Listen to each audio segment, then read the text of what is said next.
Delegates and guests, please take your seats.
Delegates and guests, please take your seats.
Delegates and guests, please take your seats.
Please welcome Democratic National Committee Chair Jamie Harrison and Democratic National Convention Co-Chair Mayor Mitch Landrieu. Welcome back, Democrats! To chair today's session, I'm proud to pass the gavel to Co-Chair Mayor Mitch Landrieu.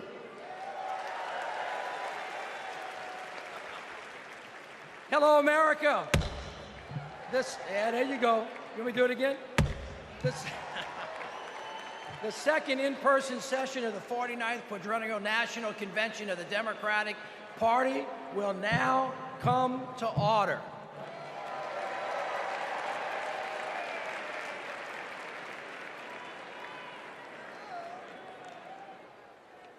Please stand if you are able for this evening's invocation, offered by Rabbi Sharon Browse and Imam Dr. Talib Sharif.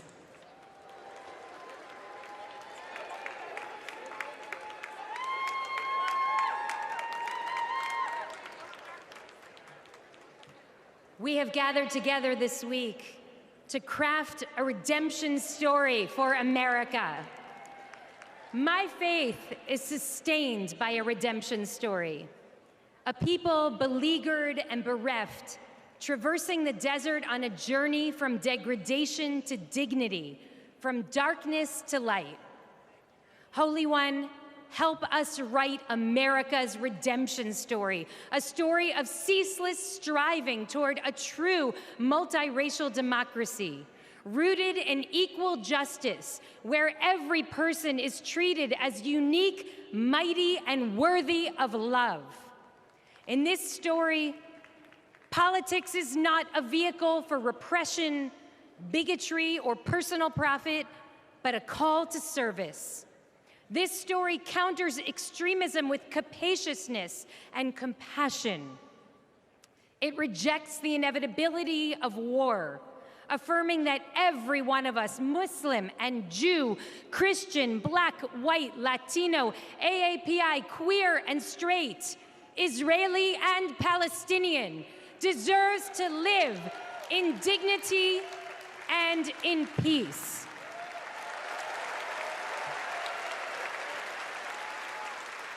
Some say that this story is impossible, but we know that the God of redemption specializes in the impossible, and so must we. May we be guided by hope, joy, and a fierce moral imagination. Amen.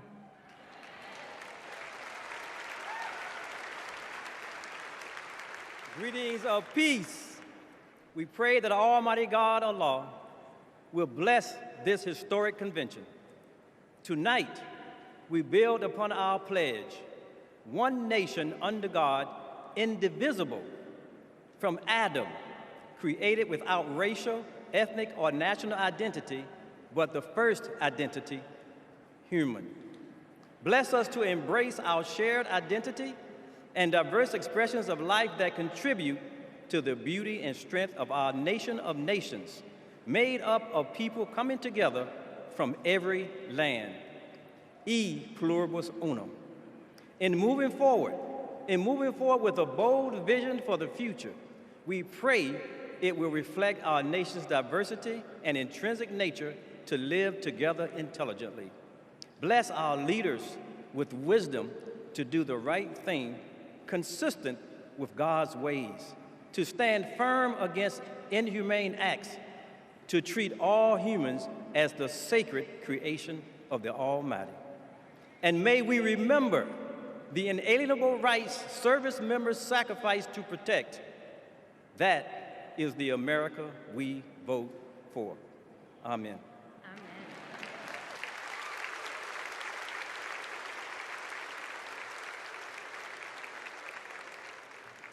Please welcome Joshua Davis from Virginia to lead us in the Pledge of Allegiance.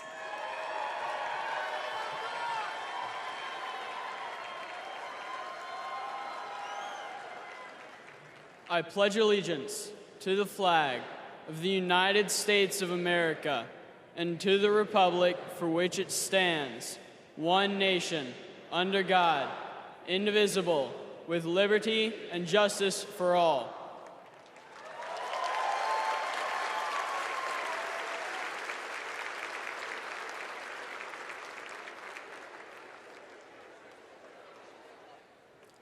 Please welcome Aristotle Garcia Byrne to sing our national anthem.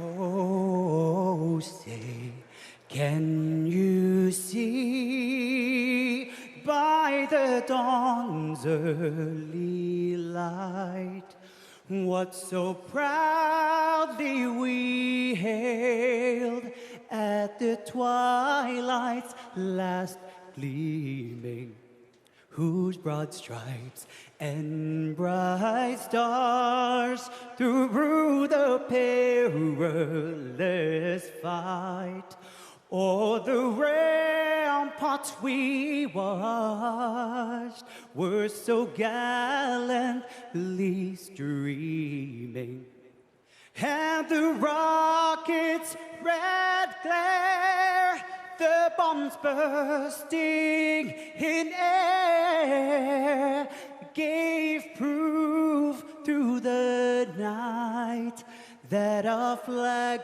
was still there.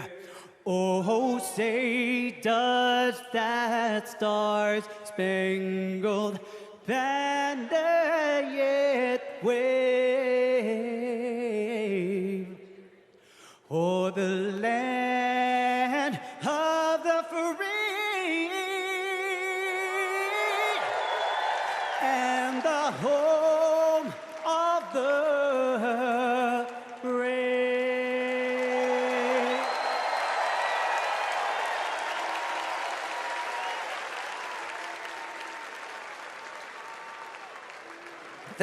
Thank you, Harris. Folks, give it up for Harris one more time.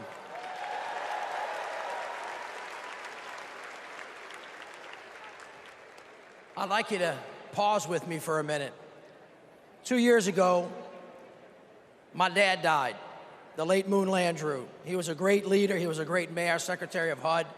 He lived his life for others. We have lost so many patriots since the last convention. So before we go any further tonight, let's take a moment and join with me and let's remember them all.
Please welcome the chair of the Carter Center and grandson of President Jimmy Carter, Jason Carter.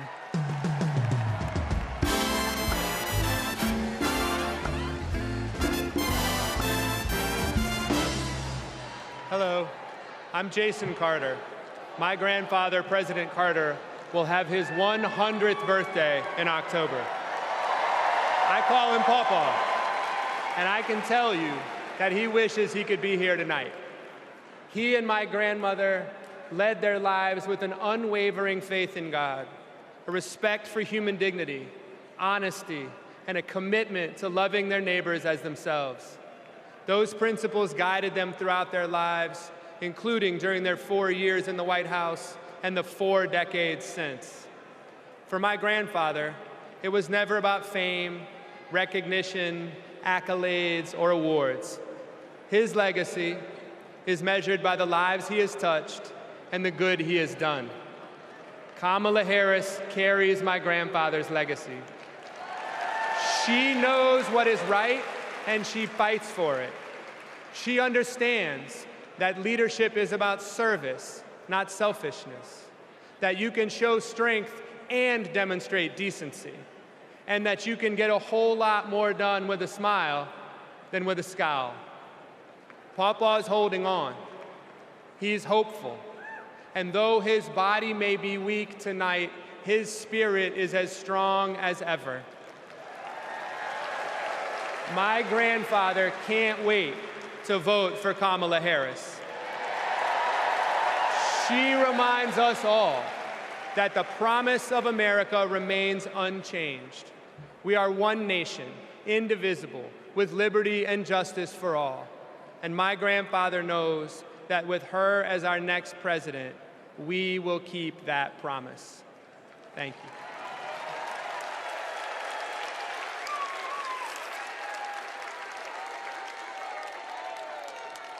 Please welcome delegate from New York and grandson of President John F. Kennedy, Jack Schlossberg.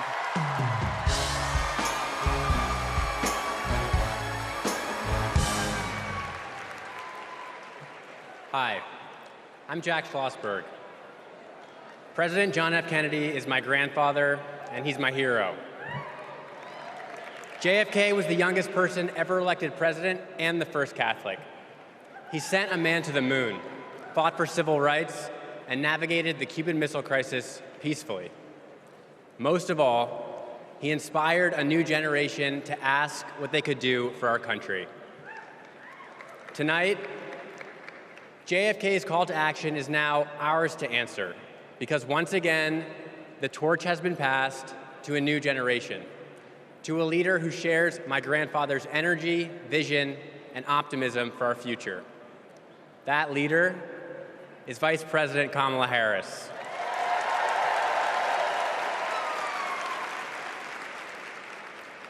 Like President Kennedy, Vice President Harris has dedicated her life to public service.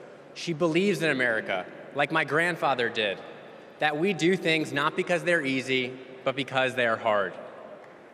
As president, she will fight for working families. She will expand investments in clean energy so that my generation will have clean air and good jobs. She will defend our freedoms, the freedom for women anywhere in America to make their own healthcare choices, the freedom to be safe from gun violence, the freedom to vote easily and without fear. The choice is ours to make, and history is watching to see what we will do.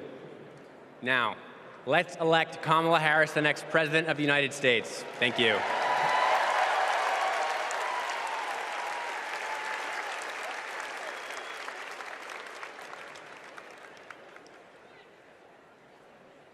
All right, America, how y'all doing?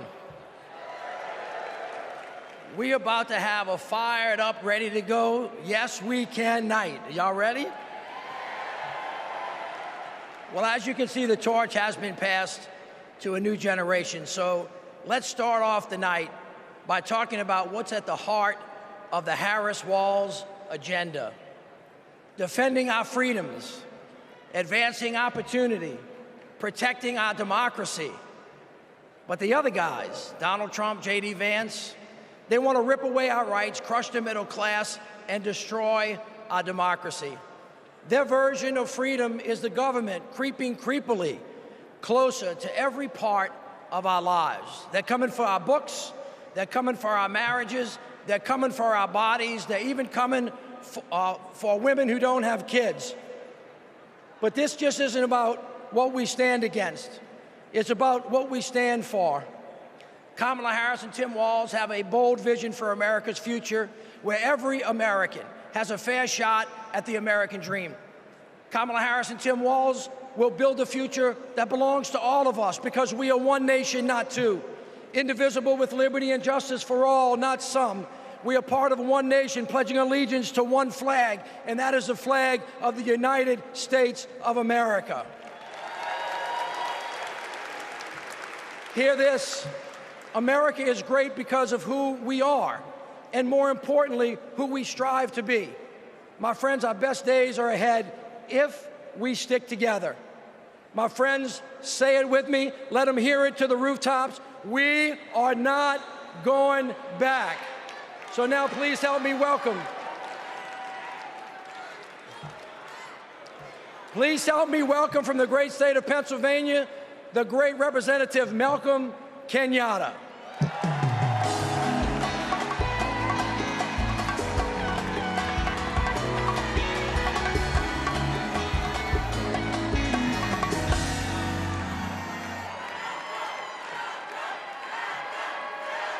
My fellow Americans, my name is Malcolm Kenyatta, a proud son of Pennsylvania. And as you saw, I brought back Trump's Project 2025, all 900 pages of it. And it's interesting because usually Republicans want to ban books, but now they're trying to shove this down our throats. It is a radical plan to drag us backwards, bankrupt the middle class, and raise prices on working families like yours and mine.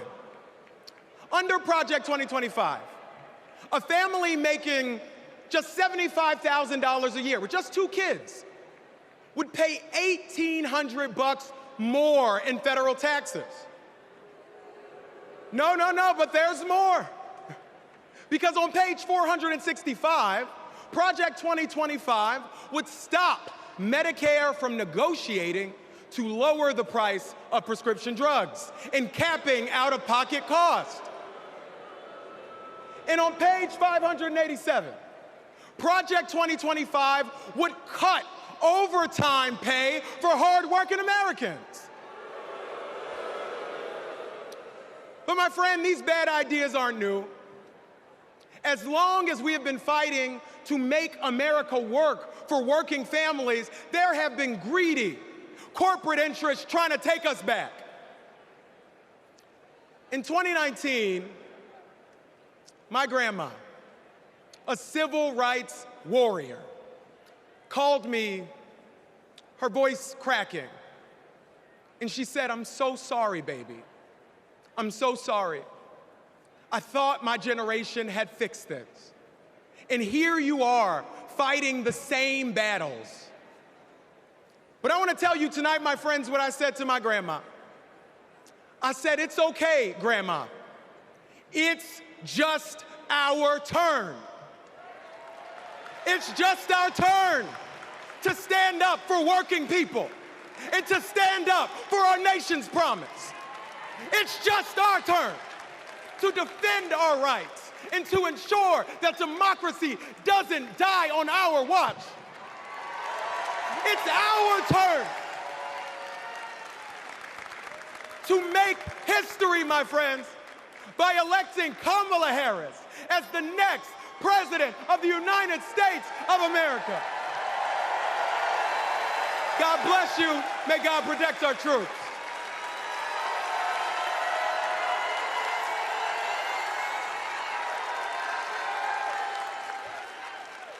Don't know why, but I feel like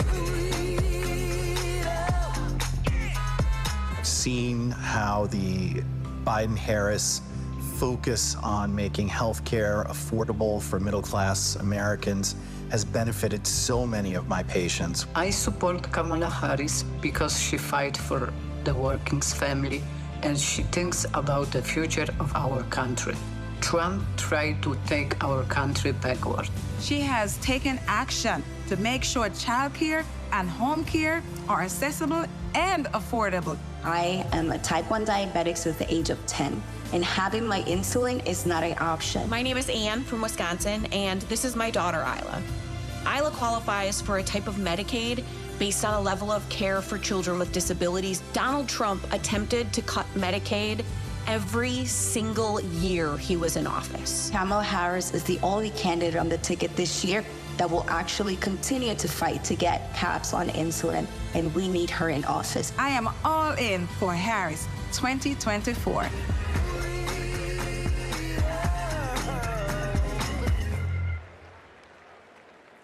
Hailing from the South Side of Chicago, please welcome Oscar and Grammy Award-winning artist, author, and longtime activist, Common, featuring Grammy Award-winning gospel singer, Jonathan McReynolds.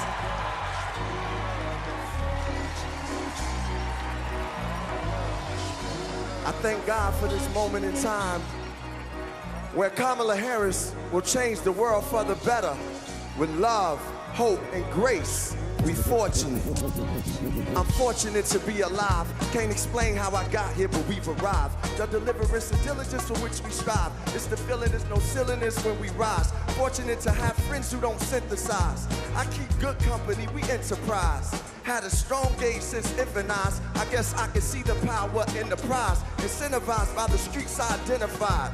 Other people's struggles I don't minimize. Fortunate to be born and raised in the shy. Salt of the earth, people with the bravest eye. They say your God is the truth, I wasn't raised to lie. Fortunate to be so que sera. Every day that I get up, I trace the sky. Draw with the most high on the place that I am. And that's fortunate, you can feel it in the air. Hey yo, it's love out there. Hey, the feeling is free. Yo, Chi-Town at the DNC. Jonathan, what you say?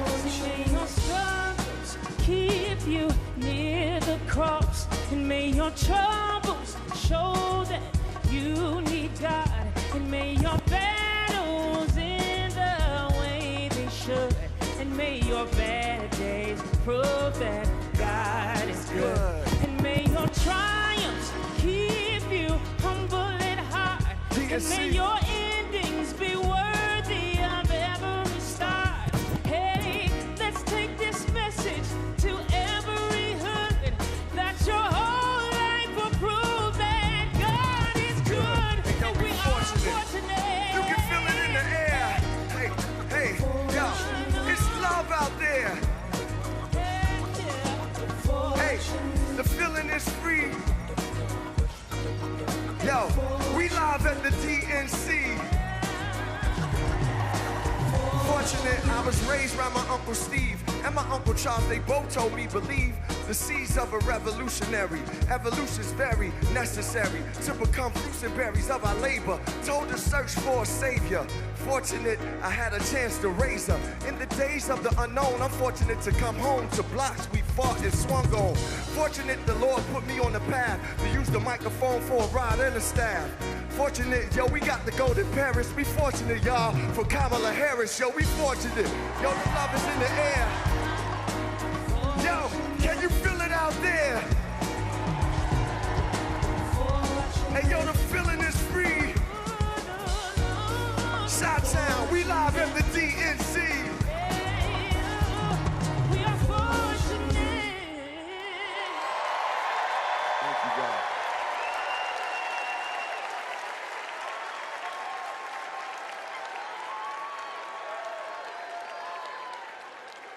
Don't know why, but I feel like freedom. My name is Chuck.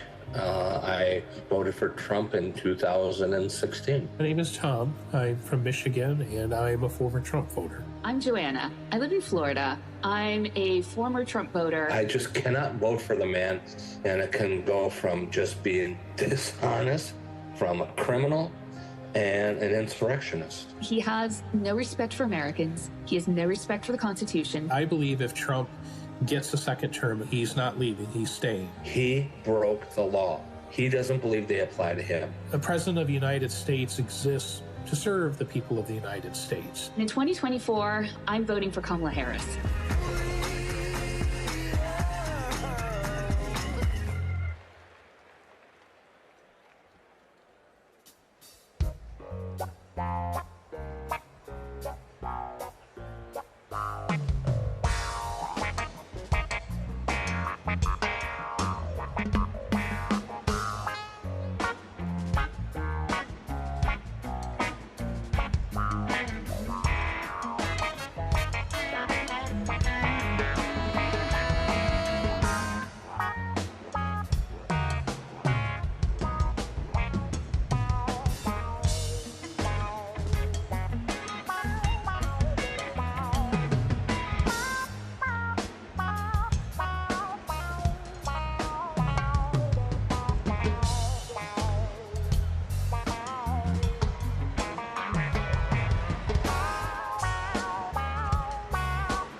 Please welcome Kyle Sweetser from Alabama.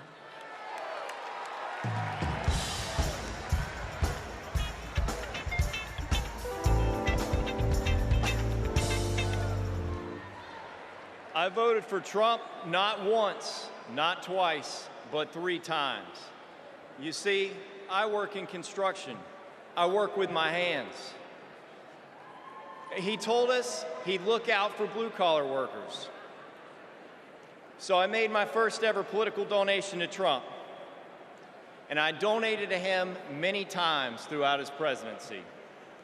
But then I started to see Trump's tariff policy in action. Costs for construction workers like me were starting to soar. I realized Trump wasn't for me. He was for lining his own pockets. Now, I'm not left-wing, period.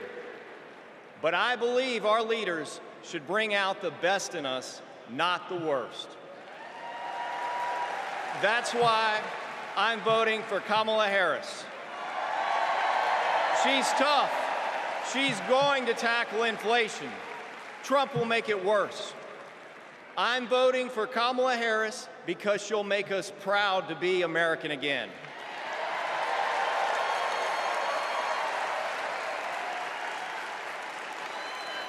Nobody's ever called me weird. I'm a lot of things, but weird I'm not. The late, great Hannibal Lecter is a wonderful man. You know what I'd do if there was a shark or you get electrocuted? I'll take electrocution every single time. Bing, bing, bing, bing, bing. She said Kamala has one big advantage. She's a very beautiful woman. I'm a better looking person than Kamala. He says, you're not going to be a dictator, are you? I said, no, no, no. Other than day one. I'd like to congratulate Vladimir Putin for having made yet another great deal. Kim Jong-un I had a good relationship with. He's a tough, smart guy. Now, if I don't get elected, it's going to be a bloodbath. Well, they're the weird ones. JD is not at all. The people who are most deranged and most psychotic are people who don't have kids at home. Let's give votes to all children in this country, but let's give control over those votes to the parents of those children. In 4 years, you don't have to vote again. We'll have it fixed so good you're not going to have to vote.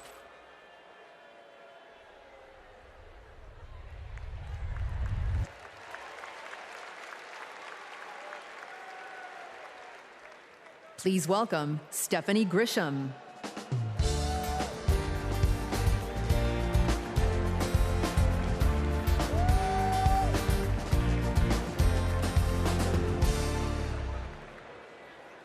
I wasn't just a Trump supporter. I was a true believer. I was one of his closest advisors. The Trump family became my family. I spent Easter, Thanksgiving, Christmas, and New Year's all at Mar-a-Lago. I saw him when the cameras were off. Behind closed doors, Trump mocks his supporters. He calls them basement dwellers. On a hospital visit one time when people were dying in the ICU, he was mad that the cameras were not watching him. He has no empathy, no morals, and no fidelity to the truth. He used to tell me, it doesn't matter what you say, Stephanie. Say it enough and people will believe you. But it does matter. What you say matter, and what you don't say matters. On January 6th, I asked Melania if we could at least tweet that while peaceful protest is the right of every American, there's no place for lawlessness or violence. She replied with one word, no. I became the first senior staffer to resign that day.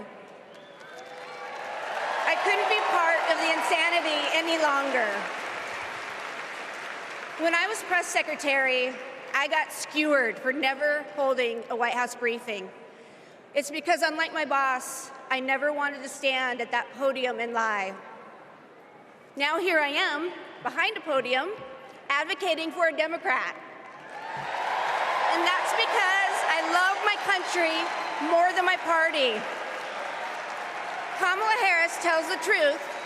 She respects the American people, and she has my vote. Thank you.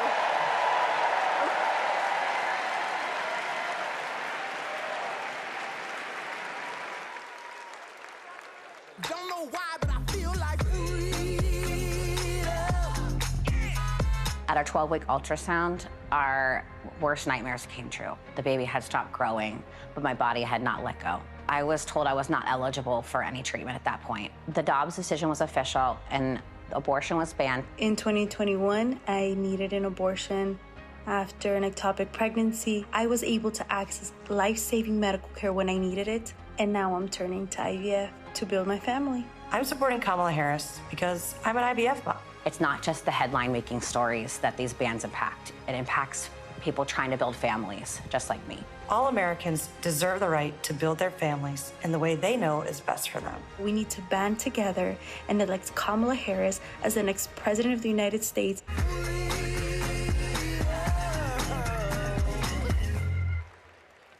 Please welcome Nabella Noor.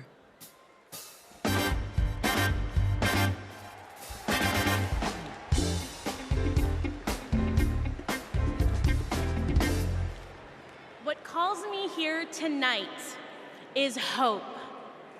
As a woman who has struggled with fertility, I have not always been hopeful, but today I am. I'd always dreamt of motherhood, and coming from a large Bangladeshi American family, I imagined it'd be easy. It wasn't. My husband and I tried to conceive. We failed. We tried and failed again and again and again for 6 long years. Finally, I got pregnant. We were overjoyed, but then I miscarried. I was devastated. It was only after sharing my story online and hearing from women about their experiences with IVF that I felt a tiny glimmer of hope. So I started the IVF process. But just a few weeks before my egg retrieval, I learned I was pregnant. Today, we have 2 beautiful daughters. But this is not everyone's ending. For many women, IVF is the only choice. That choice and more is at stake in November. The freedom to plan your family, the hope of having a family at all. I'm here to stand with everyone fighting for our reproductive freedoms, because my daughters and yours deserve every option, every hope, every possible future. To anyone listening who is struggling to start a family, you are not alone. We will not let you lose hope. Because when we come together to raise our voices with love, we win. Thank you.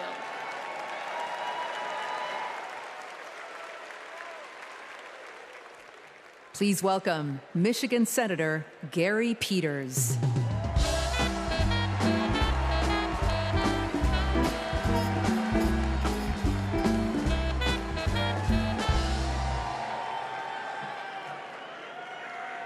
In Michigan, we believe we have to build an economy that grows the middle class. And we know that when unions succeed, all workers win. I was raised in a union household. My father was a teacher, and my mother a nurse's aide. And they gave me and my sisters what every parent wants to provide for their children, an opportunity to pursue their dreams. I went to public school, I worked odd jobs, became an Eagle Scout. And Kamala Harris and Tim Walz grew up just like me. And I know they will fight for all of us. They will make it easier to raise our families and to retire with dignity. Just look at the record. As Vice President, Kamala Harris helped pass legislation that finally allowed Medicare to negotiate and lower the cost of prescription drugs. She brought manufacturing jobs back to the United States of America. And as governor, Tim Walz signed the largest infrastructure investment in Minnesota history.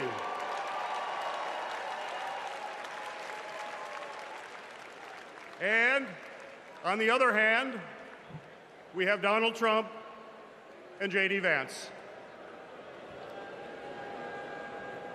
And let's be clear, if they win, working people like my friends here from the Teamsters will pay the price.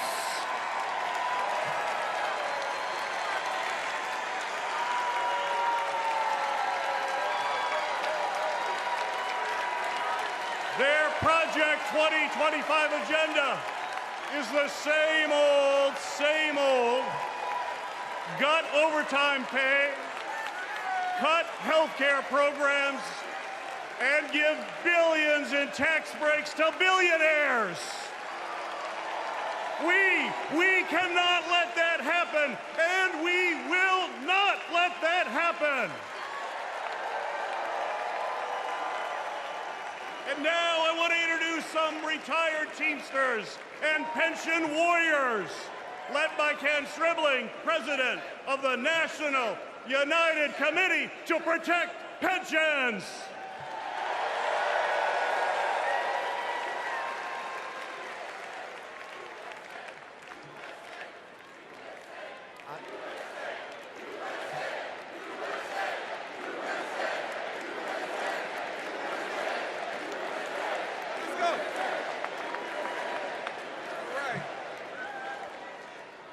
I am Kenneth Stribling, a proud retired Teamster from Local 200 in Milwaukee, Wisconsin. I hope you don't mind, but I brought some friends. Pension warriors from the NUCPP. I found out in 2025 my monthly pension benefit was going to be reduced in half. Not long after that, my wife, Beverly, was diagnosed with terminal cancer. I didn't know how we were going to make it. So I went to a retirees meeting in the basement of a small church. At that moment, I knew we were not going to go down without a fight. Beverly made me promise never to quit until we made this right. So we organized a nationwide grassroots movement. For 6 years, we fought hard. And finally, we had a breakthrough.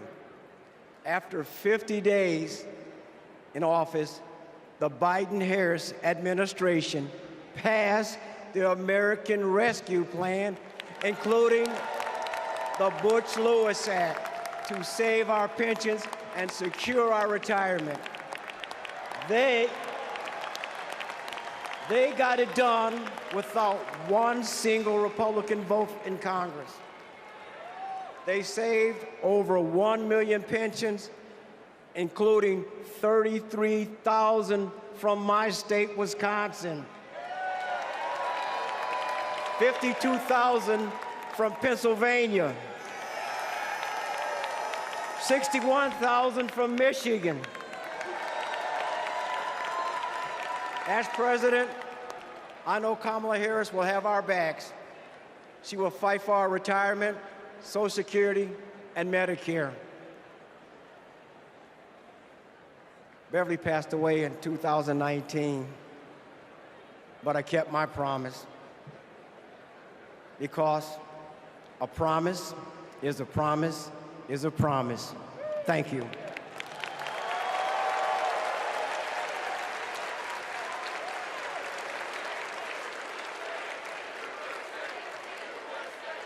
For years, Big Pharma has often inflated the price of life-saving medications, and millions of Americans have suffered as a result.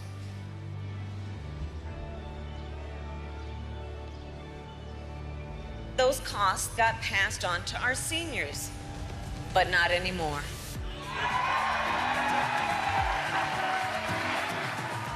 It was because of them that we had insulin for $35 compared to $687. What a gift. This $35 is life-changing for us. The beauty of it is it's fixed. Everything else goes up, but it stays the same. I have more discretionary income, 20, 30 bucks a month more. His wife and I can go to the pub and have a burger and fries. I can afford my rent. I can afford to feed my children. I can afford my insulin.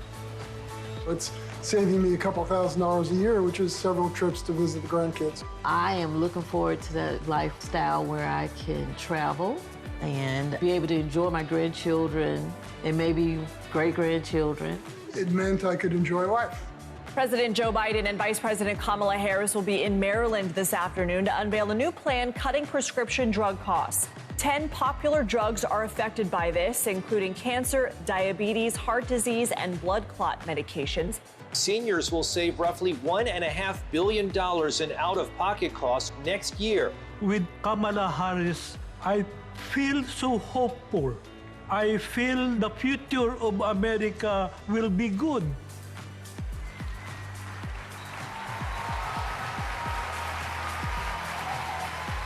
As president, I'll lower the cost of insulin and prescription drugs for everyone. I am so excited. I can't hardly stand it. We're going to only go forward. We can't go back.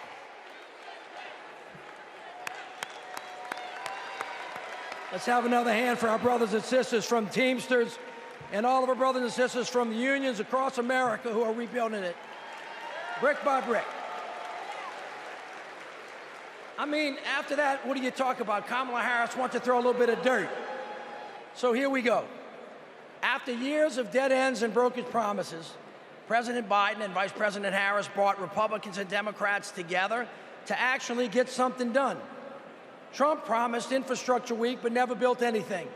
But this time, the Biden-Harris administration is actually breaking ground, and we're starting to turn dirt, ushering in an infrastructure decade. All I see is possibilities ahead. You see, the foundation of a strong economy is literally a country's infrastructure. It's the cornerstone upon which all rest. We finally got a president and a vice president who puts their money where their mouth is. Already, $460 billion out the door, $1 trillion of private sector investment building roads and bridges and airports and ports and water systems so that kids don't have to drink dirty water out of lead pipes and little girls don't have to sit on the back of their mama's car trying to do their homework so they can have a better future for us. We're building a clean energy economy. All of it is moving out of the door. And we're touching every part of the country, from Napakiak, Alaska, all the way down to Lowndes County. We have over, hear me now, 60,000 projects all across this country with funding already underway. We're hitting the ground running, and it's right in everybody's backyards. 2 years ago, after President Biden and Vice President Harris passed the biggest infrastructure investment since President Eisenhower, he called on me and others to help carry out that vision as we rebuild America. As a senior advisor to the president, we pushed out funding for the roads and the bridges. We're literally building bridges to the future. High-speed internet and the clean energy economy. With these projects, we're ushering in a brighter future, a future in which everyone has clean air to breathe, everyone has clean water to drink, a future in which everyone has the opportunity to build generational wealth, a future in which the most vulnerable communities aren't forced to bear the brunt of progress. And we have made historic progress towards that vision. Let's take a look with what progress is being made in communities across the country with products that are being made right here in the USA. Since passing the bipartisan infrastructure law and the American Rescue Plan, the Biden-Harris administration is putting billions of dollars into cities and counties across the country over the next 5 years. I want to particularly thank the mayors of America. You make things work. Thanks to the Biden-Harris administration, the city of Phoenix has a much greener bus fleet. In San Antonio, we're building the airport of the future in the heart of our city. Until 1970, Scranton and New York were connected by passenger rail. And within 5 years, finally, we're getting that connection back. Our vision is to create a truly multimodal city, a city where people can walk, ride public transportation, or ride a bike to get to their destination. Our city is able to create over 2,000 jobs and move our transit system into the future. We are investing over $50 million to take vacant buildings just like this one to turn them into shovel-ready job sites in the heart of our city. We were able to use American Rescue Plan funding for safe, affordable housing for our neighbors. When a dilapidated apartment complex was condemned, we were able to swiftly relocate these tenants. In Tucson, we have planted or distributed over 100,000 drought-tolerant trees to combat extreme heat. In the great city of Baltimore, Maryland, we're opening brand new rec centers that are closing in our city, and many, many, many more investments thanks to President Biden and Vice President Harris.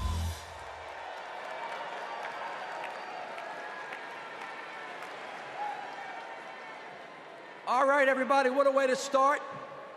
But you ain't seen nothing yet. We got a great night planned, and it all starts off, all of you get to participate in this, in the roll call. It starts off with something unlike anything you've ever seen. So look, stick around. We're gonna be right back at you.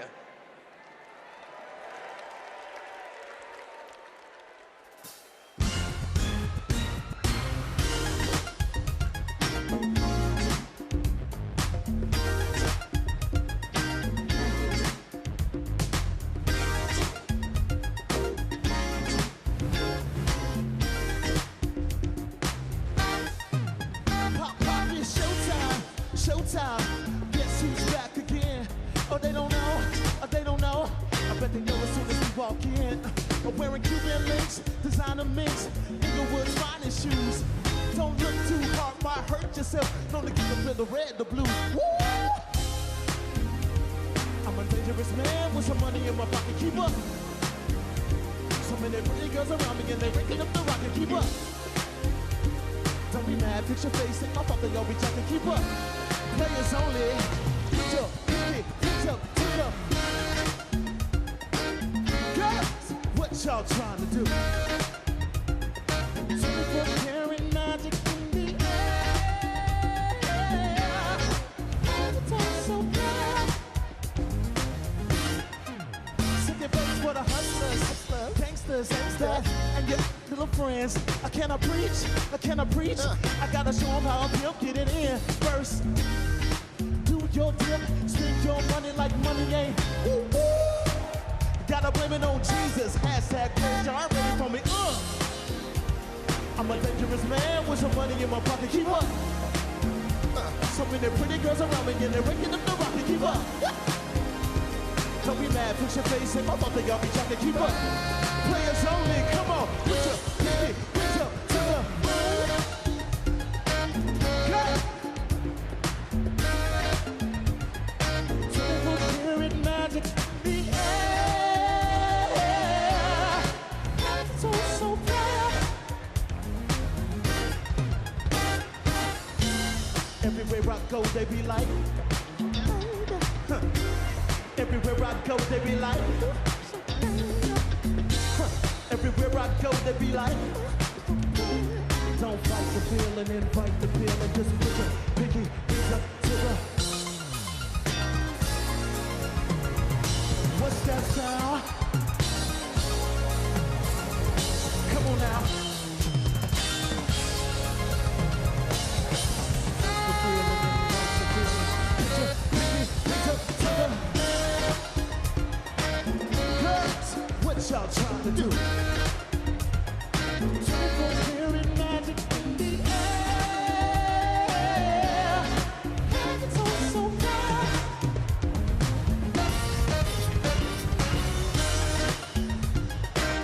Girls, what y'all trying to do? 24 karat magic in the air. It's all so bad.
Ladies and gentlemen, we are about to take the official 2024 National Committee panoramic photograph.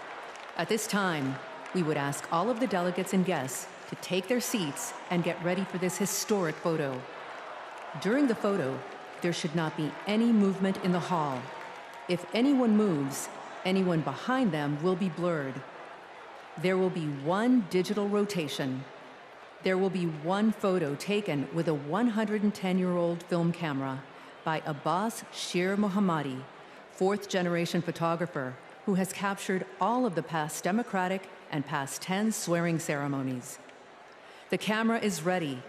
Please listen to Abbas, who is located in the center blue press stand in the center of the hall.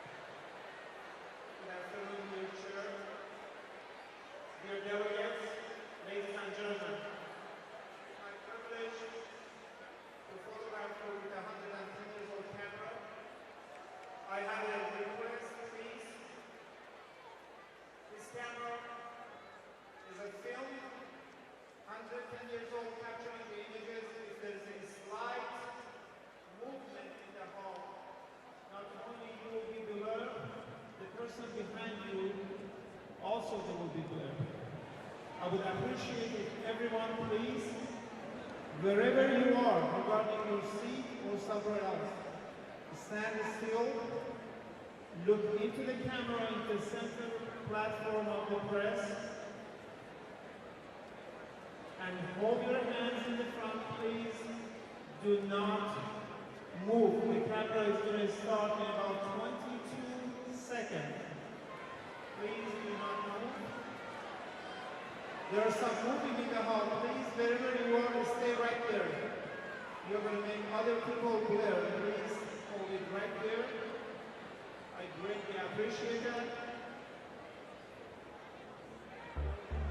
The digital right now. Please do not move.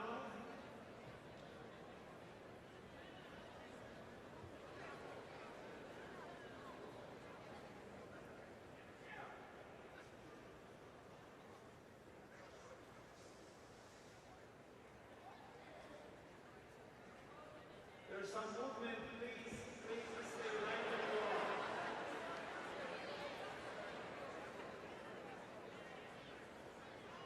Right there, sis, please put your hands down. I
do not move.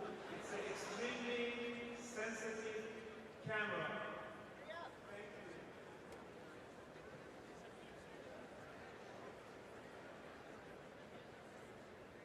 Please hold.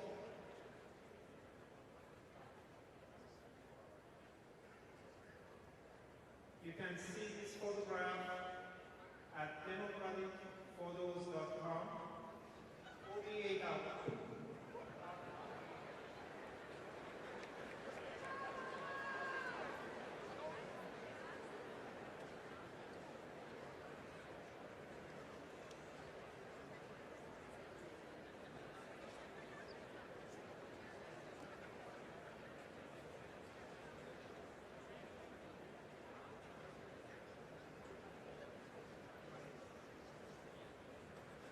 I congratulate all of you. Thank you for your patience.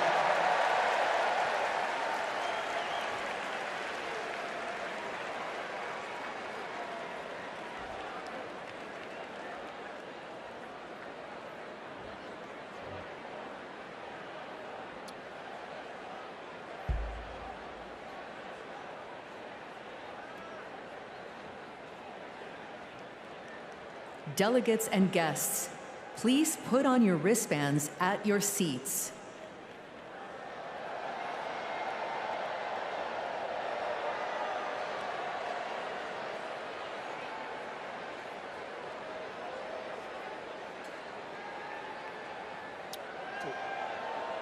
I'm gonna just count y'all off.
the job gets done. Don't you worry, son. I know who wants to live forever, baby. You treat your mouth like it's a heaven, yeah. Best of you is like a cheese, yeah. How it's get along, they don't get me wrong. There's a bright gonna rain, some days will rain from get the break. If you sit on the barrel, you'll be awake until the day. I think I'll take my whiskey, my coffee black and my bed at 3. You're too sweet for me. You're too sweet for me.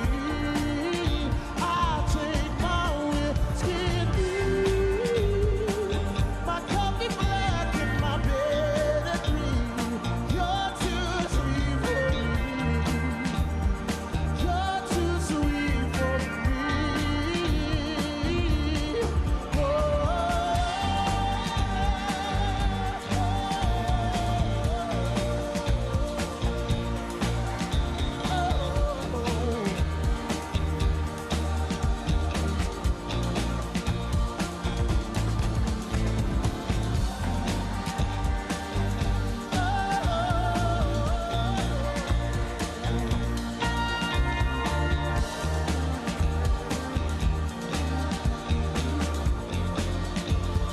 Take my whiskey, bed at 3. You're too sweet for me.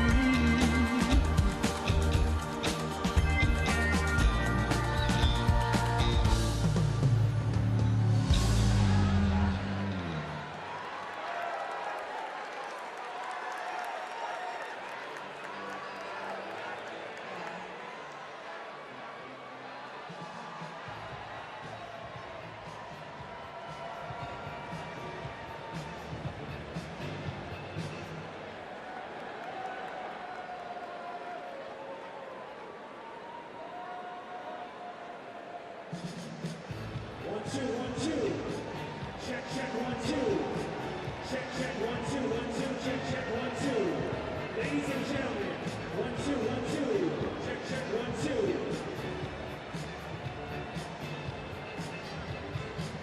Check, check, 1, 2, 1, 2.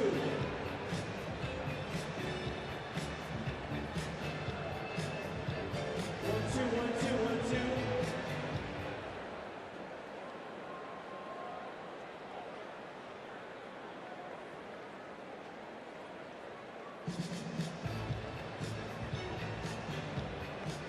One, two. 1, 2, 1, 2, 1, 2. Susan, can you hear the music?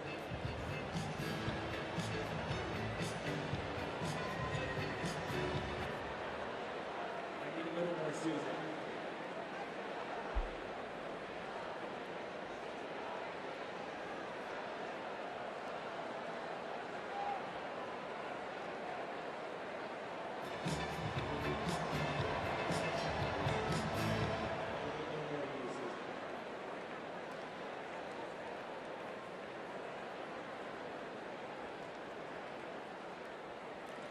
Please welcome Democratic National Convention Secretary Jason Ray.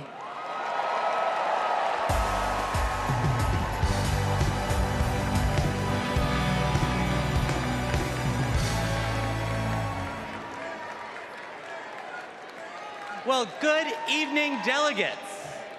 My name is Jason Ray, and I'm honored to serve as the secretary of both the Democratic National Committee and the Democratic National Convention.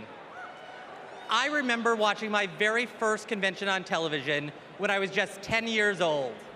It was the 1996 convention right here at the United Center.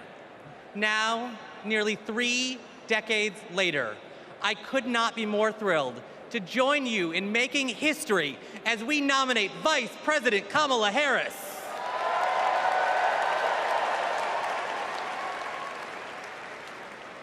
Pursuant to our convention rules, we will now proceed with the celebratory roll call vote for the Democratic Party's candidate for the 47th President of the United States of America.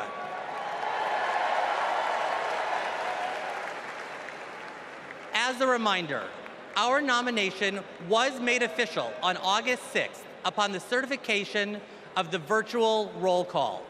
This roll call will reflect those results. The chair of each delegation or their designee will report its delegation's voting results for the presidential nomination. Pursuant to the rules, the roll call will follow the alphabetical order of the states, with the District of Columbia and Puerto Rico, the territories, and Democrats abroad treated as states for the purposes of the alphabetical roll call. Delegates, are you ready? Let me hear you. Ladies and gentlemen, my name is DJ Cassidy, and I'd like to welcome you all to the Democratic National Convention roll call. Now we're gonna pass the mic from state to state so that all our voices are heard all around the nation. But first, let me pass it back to Secretary Ray to get the celebration started.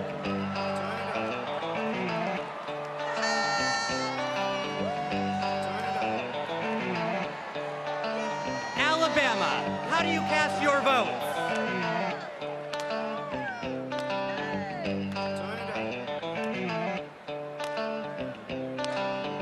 Alabama passes.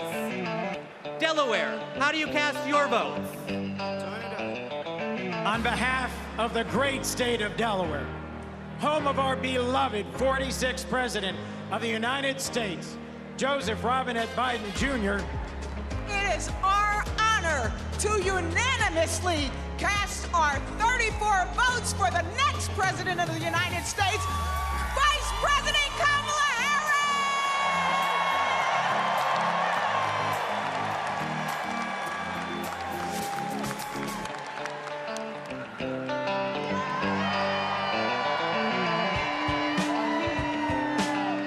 Thank you, Delaware. Alabama, how do you cast your votes? In a letter from the Birmingham jail, Dr. King wrote that progress is not inevitable. We have to fight for it. We have to win it. Kamala Harris will protect the legacy and the progress that we've made by our forefathers and our foremothers, and she will advance it. She will safeguard our freedom to vote by passing the John Robert Lewis Voting Rights Advancement Act. She will fight for freedom and opportunity and build an economy that works for everyone. So, from Huntsville to Mobile, from the Black Belt to the Wiregrass, from the historic civil rights cities of Birmingham, Montgomery, and my hometown of Selma, from the people who brought us the Voting Rights Act and the Civil Rights Act, the proud, great state of Alabama proudly cast 56 votes for the first Black woman President of the United States of America, Kamala Harris, and the next Vice President, Tim Walz.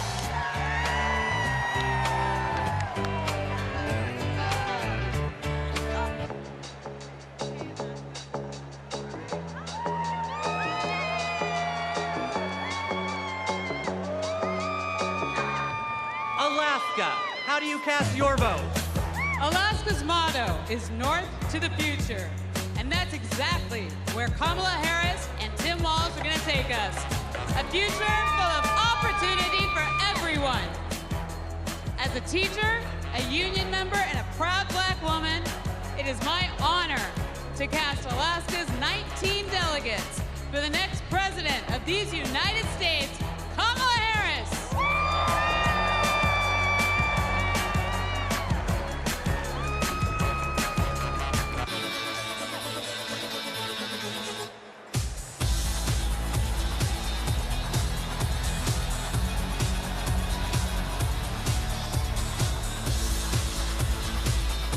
American Samoa, how do you cast your vote? Talofa lava. Here in American Samoa, faith, service, and community are everything. That's why we cast 10 votes for our next president, Kamala Harris.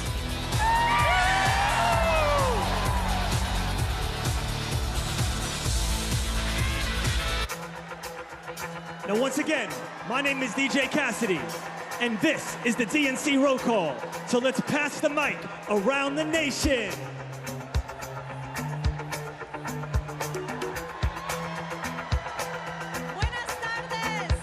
Arizona, how do you cast your vote?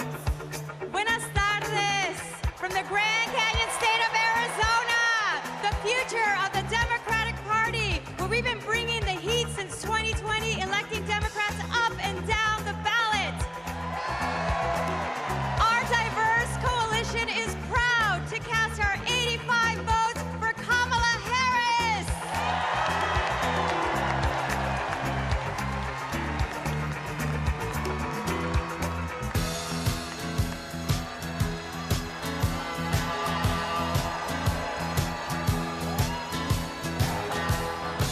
Arkansas, how do you cast your vote?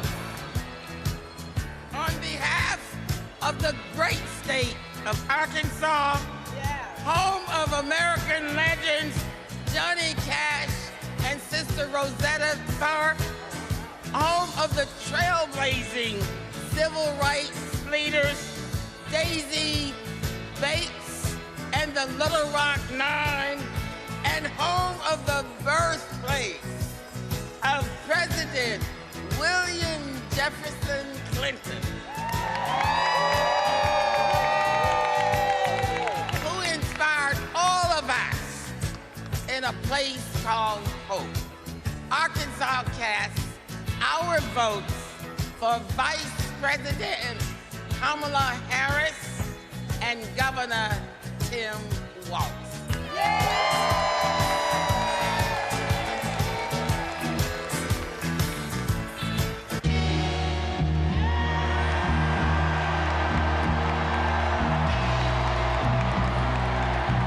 California, how do you cast your vote?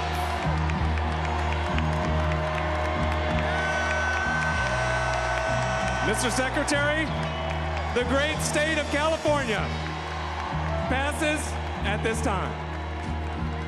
California passes.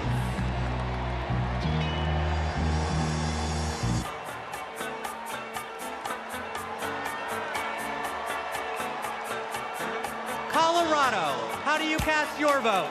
Mr. Secretary, in Colorado, we know how to climb mountains, and we're going to make sure Kamala Harris and Tim Walz reach the summit and win this election. Colorado proudly casts its votes for Kamala Harris. Get it go!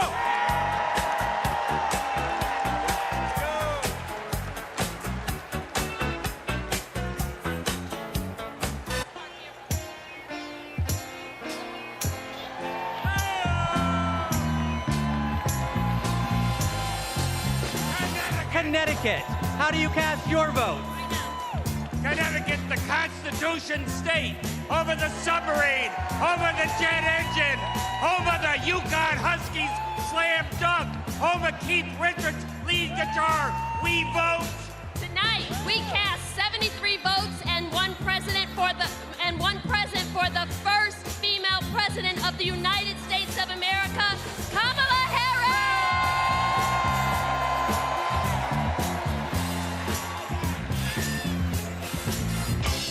Now we're passing the mic all around the world tonight. So let's join together.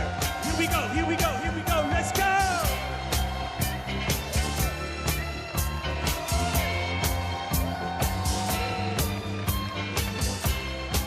Democrats abroad, how do you cast your vote? Mr. Secretary, Democrats Abroad represents millions of Americans who live abroad and vote back home in all 50 states and in D.C. U.S. citizens can go to votefromabroad.org to register and request a ballot. On behalf of our large, diverse community, we joyfully cast 21 votes for Kamala Harris!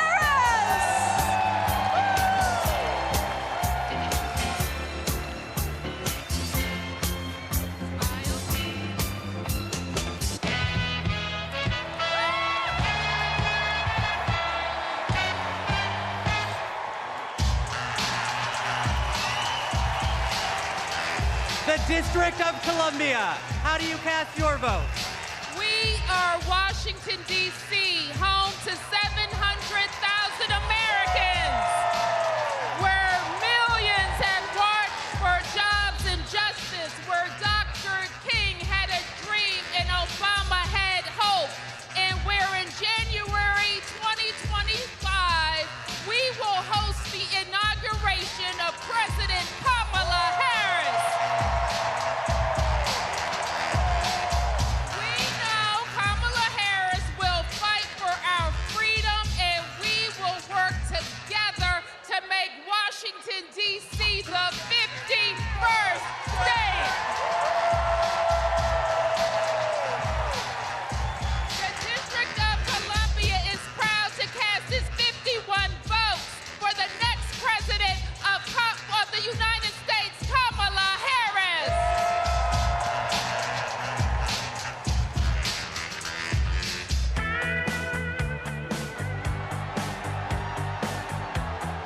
Florida, how do you cast your vote?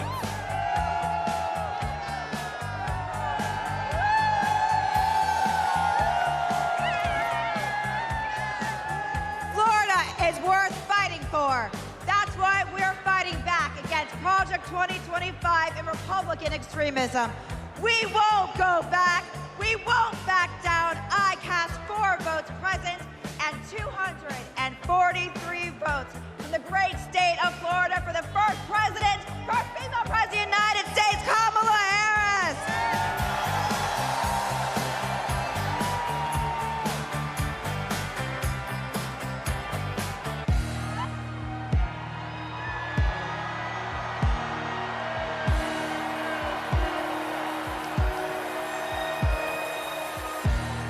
Georgia, how do you cast your votes?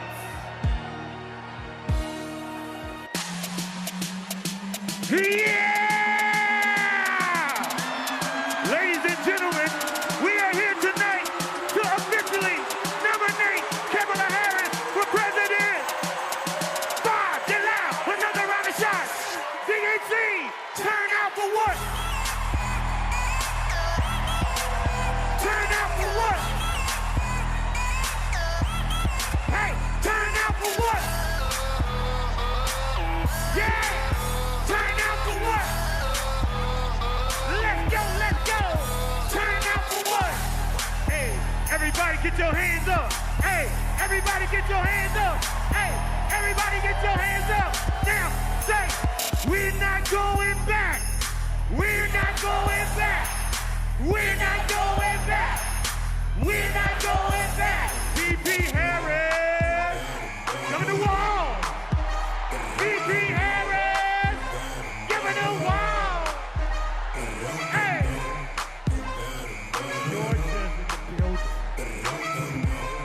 Mr. Secretary, the South's got something to say. I'm Congresswoman Nikema Williams, chairwoman of the Democratic Party of Georgia.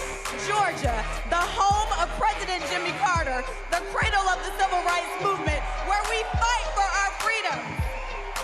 Extremists in Georgia are trying to silence our voices by kicking Georgians off of the rolls and making it harder to vote. But y'all, when we send Kamala Harris to the White House, she'll fight for our freedom to vote, our reproductive freedoms, and our freedom to thrive. In the spirit of good trouble, Georgia cast 123 votes for the next president of the United States, Kamala Harris.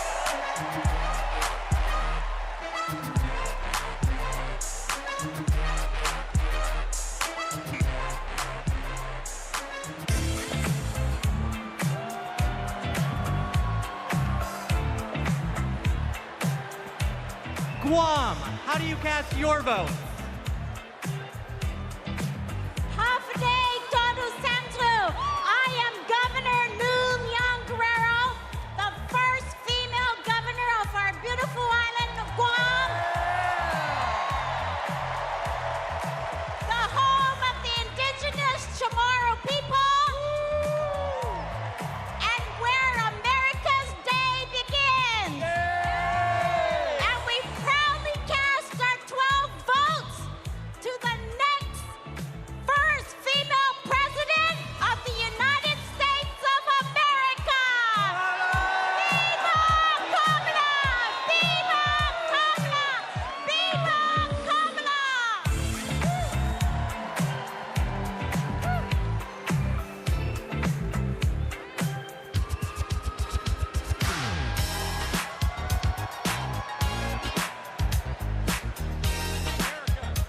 Aloha, Hawaii, how do you cast your vote? America, thank you all for loving Hawaii. The spirit of aloha means acting with love and kindness. Our Hawaii was the first state to legalize abortion. Our state was the first to ratify the ERA. Our state was the first to pass universal health care for all and target 100% renewable energy. Our state is the birthplace of Barack Obama. Our state shares the values of Kamala Harris, and we cast 6 votes present and 23 votes for Kamala Harris. First woman president. presidents!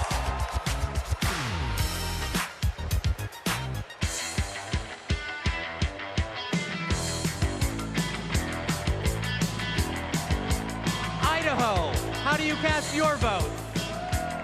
Republicans ripped away our reproductive freedoms. The Idaho Democrats are mounting our comeback. For the first time in decades, we're running in every legislative district. We are not going back. Idaho cast 27 votes for Kamala Harris.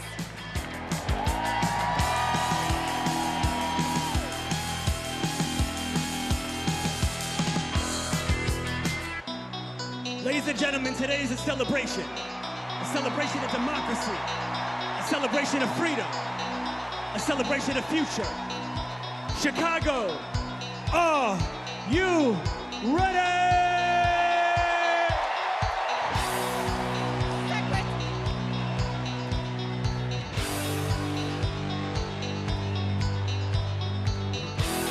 Our convention host, Illinois, how do you cast your vote?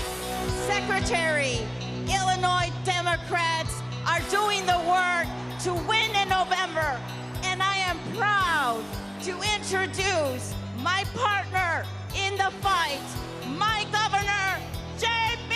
Pritzker!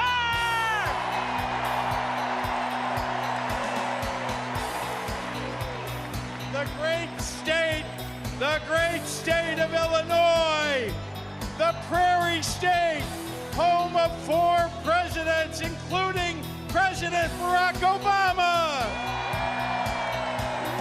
The birthplace of skyscrapers and the adopted home of Superman.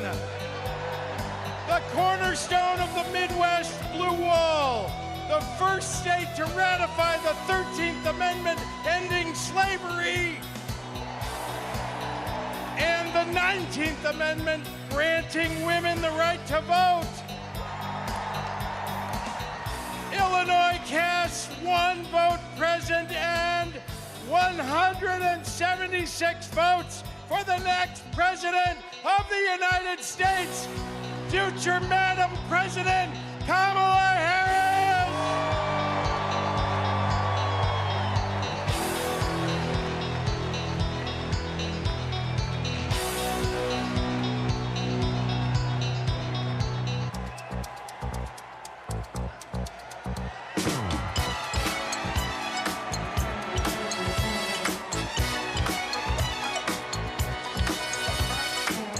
Indiana, how do you cast your vote?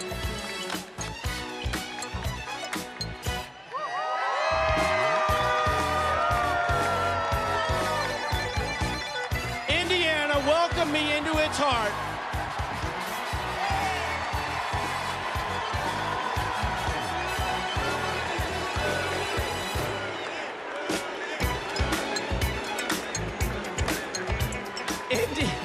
Indiana welcomed me into its heart as soon as I married Christine Harrell from Rolling Prairie. And that's before I lived in Hawkins or played the littlest player with the biggest heart at the University of Notre Dame, Rudy. I want what's best for Indiana, and that means electing Kamala Harris, the first woman president of the United States of America. On behalf of the great Hoosier State, home of the largest single sporting day event in the world, the Indy 500, home of Michael Jackson, home of Babyface, home of David Letterman, Indiana delivered this 86 delegates to Kamala Harris and Tim Walz as the next president and vice president.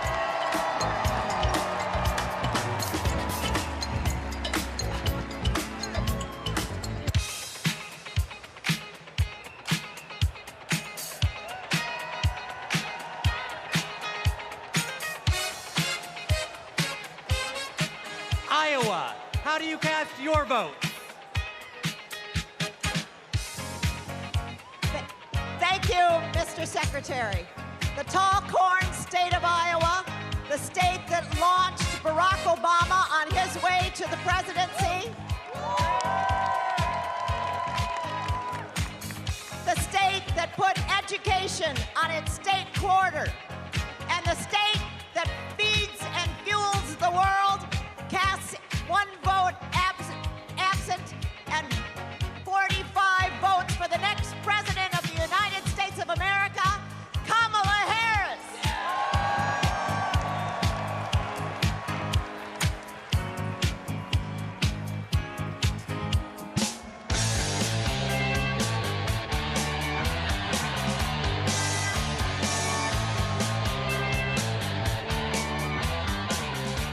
Kansas, how do you cast your vote? I can't hear. Hello, delegates from the center of America, the Sunflower State, Kansas, where our farmers feed America, where we elect strong women who govern from the middle. As the first ever black chair of Kansas, I am proud to cast our 39 votes for the first black woman president, Kamala Harris!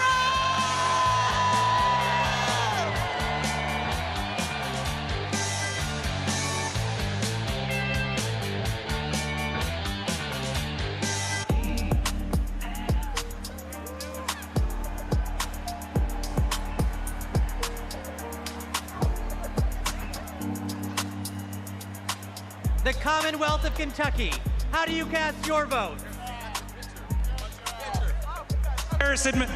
Since 2021, the Biden-Harris administration has shown up for the Commonwealth of Kentucky, and today we're showing up for Vice President Harris. With this administration, we've broken every record for private sector investment, exports, tourism, wages, and new jobs. Together, we're building the 2 largest battery plants on planet Earth, and we opened the cleanest, greenest recycled paper mill the world has ever seen. We are proud to cast 56 votes for the next president of the United States, Kamala Harris.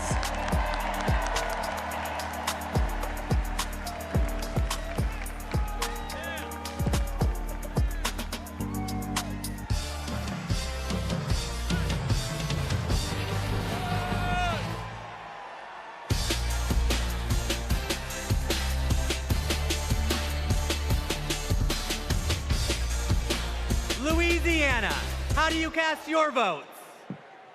Greetings from Louisiana. Mr. Secretary, my name is Wendell Pierce, and I'm a proud son of Louisiana. And Louisiana is about family, and I'm surrounded by my family of the delegates of Louisiana. And our great Congressman, Troy Carter. Louisiana casts its votes in support of our democracy, and we stand in line for a more perfect union. And born out of that democracy from the Big Easy, the northernmost Caribbean city, the last Bohemia was jazz. And nothing can be more emblematic of jazz and democracy than what we swing with in the Big Easy. And it's because of that that I am here to cast my personal vote for the next president of the United States, Kamala Harris. And now, the leader of our party, Mr. Randall Gaines. The great state of Louisiana, a state that embodies the principles and spirit of hope and resilience, and so does Kamala Harris. The great state of Louisiana cast its 1 vote president, and our 47 votes for the next president of the United States, Kamala Harris.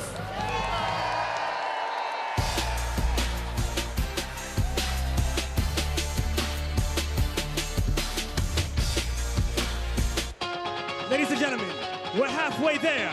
Are you ready? Here we go, here we go. Let's go, let's go, let's go!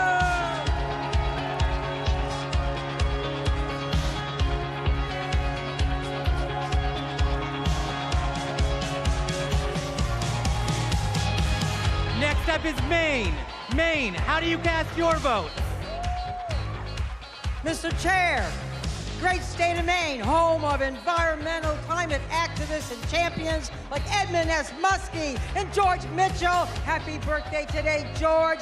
The state where the sun rises first on the nation over our bold and rocky coast. bringing with it today a new day for the brave and open-hearted people of this country. We have improved lives, restored rights, and preserved our environment in Maine for future generations. Maine leads, and as Maine goes, so will go the nation.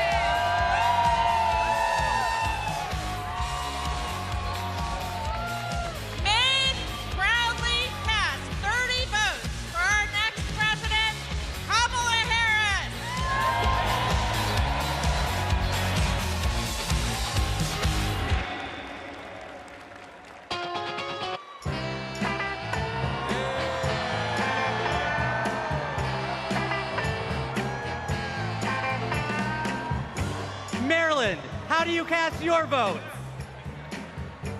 We are Maryland!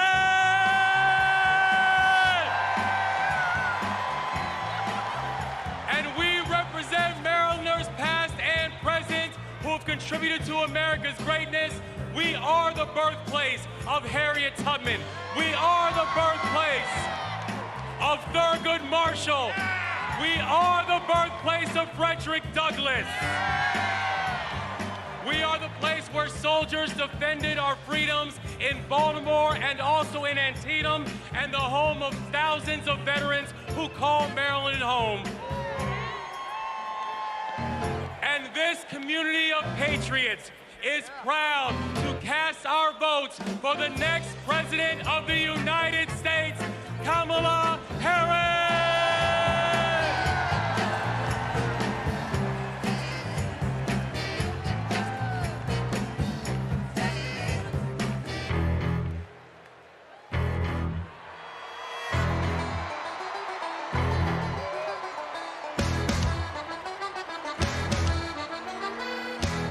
The Commonwealth of Massachusetts, how do you cast your vote? Mr. Secretary, the people of Massachusetts know something about making history. The first Thanksgiving in Plymouth, the first public school, the first public library where we don't ban books. Health care for all, and the first shots fired in our revolution. And we are proud, as the Commonwealth of Massachusetts, to make history once again. Mr. Secretary, Massachusetts counts 116 votes, all of our votes, for Kamala D. Harris for the office of President of the United States.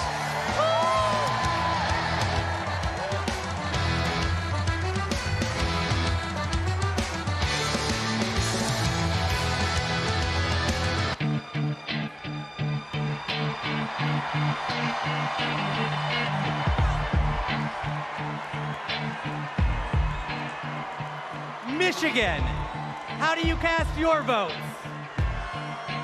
Good evening from the Great Lakes State. I'm Michigan Democratic Party Chair Lavora Barnes. Michigan has an incredible story. We put the world on wheels, and we built the middle class. And I'm Senator now. We are getting things done in Michigan in 2022. We flipped our state House of Representatives for the first time in 40 years. We're getting it done in Michigan. And I'm Governor Gretchen Whitmer. We cut taxes. We protected freedoms. We brought manufacturing home, and we know how to win. This November, we're marching together. Michigan cast three president 25 votes for our next president, Kamala Harris.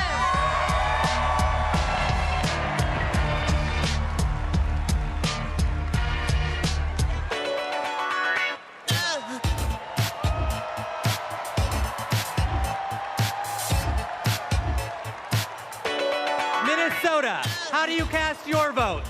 Mr. Secretary, the great state of Minnesota, home of Vice President Hubert Humphrey, Vice President Walter Mondale, and the next Vice President of the United States, Tim Walz.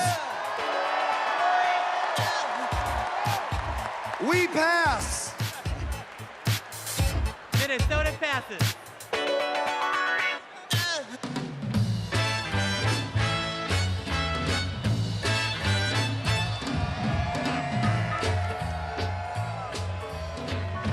Mississippi, how do you cast your votes? Mr. Secretary, I'm State Chair Shaq Taylor from the home of magnolias and mockingbirds, from the great state of Mississippi, from the red clay hills to the Mississippi River.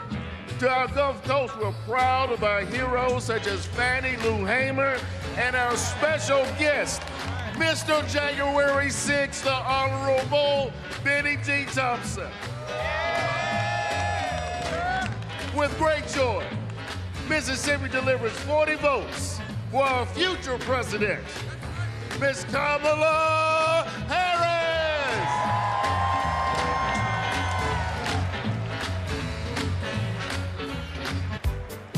Now tonight is a celebration of love, a celebration of life. So let the celebration continue.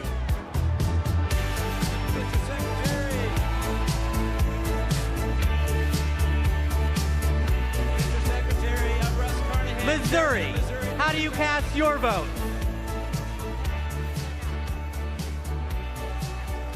Mr. Secretary, I'm Russ Carnahan, Chairman of Missouri Democrats. We're home to Super Bowl champion Kansas City Chiefs. We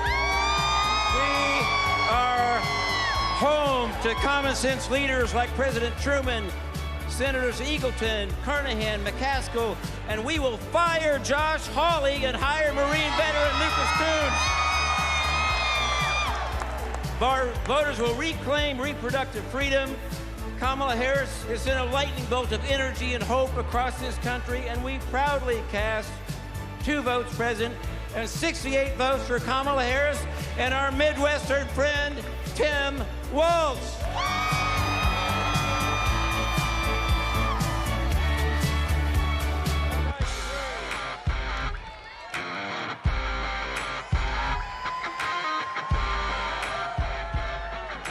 Montana, how do you cast your vote? We, the delegates of the proud state of Montana, on behalf of Big Sky Country, the last best place in these United States, I'm grateful for the beauty of our land and determined to protect it for future generations. We who sent the first woman to Congress proudly cast our 24 delegate votes to send the first woman to the White House, Kamala Harris.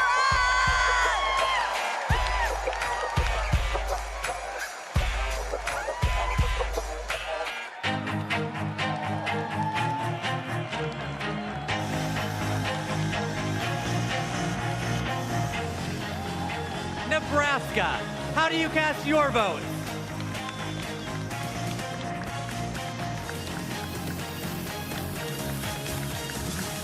Nebraska, home of 4 tribal nations today, and icons Malcolm X, Standing Bear, and Willa Cather, and our homegrown homeboy,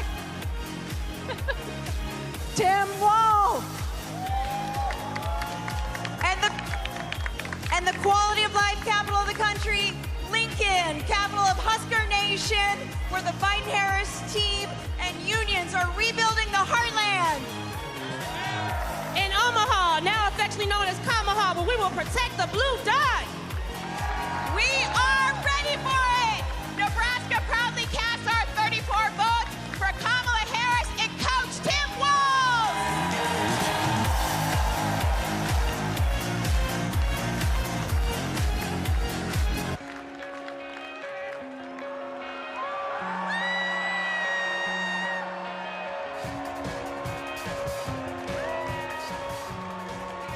Nevada, how do you cast your vote?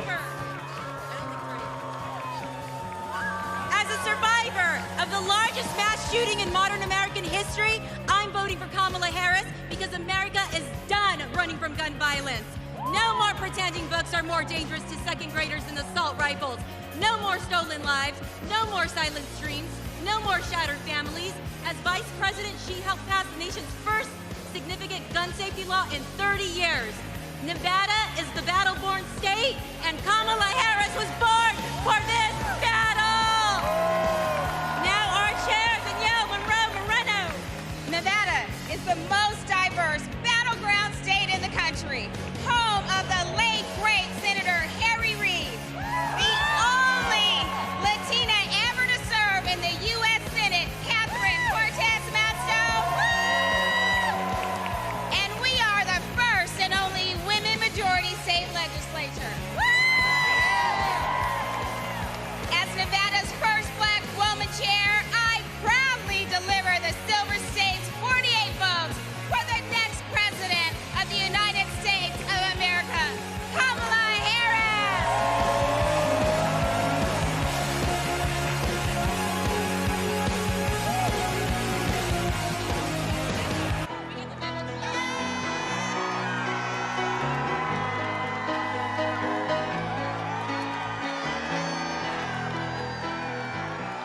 Hampshire, how do you cast your votes?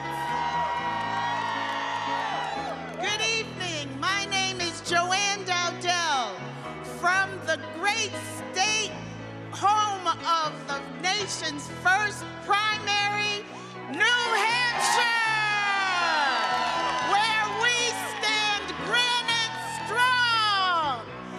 We are so proud of the many women throughout our state committed to building a future of opportunity and trailblazing the way for all of us. And now it is my pleasure to introduce our youngest delegate, Aliana Hope Manzour.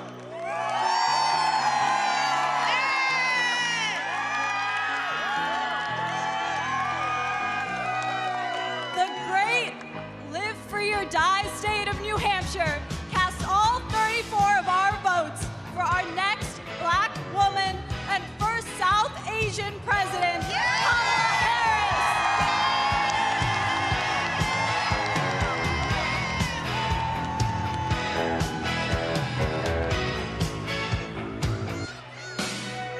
Today we come together as one nation, under one groove. Nothing can stop us now. So no matter who you are, no matter where you are, represent your state with pride as we unite for the future.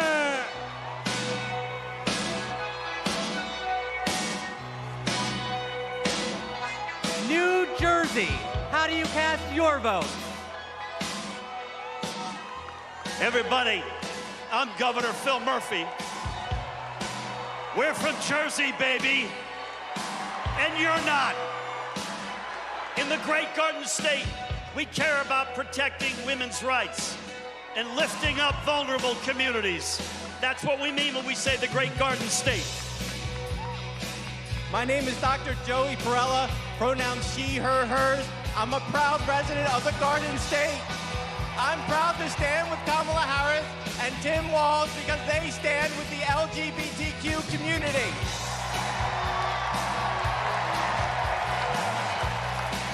It's time to turn the page on Trump. Thank you. I'm Leroy Jones, the chairman of the New Jersey State Committee, the home of the late, great Whitney Houston.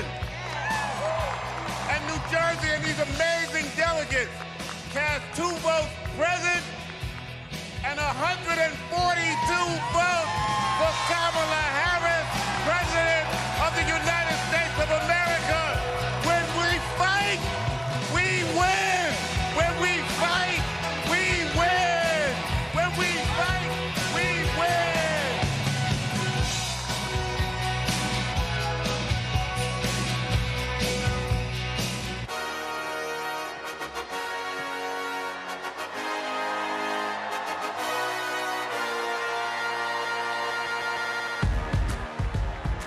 New Mexico, how do you cast your vote? Buenas noches! Chair Jessica Velasquez here with our delegates from the land of enchantment, the great state of New Mexico, where we live our family values, respect women, love our land, our water, our blue skies, our green chili, and our sunsets. We are proud to cast 45 votes for Kamala Harris and Tim Walz.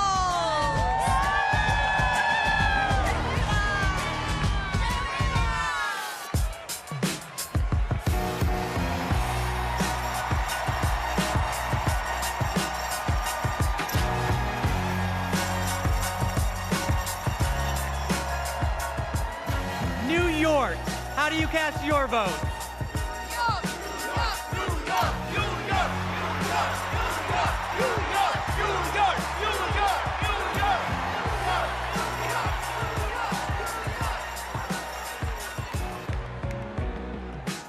Mr. Secretary, my name is Henry Garrido. I am from the great state of New York. Unions not only build a strong middle class across this country. That is why I'm so proud to introduce the governor of the greatest labor state of the country, Governor Kathy Hochul. As governor of the greatest state that ever existed. Hey, for New Yorkers, get used to it. From Seneca Falls, the birthplace of the women's rights movement, to Stonewall, the birthplace of the LGBTQ movement, to Stone King Mountain, the birthplace of the environmental justice movement, and the birthplace of the labor movement. We are also not just the birthplace of great progressive movements, we are the birthplace of Shirley Chisholm. We are the birthplace. We are the birthplace of Geraldine Ferraro. And we are the home of Hillary Clinton. And that's why, as the first woman governor of New York, I am so proud to cast 298 votes to make Kamala Harris the first female president of the United States of America.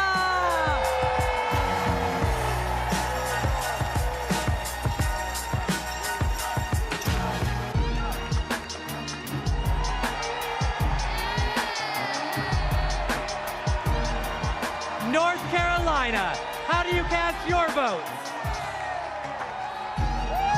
My name is Anderson Clayton. I have the honor of serving as the youngest state party chair in this country.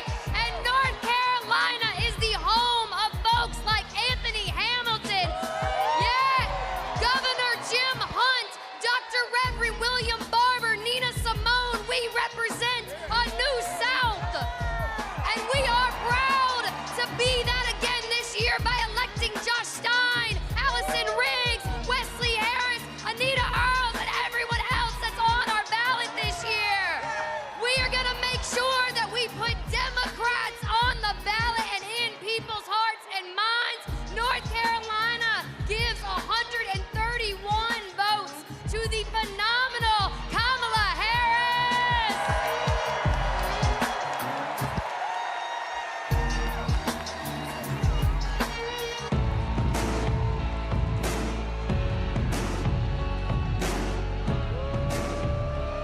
North Dakota, how do you cast your vote? Mr. Secretary, the Democrats of North Dakota, the Peace Garden State, are proud to cast our 17 votes for Vice President Kamala Harris and the best neighbor you could ever hope to have, Governor Tim Walz, for President and Vice President of the United States of America. Let's go!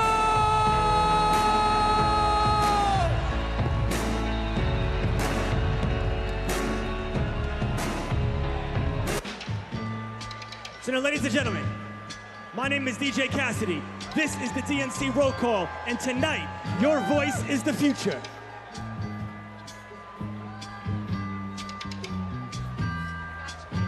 Northern Mariana Islands, how do you cast your votes? Hafaday, Tiro, and hello, everyone. We are the Northern Mariana Islands, where our customs, our culture, our land, and our oceans breathe life into our people. The earth is not red or blue. The earth is sick, and we must protect it. Home to some of the living legends in celestial navigation and to some of the friendliest people in the Pacific. We are the blue waves of the Pacific, and we are proud to cast all 11 votes for our MVP, Kamala Harris. Viva Marianas! Viva Harris Walz!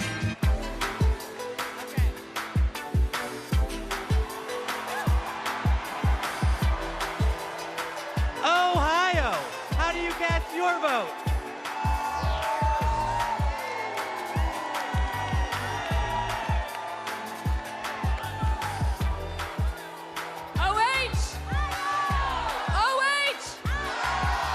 Mr. Secretary, Ohio Americans know how to make history. We put a man on the moon, and we are the founding home of the AFL-CIO. We enshrined abortion rights in our state constitution by 13 points, and we are going to send Sherrod Brown back to the U.S. Senate. As the first woman to lead Ohio Democrats, I am proud to cast our ballots for the first woman to be president of the United States. Mr. Secretary, we cast 1 vote present and 142 votes for Kamala Harris and Tim Walz.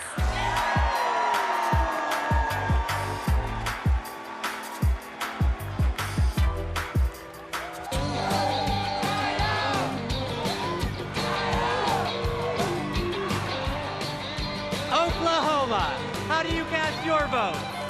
Hello from Oklahoma, where we fight for the future for all Oklahomans can be proud of. The future where working families thrive, our diversity is our strength, and our values like freedom, equality, and opportunity puts us ahead and makes Oklahoma proud. We cast our 36 votes for Kamala Harris and Tim Walz.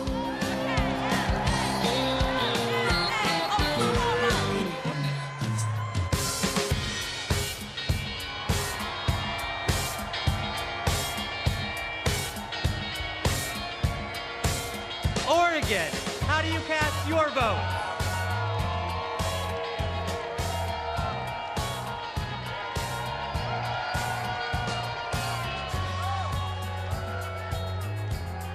From the first state in the nation to hold a presidential election with all mail-in voting, Oregon is proud to protect voting rights in America.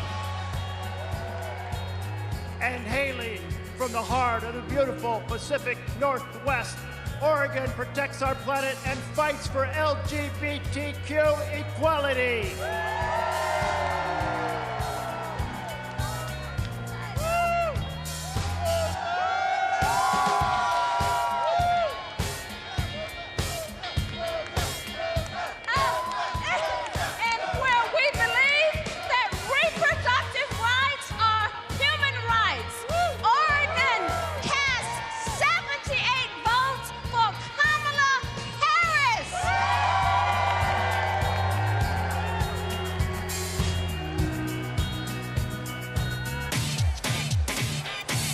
Party people in the place to be. We're now passing the mic at the DNC. It goes 1, 2, 3, let's go!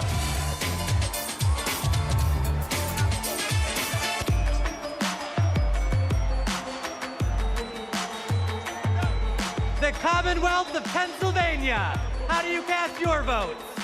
Let's go, Pennsylvania, let's go! My name is Mayor DeJuan Walker from the great city of Aliquippa, Beaver County. My city is a city of legends, the only high school in America with 3 Hall of Famers.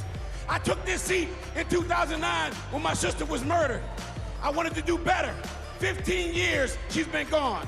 12 years this city has been under my watch. I'm grateful for the opportunity to lead my city. I'm grateful for the state of Pennsylvania. God bless everyone in this room. I love this state, thank you. I'm Governor Josh Shapiro. The proud governor of the Commonwealth of Pennsylvania, the birthplace of democracy, the birthplace of freedom, the greatest Commonwealth of all.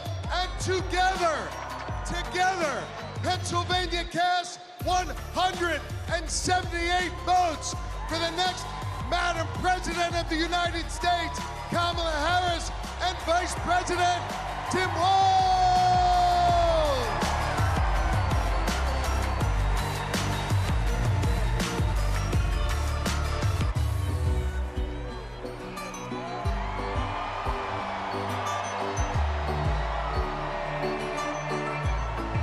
Puerto Rico, how do you cast your vote? Buenas noches. Puerto Rico, a U.S. territory known as the Commonwealth of Puerto Rico and the next state of the United States, cast para la primera mujer afroamericana de ascendencia asiática y caribeña que será presidenta de los Estados Unidos, Kamala Harris. ¡Viva Kamala!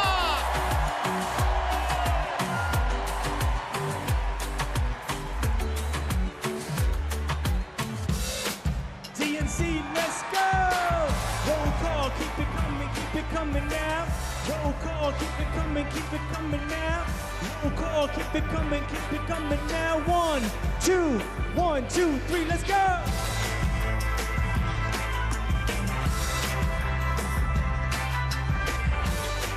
Rhode Island, how do you cast your vote? I am Joe Shikachi, Speaker of the Rhode Island House. We are the smallest state, but we have the biggest ideas. Home to the nation's first wind farm and a historic act on climate, we continue leading the way on sustainability and housing. The deep blue ocean state is proud to cast 1 vote present and 34 ballots for the next President of the United States, Kamala Harris. Yay!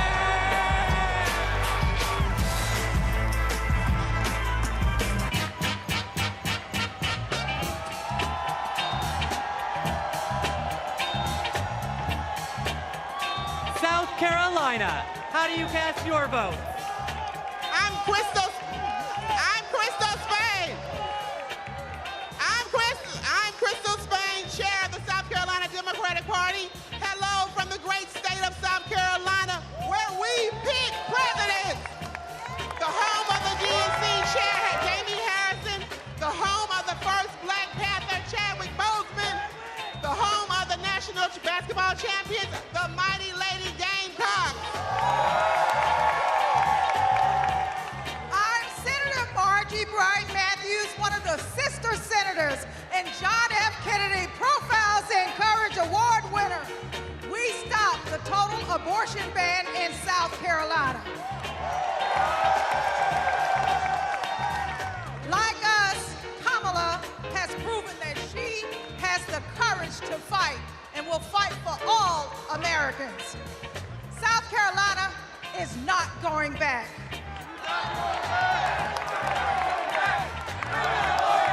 We're going forward on reproductive rights. We're going forward on voting rights. We're going forward against hate crimes. Forward with a prosecutor and not a crook.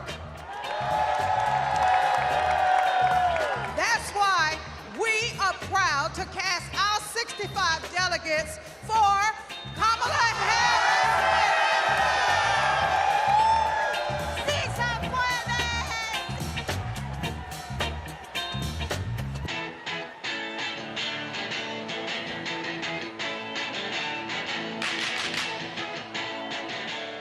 South Dakota, how do you cast your vote?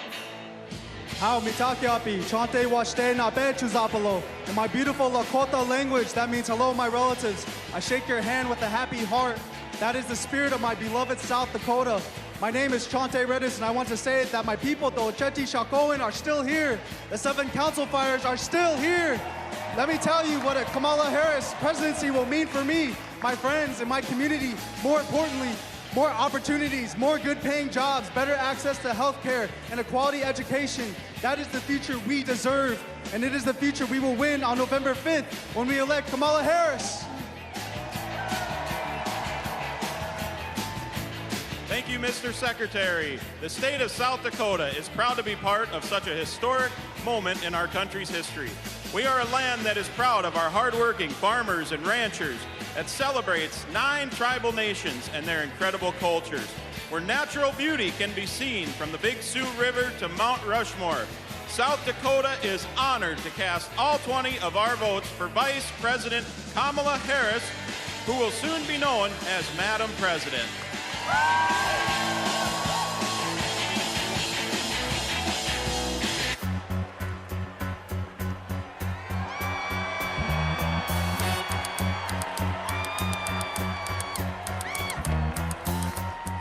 Tennessee, how do you cast your votes?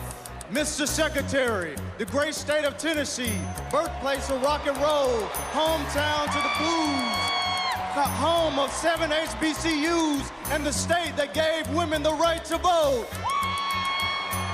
From the bluffs of Memphis to the peaks of Mountain City, the movement for justice rooted in love in Tennessee is still strong.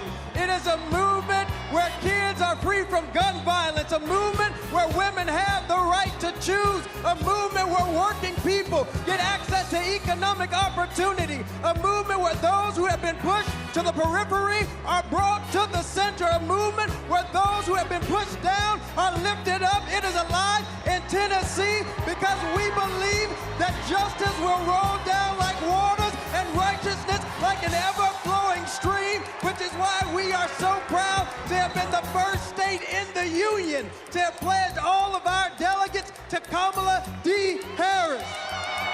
We cast 72 votes for the first woman and next president of the United States, Kamala D. Harris.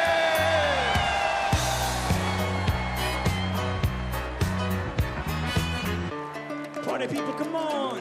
TNC, party people, come on. Roll call, party people, come on. TNC, party people, come on.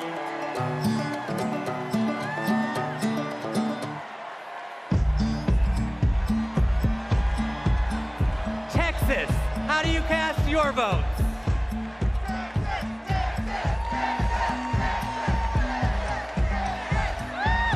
Hello, Chicago! I'm Eva Longoria from Corpus Christi, Texas, home of Selena Quintanilla, and I'm here to introduce native Texan Cecile Richards. I'm proud to be here tonight representing a tradition in Texas of progressivism and my late mother, Ann Richards, the governor of Texas, and passing it on to another great Texas heroine, Kate Cox. I'm Kate Cox, and I love being a mom. I have two beautiful children, and my husband and I have always wanted a third. But when I got pregnant, doctors told us our baby would never survive. And if I didn't get an abortion, it would put a future pregnancy at risk. But Trump didn't care. And because of his abortion bans, I had to flee my home. There's nothing pro-family about abortion bans. There's nothing pro-life about letting women suffer and even die. Today, because I found a way to access abortion care, I am pregnant again. Thank you. And my baby is due in January, just in time to see Kamala Harris sworn in as President of the United States. Mr. Secretary, my name is Gilberto Hinojosa, chair of the Texas Democratic Party, and as the nation's biggest battleground state with 40 electoral votes on behalf of 30 million Americans. Texas cast 3 votes present and 263 votes for freedom, for the future, for the first woman to serve as the next president of the United States, Kamala Harris.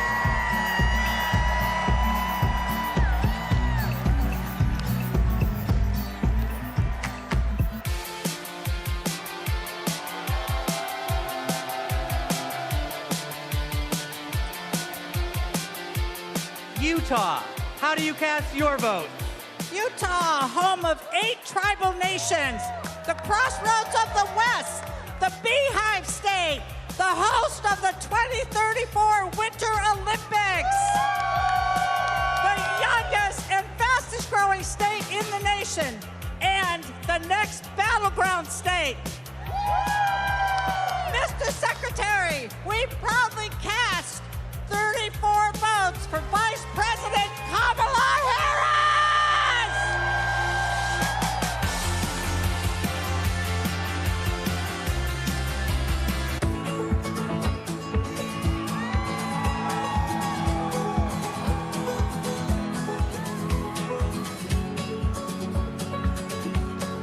Vermont, How do you cast your vote? Vermont knows the value of public education. We even have a teacher as our congresswoman. And in 1777, we were the first state to place public education in our Constitution. As someone with significant learning disabilities, I know the value of investing in every single child. We are proud to call Vermont home, and we are proud to cast our 24 votes for Kamala Harris because we are not going back.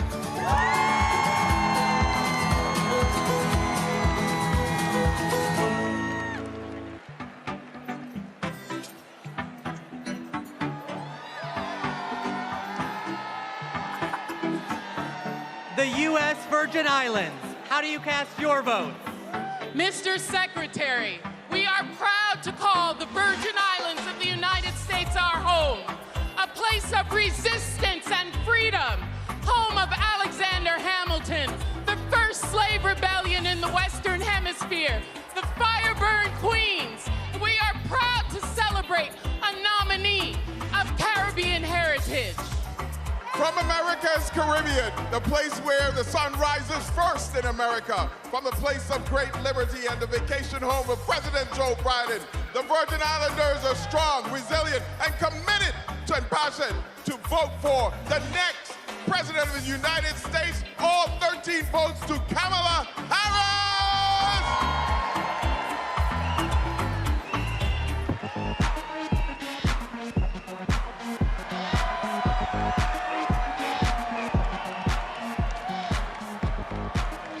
The Commonwealth of Virginia. How do you cast your votes? Mr. Secretary, the Commonwealth of Virginia is proudly represented by Senator Mark Warner and Senator Tim Kaine, majorities in the House of Representatives with 6 hardworking Congress members and majorities in the General Assembly. We also are proud to be represented by 25,000 hardworking, mostly union workers who build freedom, by building aircraft carriers and submarines. Senator Warner. Virginia, where this year we're going to return Tim Kaine to the United States Senate. Our Commonwealth of Virginia is proud to cast all 119 votes for the next President, Kamala Harris.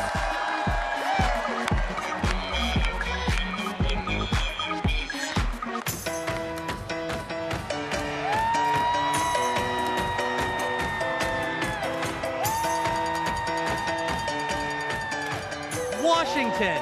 How do you cast your vote?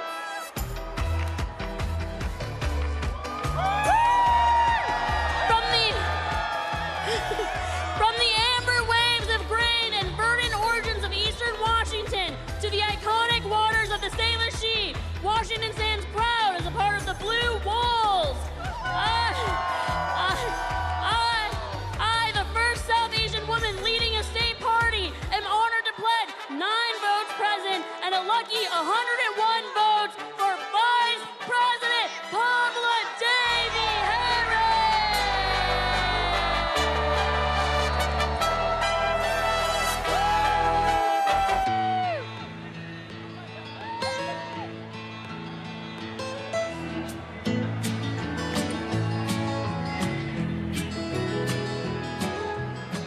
West Virginia. How do you cast your votes? My name is Jean Evansmore, and I'm 83 years old. And as such, I am the oldest of the delegates in West Virginia. Most 83-year-olds that I know are spending time with their grandchildren or traveling. But I'm here, suited up and ready to battle.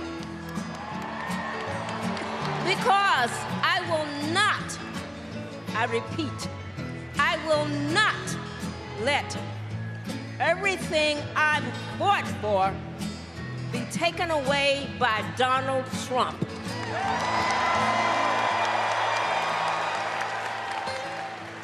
My name is Catherine Prather. I am 18 years old, and I am the youngest delegate from West Virginia. I'm suited up and ready for battle because I will not let my freedoms and my future be taken away by Donald Trump.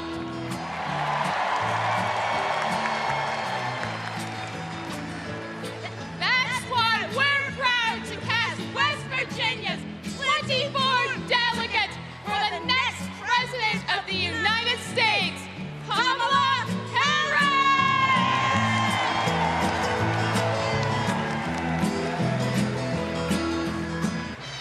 Ladies and gentlemen, my name is DJ Cassidy. Now, are you ready?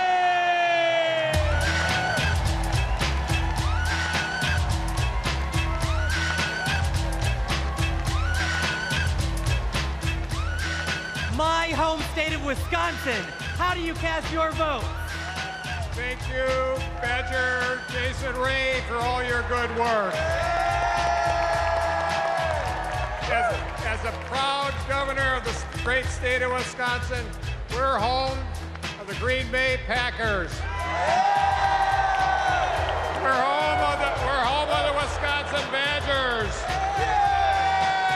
We're home of the Milwaukee Brewers. And the Milwaukee Bucks, as well as U.S. Senator, our best U.S. Senator, Tammy Baldwin.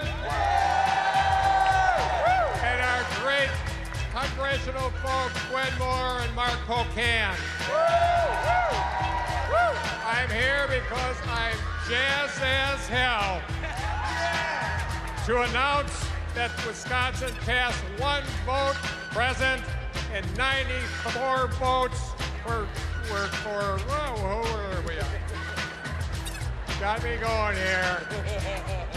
Former Wisconsinite, former state, oh my God. We love you, Jody! We love you, Jody! 94 votes for.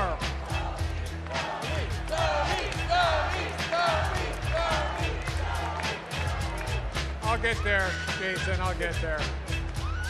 94 votes for former Wisconsinite, Vice President, and our next President of the United States of America, Kamala Harris.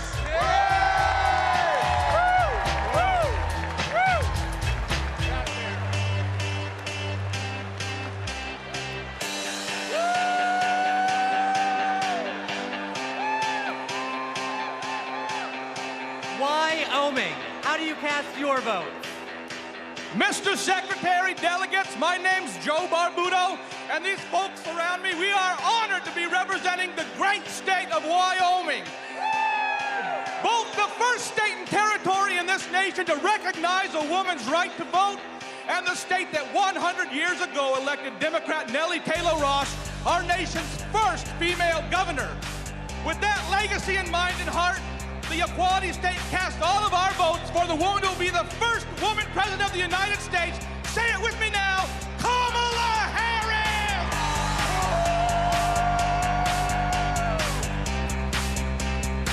All right. Good job.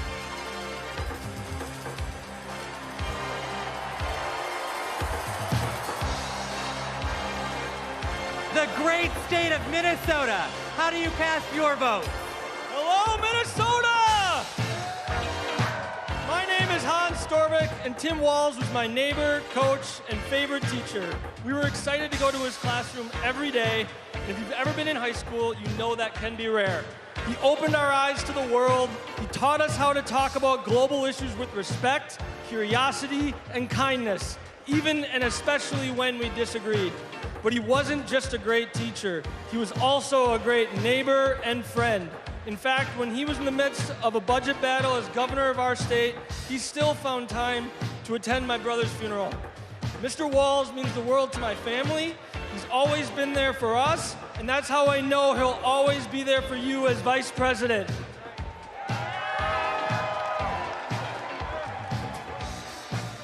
Thank you, Hans. Minnesota, let me hear you.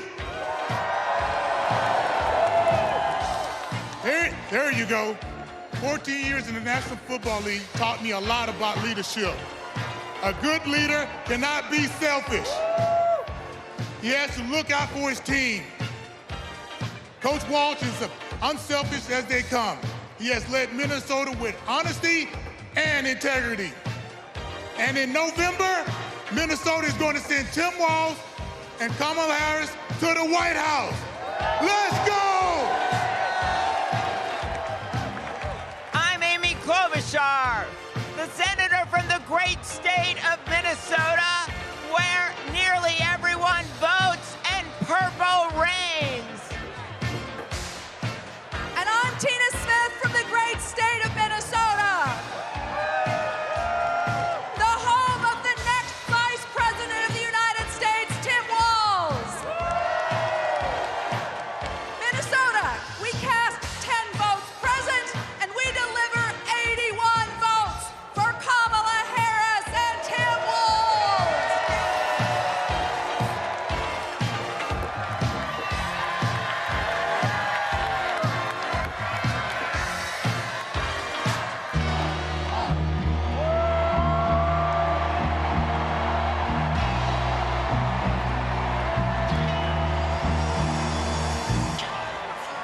The great state of California. How do you cast your vote?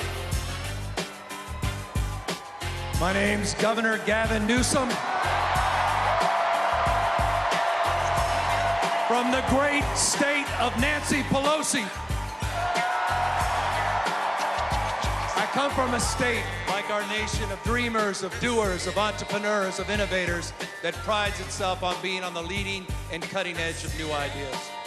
California is the most diverse state in the world's most diverse democracy. And we pride ourselves on our ability to live together and advance together and prosper together across every conceivable and imaginable difference.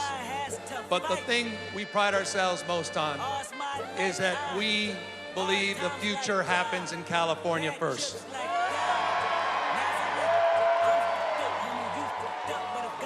And Democrats, I've had the privilege for over 20 years to see that future taking shape with a star in Alameda courtroom by the name of Kamala Harris. I saw that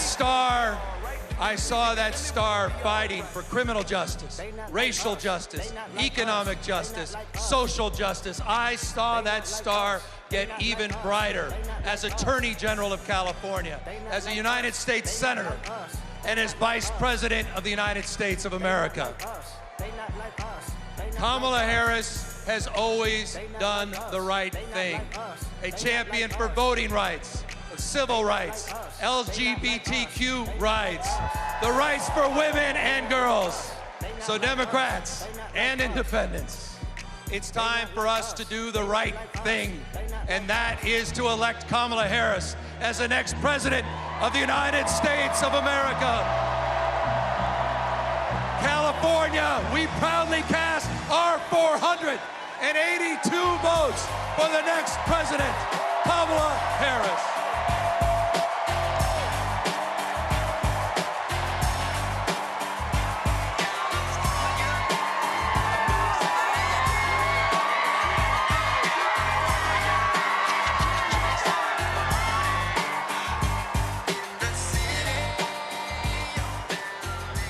Thank you to everyone who participated in our celebratory roll call. Delegates, please know how critical you are to this process, both now and earlier this month when we conducted our virtual roll call. I am thrilled to reaffirm Kamala Harris as the Democratic nominee for President of the United States.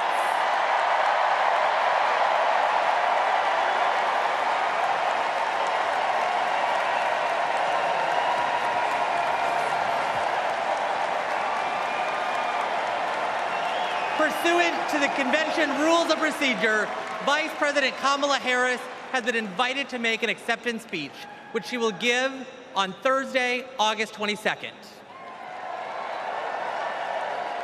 But now, a special surprise. It's my pleasure to introduce our party's official nominee for President of the United States, live from my home state of Wisconsin, Vice President Kamala Harris.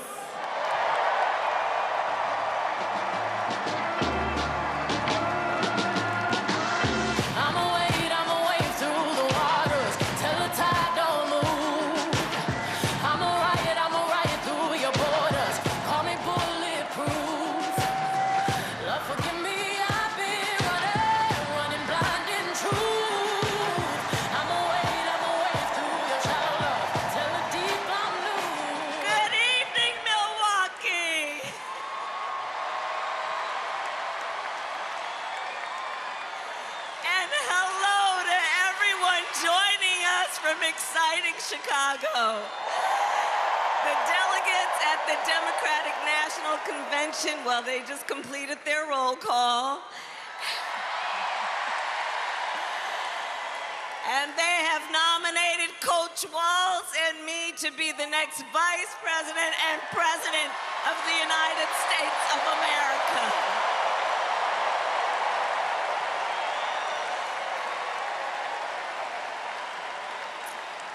I thank everyone there and here for believing in what we can do together. We are so honored to be your nominees. This is a people-powered campaign, and together we will chart a new way forward. A future for freedom, opportunity, of optimism and faith. So to everyone in Chicago and across America, thank you. Thank you. Thank you. And you're going to hear from our wonderful second gentleman shortly. I'll see you in 2 days, Chicago.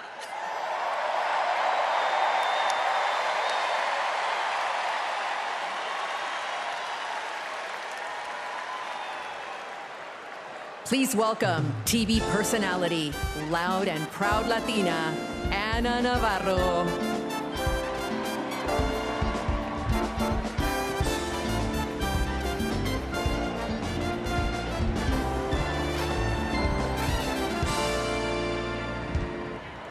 Buenas noches, Chicago. So tell me, are you excited? Wow, what energy, what a moment. I have to tell you, I will never stop being the little refugee girl who came to this country at the age of 8. Thank you for inviting me to be here. Welcome to the second night of the Democratic National Convention. Let me tell you about the Kamala Harris I know. She is legitimately a joyful, optimistic leader. She cares about policy, yes, but she also cares about people and how that policy affects real people, not just the members of Mar-a-Lago. And you know what else? Kamala Harris, she likes dogs. And my dog, Cha-Cha, likes her. Dogs are good judges of character. So are cats. We cannot elect a president who does not like dogs or hangs around with people who shoot them. Now, let's be serious. Donald Trump and his minions call Kamala a communist. I know communism. I fled communism from Nicaragua when I was 8 years old. I don't take it lightly. And let me tell you what communist dictators do. And it's never just for one day. They attack the free press. They call them the enemy of the people, like Ortega does in Nicaragua. They put their unqualified relatives in cushy government jobs so they can get rich of their positions, like the Castros do in Cuba. and they refuse to accept legitimate elections when they lose and call for violence to stay in power, like Maduro is doing right now in Venezuela. Now, you tell me something. Do any of those things sound familiar? Is there anybody running for president who reminds you of that? And I know one thing, it's not Kamala Harris. That is not the America we love. It's not the land of freedom we treasure.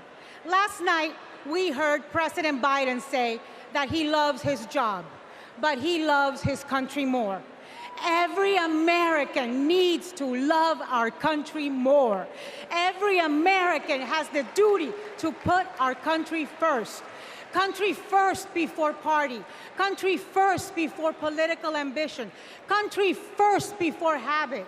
And in this election, putting country first means one thing and one thing only: voting for Kamala Harris. And that is what this night is about. That is what we're going to talk about tonight. So you know what? Let's get it started. Let's get this fiesta going.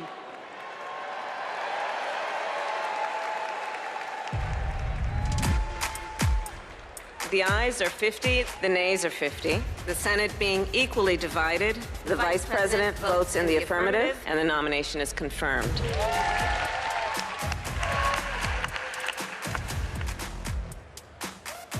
And the concurrent resolution as amended is adopted.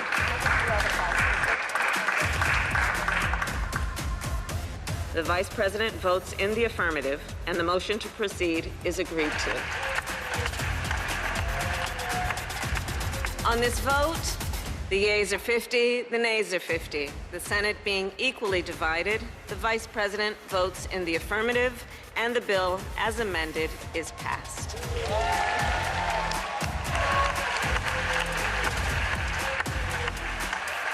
It is my honor to present the Golden Gavel to Vice President Harris, 32 tie-breaking votes.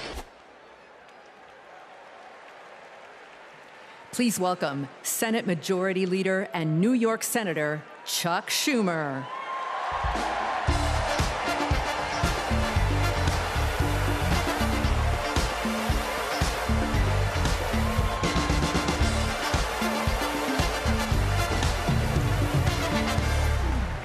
Everybody, wasn't that a great roll call?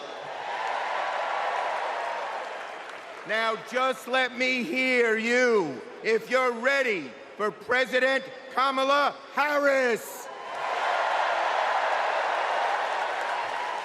Friends, we're here to talk about one thing: tomorrow, and building a better tomorrow for all Americans. This November, we can choose a brighter, a fairer, a freer future, or we can relive the dark night of Trump's American carnage. Only one candidate will move America forward: Kamala Harris. Vice President Harris has been the best partner Senate Democrats could ever have asked for. Under her and President Biden's leadership, Senate Democrats lowered prescription drug prices and created millions of good-paying American jobs. I worked with Kamala Harris when she was Senator Harris. I saw a leader who was fearless, who stood up for middle-class families like the one she was raised in, who focused on things that really mattered: helping parents raise their kids, safe neighborhoods, safe schools, and building an opportunity economy that gives everyone a shot at the American dream. She will lead America forward into a brighter future, but she can't do it alone. She needs a Democratic majority in the Senate of the United States. Now, my friends, 2 years ago, the naysayers said Senate Democrats stood no chance in the midterms. I told them, just you wait. We're going to keep the Senate and maybe pick up a seat or two, and that's exactly what happened. Well, ladies and gentlemen, my good friends at this convention, I am telling all of you now, we're going to hold the Senate again, and we're poised to pick up seats.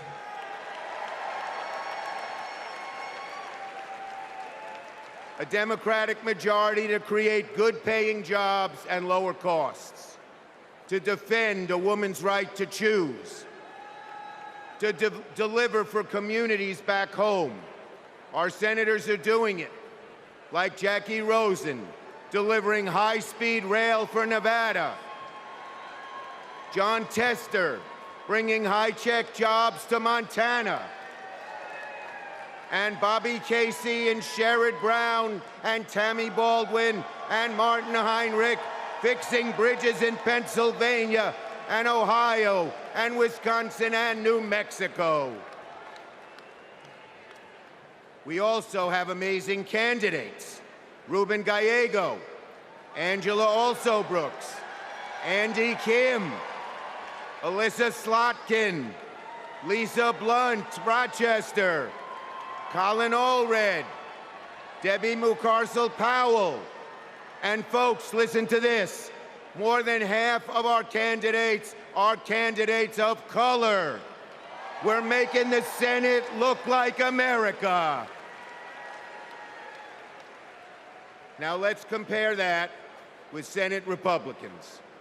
Senate Republicans pretend to care about middle-class families, but they voted no on expanding the child tax credit, and J.D. Vance didn't even show up to vote.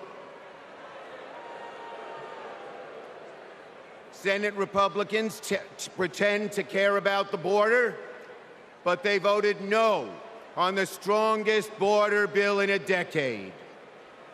Republicans tend to care about freedom, but they voted no on a woman's right to choose. No to safeguard IVF. No to birth control. That is just a taste of their extreme agenda. Is that what we want for America? Do we want a Republican Senate that assaults reproductive freedoms? Do we want a Republican Senate that cuts taxes for the rich, rigs the game for big oil and big pharma? Well, folks, the choice is ours. Now, let me close on a personal note. As the highest-ranking Jewish elected official in American history, I want my grandkids and all grandkids to never, never face discrimination because of who they are. But Donald Trump, this is a guy who peddles anti-Semitic stereotypes. He even invited a white supremacist to Mar-a-Lago. And unfortunately, his prejudice goes in all directions. He fuels Islamophobia and issued a Muslim ban as president. Tonight, folks, I am wearing this blue square to stand up to anti-Semitism, to stand up to all hate. Our children, our grandchildren, no matter their race, no matter their creed, their gender or family, deserve better than Donald Trump's American carnage. So, are you ready to make sure Donald Trump never, ever gets near the White House again? So let's elect Kamala Harris, Tim Walz, and a Democratic majority in the Senate and keep the torch of freedom burning bright for generations to come. On to victory in November.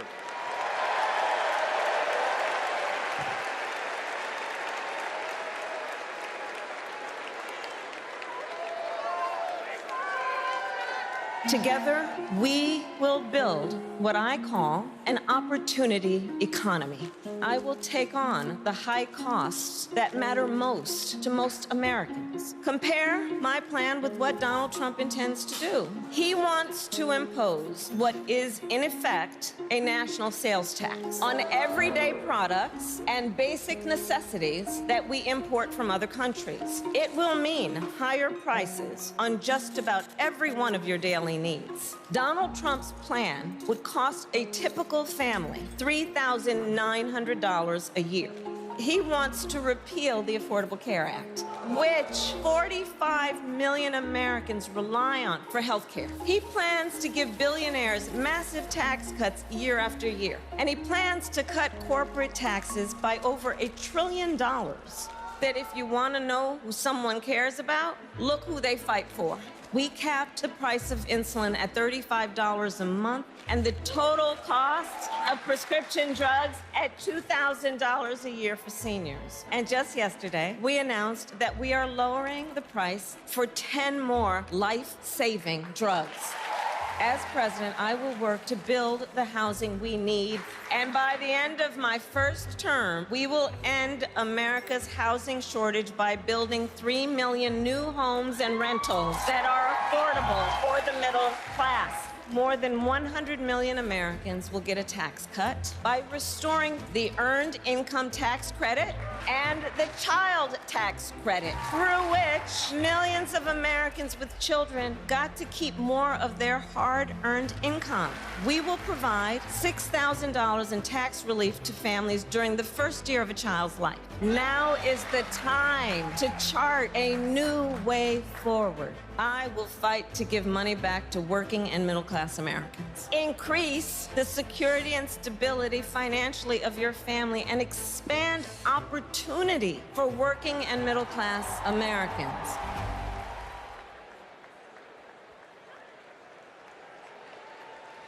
Please welcome Vermont Senator Bernie Sanders.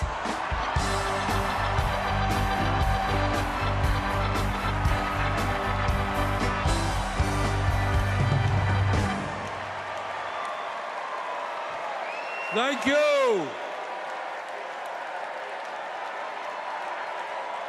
Thank you. My fellow Americans, it is an honor to be with you tonight because we're laying the groundwork for Kamala Harris to become our next president. And let me tell you why that is so important. I want you all to remember where we were 3.5 years ago.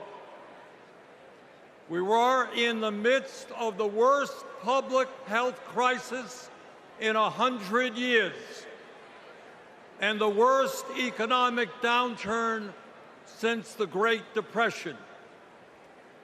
3,000 Americans were dying every day, and our hospitals were overwhelmed with COVID patients. All across the country, businesses were shutting down. Unemployment was soaring. Workers were losing their health insurance. Schools were closing. State and city budgets were running out of money. People were being evicted from their homes. Children in America were going hungry. That was the reality the Biden-Harris administration faced as they entered the Oval Office. A nation suffering, a nation frightened, and people looking to their government for support. And within 2 months of taking office, our government did respond.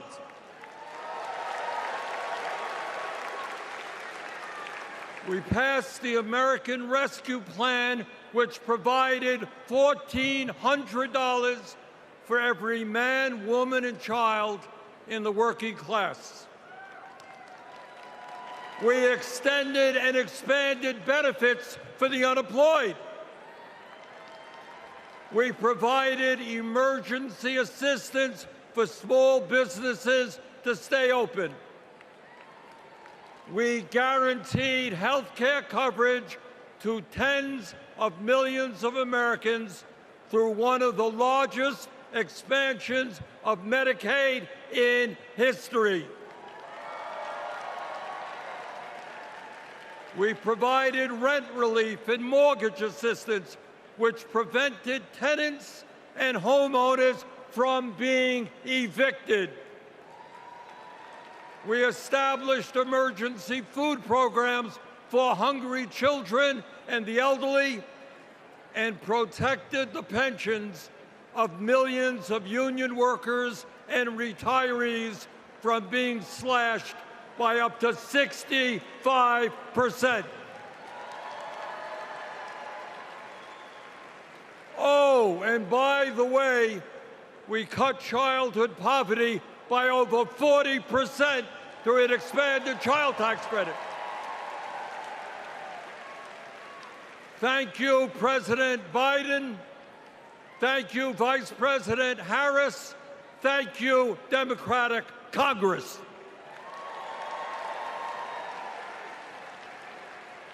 Now, I say all of this not to relive that difficult moment, but to make one simple point.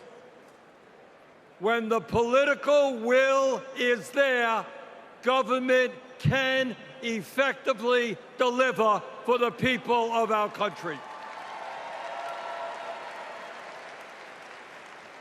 And now we need to summon that will again, because too many of our fellow Americans are struggling every day to just get by, to put food on the table, to pay the rent, and to get the health care they need.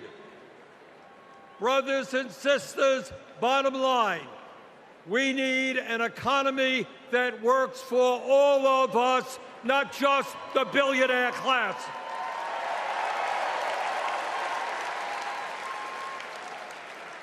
My fellow Americans, when 60% of our people live paycheck to paycheck, the top 1% have never, ever had it so good.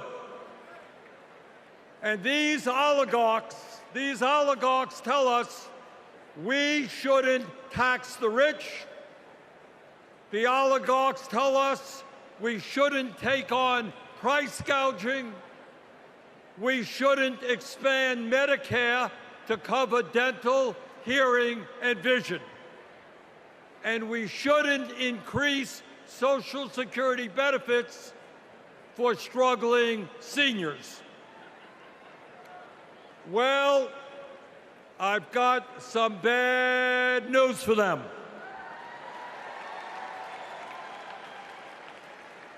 That is precisely what we are going to do.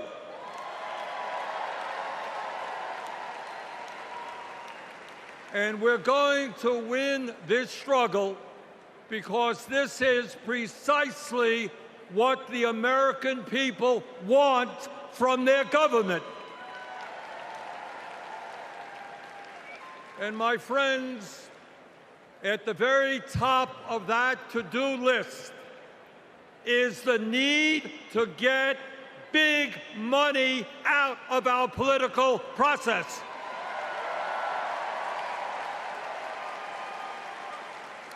Billionaires in both parties should not be able to buy elections, including primary elections.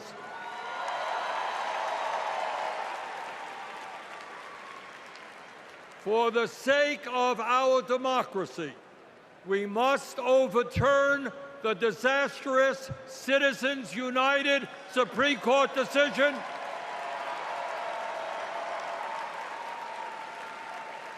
and move toward public funding of elections. And let me tell you what else we must do. We need to join the rest of the industrialized world and guarantee health care to all people as a human right, not a privilege. We need to raise the minimum wage to a living wage. We need to pass the PRO Act so that workers can organize in unions and gain the decent pay and benefits they deserve. We need to strengthen public education, raise teachers' salaries, and make sure that every American, regardless of income, receives the higher education he or she needs. We need to take on Big Pharma and cut our prescription drug costs in half so that we no longer pay any more than other countries. Joe and Kamala made sure that no senior in America pays over $35 a month for insulin. We need to make sure that reality is true for every American. I look forward to working with Kamala and Tim to pass this agenda. And let us be very clear. This is not a radical agenda. But let me tell you what a radical agenda is. And that is Trump's Project 2025. At a time of massive income and wealth inequality, giving more tax breaks to billionaires is radical. Putting forth budgets to cut Social Security, Medicare, and Medicaid is radical. Letting polluters destroy our planet is radical. And my friends, we won't let that happen.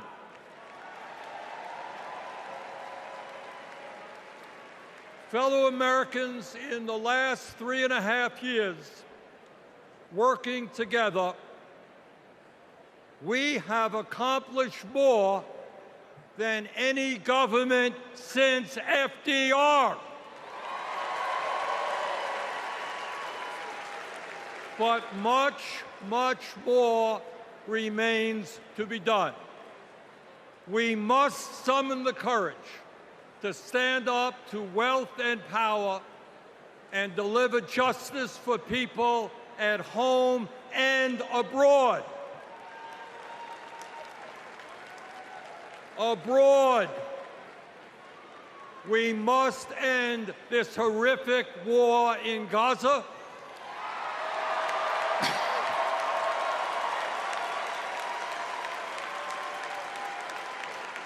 Bring home the hostages and demand an immediate ceasefire.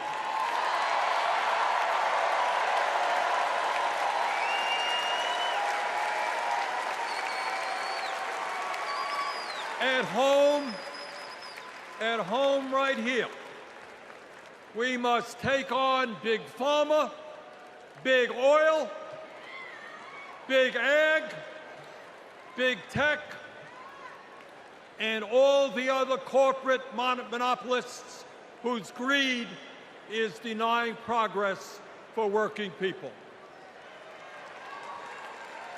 On November 5th, let us elect Kamala Harris as our president, and let us go forward to create the nation we know we can become. Thank you all very much.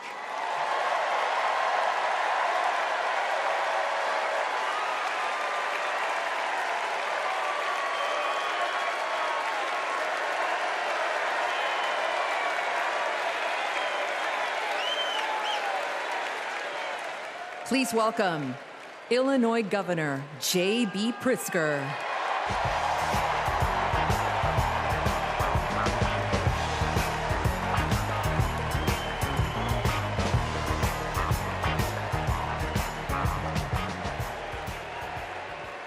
Fellow Democrats, welcome to Chicago.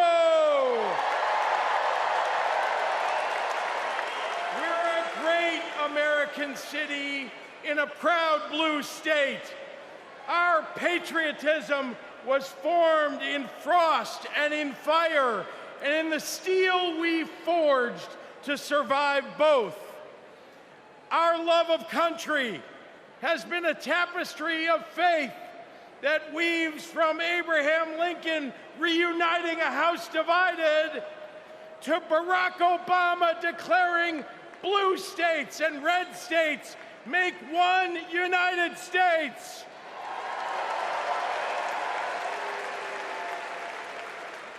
Now, Illinois' presidential pedigree is unmatched.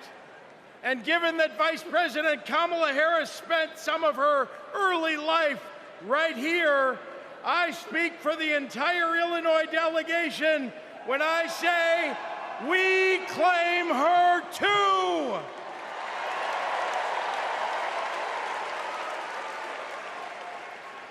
Now, one president we will never claim is the con artist the Republicans nominated in Milwaukee last month. Donald Trump once called Chicago embarrassing. To quote a great Chicagoan who won 6 world championships on these very grounds, we take that personally.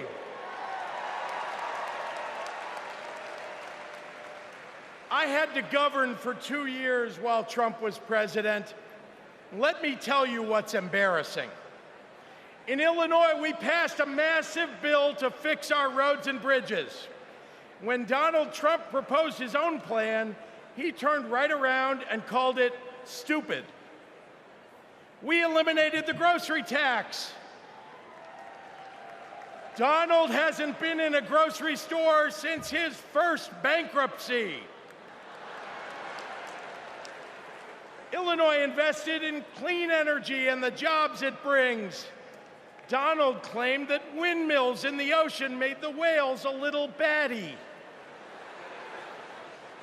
During COVID, we supported small businesses and jobs. And Donald told us to inject bleach. Donald Trump thinks that we should trust him on the economy because he claims to be very rich. But take it from an actual billionaire.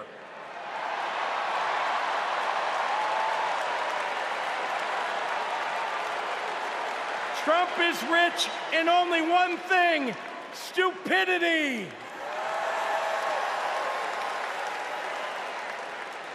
Now, I meet with business leaders all the time, and there's one universal thing they all need: people. They need more workers to fill all the jobs they have. But the anti-freedom, anti-family policies of MAGA Republicans are driving workers away. Here's the thing. Americans don't want to be forced to drive 100 miles to deliver a baby because a draconian abortion law shut down the maternity ward. Americans want the hope of giving birth through IVF, not the fear that it might be taken away. Americans with LGBTQ kids don't want them facing discrimination at school because the state sanctioned it. Americans want to go to their neighborhood grocery store and not have to worry about some random guy open carrying an AR-15.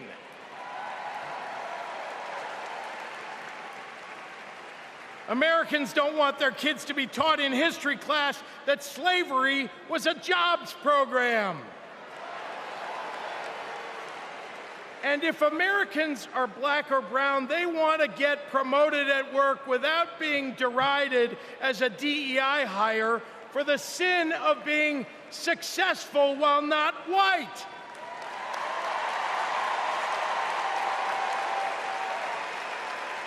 Let's be clear. It's not woke that limits economic growth. It's weird. And these guys aren't just weird, they're dangerous. Democrats are for lower taxes and higher wages, less inflation and more business growth. We just think it's wrong to craft those policies for Elon Musk and not for everyday working people. That includes a secure retirement and good health care. We think the government should help you prosper, not police who you're sleeping with. More than anything, Democrats want economic policies that are kind, not cruel. But Trump chooses cruelty every time. After all, everything he's achieved in his own life has been by hurting someone else. Kamala Harris and Tim Walz, well, they've spent their lives lifting people up, not pushing them down. They know that a White House that leads with kindness looks at someone who is struggling and sees not what they might cost society, but what they might create for it.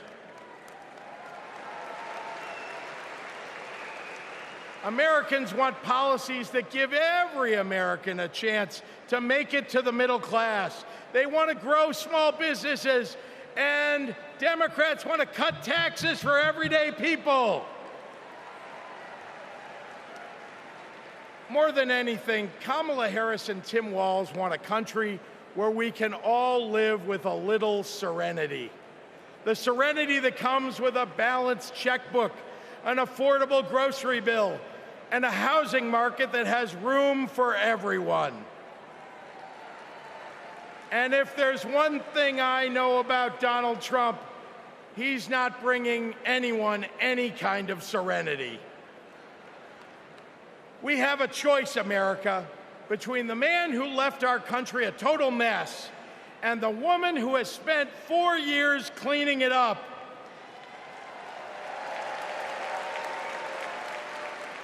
And I think it's time we stop expecting women to clean up messes without the authority and the title to match the job.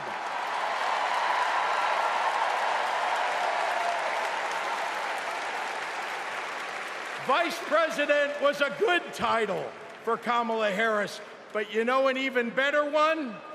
President of the United States of America. Let's go get him!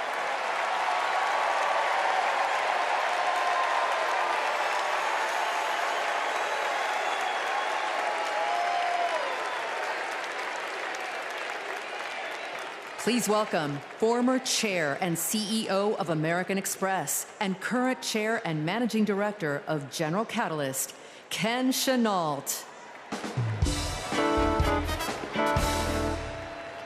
My fellow Americans, for 17 years, I ran American Express, one of the greatest companies in this country. America has thousands of great companies, more than any other nation in the world. And that's not by accident. The United States is the best place in the world to do business because of the values on which our country was built. Democracy, the rule of law, free and fair elections, the peaceful transfer of power. As a business leader, I have seen firsthand why democracy is so important. Democracy provides the foundation upon which American business and our economy depend. Character and values matter. In business, nothing is more important than trust. In America, we have to trust our president will protect democracy. We have to be certain they'll follow the law and serve the nation, not themselves. Business requires stability and certainty that our democracy will endure. Our economy and democracy are tightly linked. Both only grow stronger when Americans, despite our differences, are willing to work together. At this moment, when our politics pits one group against another, that's what's remarkable about Kamala Harris. She is for all Americans. She understands it's possible, in fact necessary, for a president to be both pro-business and pro-worker. Kamala Harris understands that government must work in partnership with the business community. She knows that a market-based economy needs a strong and effective government. Kamala Harris understands that we need to help entrepreneurs turn good ideas into thriving companies, that we can create good-paying jobs by helping manufacturers expand. Kamala Harris believes in growing the economic pie for the benefit of current and future generations. Unlike her opponent, she knows the way not to build an advanced economy is a broad tariff that would only raise prices, hurt consumers and businesses, and cost jobs. She knows the way not to do it is to give people like me a tax cut when that money should be invested to grow the middle class. If you want to lead, you have to be willing to serve. Kamala Harris's vision for the economy serves us all. She has demonstrated throughout her career that she wants to serve all people and wants all Americans to have the opportunity to work to achieve their own share of the American dream.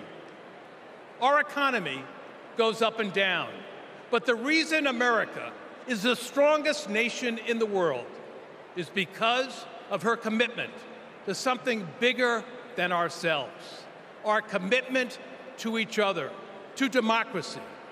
That's what this election is about.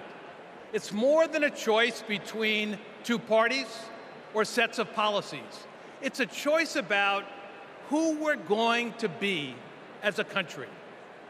In his words and actions, Kamala Harris's opponent has shown us that he does not believe in our democratic values, and he will seek only to serve himself and his desire for vindication and vengeance. Kamala Harris will face the facts.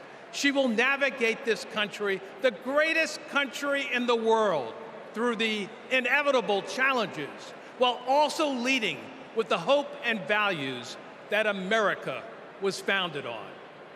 Kamala Harris understands that the role of a leader is to instill hope, to repudiate the merchants of fear, and focus on ensuring that the best days are ahead of us.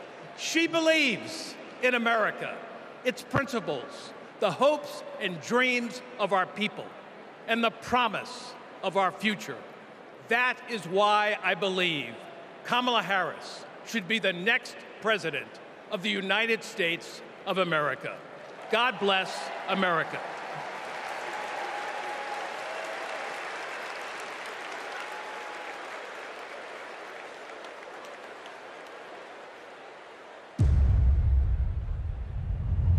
repeal Obamacare. Donald Trump over the weekend again threatened to repeal Obamacare. This would lead to Americans having their health insurance taken away. There are about 19 million people with coverage through Medicaid expansion, another 16 million enrolled through the ACA's health insurance marketplaces, and we'd probably be talking about many millions of people becoming uninsured. Biggest worries, losing the safety net of pre-existing conditions coverage. What happens if you lose this insurance? Our son would die. What makes you think this isn't just a hollow threat? This is one of the few campaign promises that he actually tried very hard to keep. So we better believe him when he says he's coming after this. Even if you have insurance from your employer, you will be affected because your premiums would be going up. We're looking at a lot of people who could lose their health insurance. Please welcome New Mexico Governor Michelle Lujan Grisham.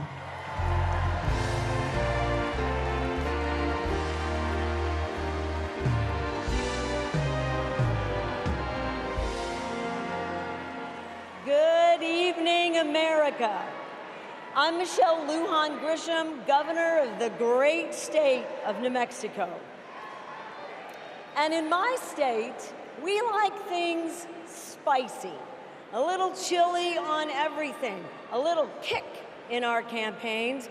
And let me tell you, we are feeling en fuego right now. We are fired up to elect Kamala Harris President of the United States. This election is about protecting our democracy and securing our freedoms, including the right to affordable, quality health care. Now, this issue is personal to Vice President Harris, whose mom passed away after a battle with colon cancer. And it's personal to me. At 2 years old, my sister was diagnosed with a tumor that was incurable and made her uninsurable by the time she was 3.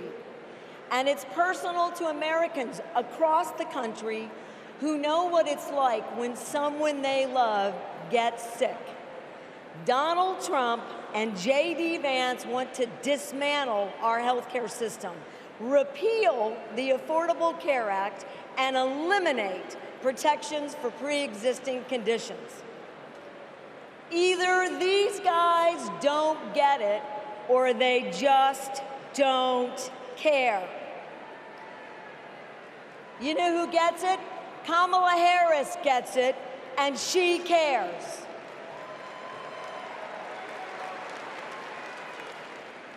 As Attorney General, she took on drug companies that jacked up prices and hospitals that overcharged patients. And when Republicans tried to kill the Affordable Care Act, she stood up in the Senate, voting not just no, but hell no.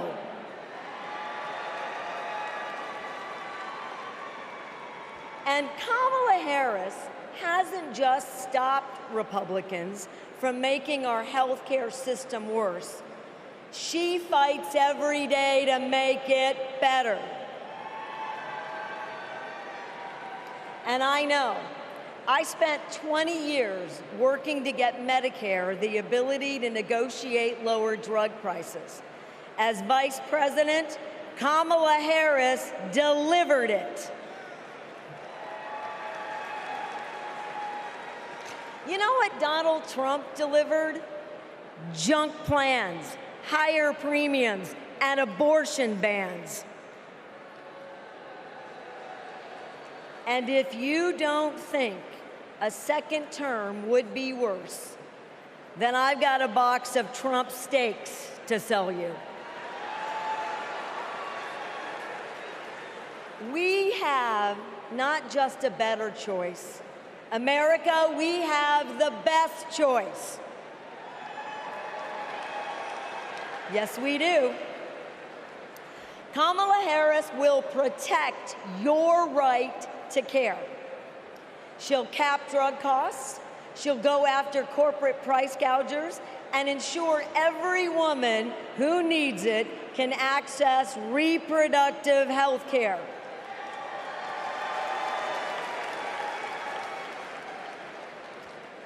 That's the president I want. And that's the president America needs. And with your help, that's the next president of the United States. President Kamala Harris.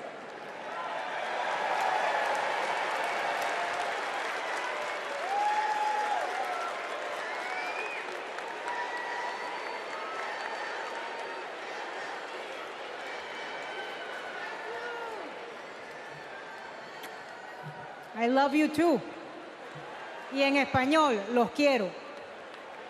So, my mom, like Kamala's mom, got sick.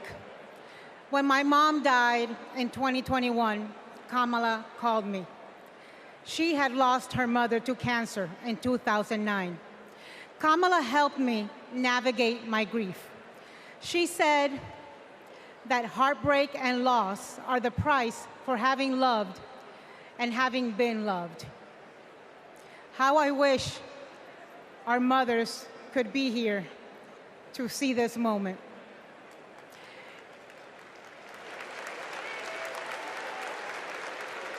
In the next 4 years, America will invariably have moments of great sadness and pain in our country.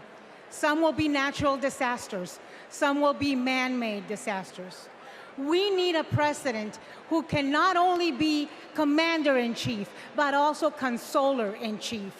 We need a president with empathy, capable of lifting us up when we are down. We need a president who is capable of holding us in a big, great hug when we need it. That is Kamala Harris. Donald Trump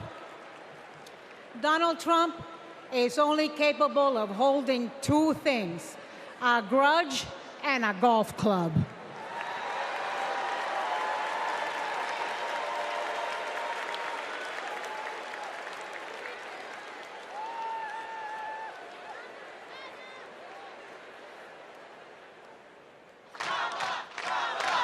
I remember when Kamala was first running for district attorney and people were like, oh, I don't know if she's tough enough. And I just had to laugh because I'm like, you don't know my sister. Kamala had been a hard and tough prosecutor in Alameda County, prosecuting men who were pimping young girls and rapists. Kamala wanted to make sure that murderers and child abusers face meaningful accountability and consequences for those actions. One of the cases that she had early in her career was where a man had scalped his girlfriend. And she ended up getting a conviction, getting justice for that woman. She came to San Francisco to protect victims, and she was elected to be district attorney of San Francisco. Kamala knew that we needed to be smart on crime, and if hell, no one else was gonna do it, that she was gonna do it. If I'm gonna keep my promise to you to keep you safe, I better talk with you about what I'm doing in terms of crime prevention. Investing in people coming out of prisons is the smart thing to do for law enforcement. Forget that it's just the right thing to do. That was a young Kamala Harris. She's only gotten more fierce. I've never seen her back down from a fight, and when she fights, she wins. When Kamala became Attorney General, she wanted to protect people, but also to fundamentally pursue justice. Being smart on crime starts with being tough on violent crime. From a statewide perspective, I think we were concerned about the rise of gang violence. In San Joaquin County, we saw this tremendous change in our community, and it hit us like a wave. We saw an increase in human trafficking, narcotics, and guns. Let it be clear to anyone who would menace this state with violence, to those who prey on the weak and the vulnerable, justice will be swift and certain in the state of California. She was always hunting the kingpins. but we didn't have partnerships with DOJ or FBI or DEA or any of those law enforcement agencies. Now, we all work collaboratively to help all the counties in California. Because of her, we destabilized organized crime, disrupt these flows of guns, human beings, and narcotics. We are here this afternoon to announce the shutting down of one of the biggest and most organized threats to the safety of the Central Valley. I really think of her as fearless, as a fighter. Kamala just perseveres, and mommy would say it's too hard is never an excuse. Making excuses is a failure to not only take responsibility, but to take action. If you have the will, the desire, the passion, the commitment, there is no challenge that is insurmountable.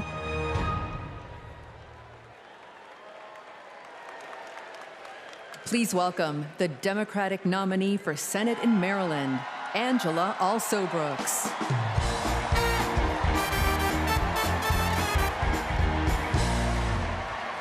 Good evening, America, and hello, Maryland.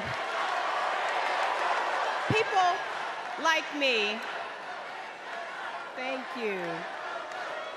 People like me, stories like mine don't usually make it to the United States Senate, but they should.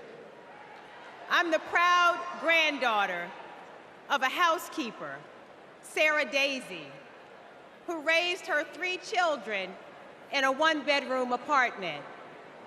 It was her dream to work in government to help people. That meant taking a typing test. But she didn't know how to type, and she couldn't afford a typewriter. So she put a white piece of paper on the refrigerator and drew a keyboard on it.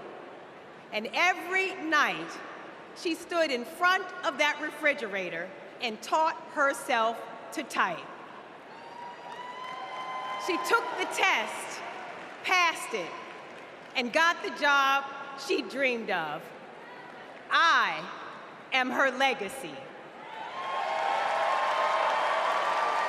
And tonight, I am a candidate for United States Senate from the great state of Maryland.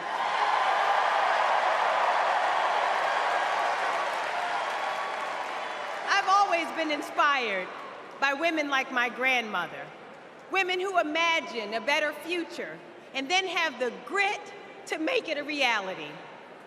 One of those women is a friend, a mentor, and a role model.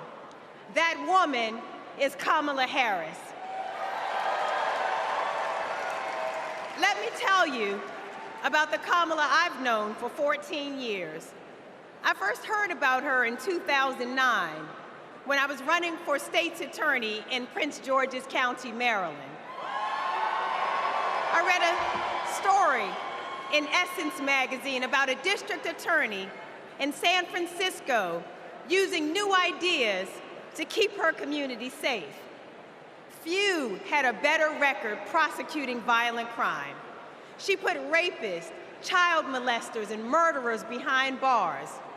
But what she knew was that violent crime accounts for about 30% of all crimes. For the 70% that are nonviolent, she created a first-of-its-kind program called Back on Track.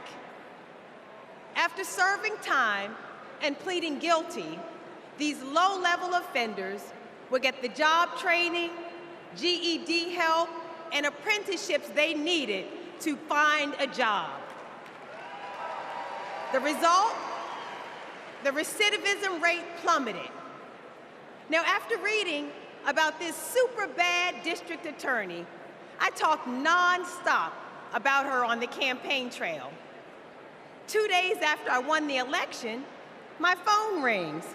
It's Kamala Harris calling to congratulate me and ask how she could help. She helped me bring Back on Track to Maryland. And wouldn't you know it, crime went down and economic growth went up. Back on Track is now a national model. Now Donald Trump says if Kamala Harris is elected, tough guys will treat her like a play toy. Do you know who else thought that? The drug cartels she busted, the big oil companies she made pay for polluting, the big banks that she made pay $20 billion to homeowners they ripped off. Getting justice for others isn't a power trip for her. It's a sacred calling. And hear me, Kamala Harris knows how to keep criminals off the streets. And come November, with your help, she'll keep one out of the Oval Office.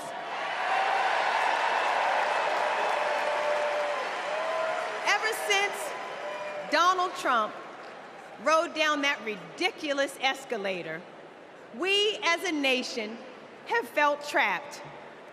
Every national decision has been made in reaction to this one man and his extremist MAGA movement. We are still frozen by the fear that Donald Trump might once again come to power. And it's not just our politics that have been trapped, it's our imagination. And then Kamala came along. Kamala has reminded us that we don't need to fear anything, not the future, and certainly not that man. This is our moment to leave Donald Trump where he belongs, in America's past. We stand with Kamala Harris because we as a country are not going back. For the ancestors who sat at lunch counters and made sure that we all had the right to vote, we are not going back. For the mamas and grandmamas who marched to make sure that women could control our own bodies, we are not going back. For the parents who work from can't see in the morning until can't see at night, not so that they will have a better future, but so that their children will have a better life. We are not going back. When facing an obstacle, my father has often said to me, your faith is stronger than your fears. Tonight, our faith is stronger than our fears. Faith in the promise of America. Faith in the American idea, in the American values that we share. Faith that we, the people, can choose a new leader, a better future for the people. Faith that as dark as our days and challenges have sometimes felt, it's always darkest before the dawn. We know that we can endure for a night because joy cometh in the morning. Morning is coming. Morning is coming. And that joy will be led by Kamala Harris. Thank you so much.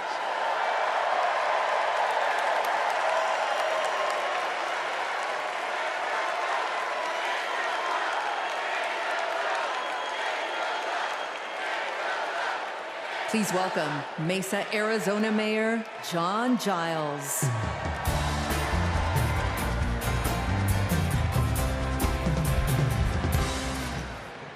Good evening. I have a confession to make. I'm a lifelong Republican. So I feel a little out of place tonight, but I feel more at home here than in today's Republican Party. The grand old party has been kidnapped by extremists and devolved into a cult, the cult of Donald Trump. Trump doesn't know the first thing about public service. Like a child, he acts purely out of self-interest. We all need an adult in the White House, and we've seen what happens when we don't have one. Trump made a lot of lofty promises: unlimited economic growth, American manufacturing reborn, a secure border. Turns out Donald Trump was all talk. He wanted our votes, but he couldn't deliver a thing. But these days, my city of Mesa, Arizona is on the move. I'm going to ribbon cuttings every single week, all because Joe Biden and Kamala Harris reached across the aisle and they delivered for my conservative community and countless more across the country. My hero, John McCain, taught us to put country over party. And that's how Vice President Harris and Governor Walz will lead too. I have an urgent message for the majority of Americans who, like me, are in the political middle. John McCain's Republican Party is gone, and we don't owe a damn thing to what's been left behind. So let's turn the page. Let's put country first. Let's put adults in the room where our country deserves. Thank you.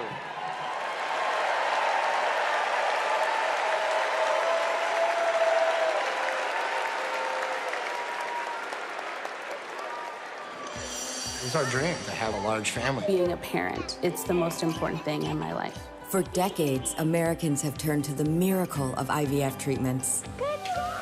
She felt like a dream come true. The fact that she was able to build a family, that's why I do what I do. Without IVF, I don't know how this would have been possible. IVF treatment gives many patients an opportunity to have a family. I love that I get to help people every day become parents. But a party that pretends to be pro-family wants to put a stop to this. They are attacking the right to expand and start a family. It's unthinkable. They may never have the family that they've dreamt of.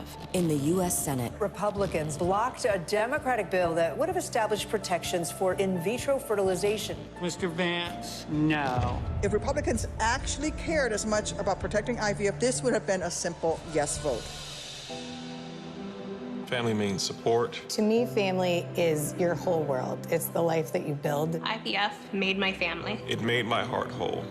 It made my life full. It made my life full. And it made my life full. And we will always fight for you, for your family, for your freedoms, and for your future. Kamala Harris and Tim Walz honor the freedoms of all families to make decisions about what is right for them, for this generation and generations to come.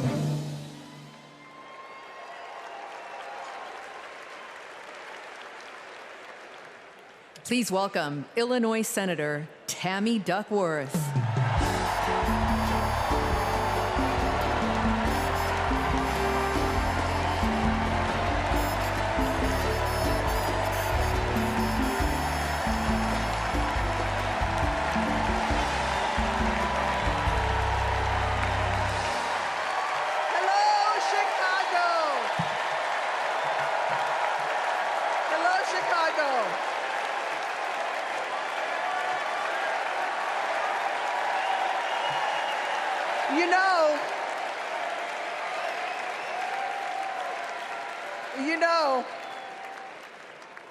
I went to war to protect America's rights and freedoms.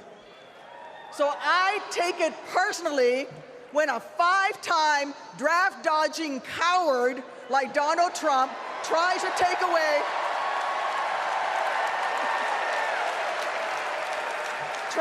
away my rights and freedoms in return, especially when it concerns my daughters. My girls, gamer girl Abigail and queen of the monkey bars, Miley, are everything to me. But they would never have been born without access to reproductive care. Because after 10 years of struggling with infertility, I was only able to have them through the miracle of IVF. But now, Trump's anti-woman crusade has put other Americans' right to have their own families at risk. Because if they win, Republicans will not stop at banning abortion. They will come for IVF next. They'll prosecute doctors. They will shame and spy on women. And if you think that's far-fetched, just look up what happened in Alabama last year. So let me say to every would-be parent, I see you, I'm with you. And together, in November, we'll send a message to old Cadet Bone Spurs.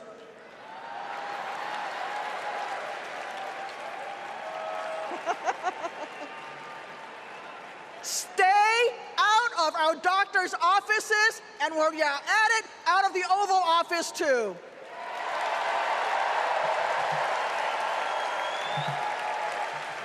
Look, my struggle with infertility was more painful than any wound I earned on the battlefield. So how dare a convicted felon like Donald Trump treat women seeking health care like they're the ones breaking the law? How dare J.D. Vance criticize childless women on cable news, then vote against legislation that would have actually helped Americans to start families? How dare the GOP endanger the dreams of countless veterans whose combat wounds prevent them from having kids without IVF, punishing our heroes for their willingness to serve? It's simple. Every American deserves the right to be called mommy or daddy without being treated like a criminal. Kamala Harris believes that. So let's make some history and elect her in November. God bless America.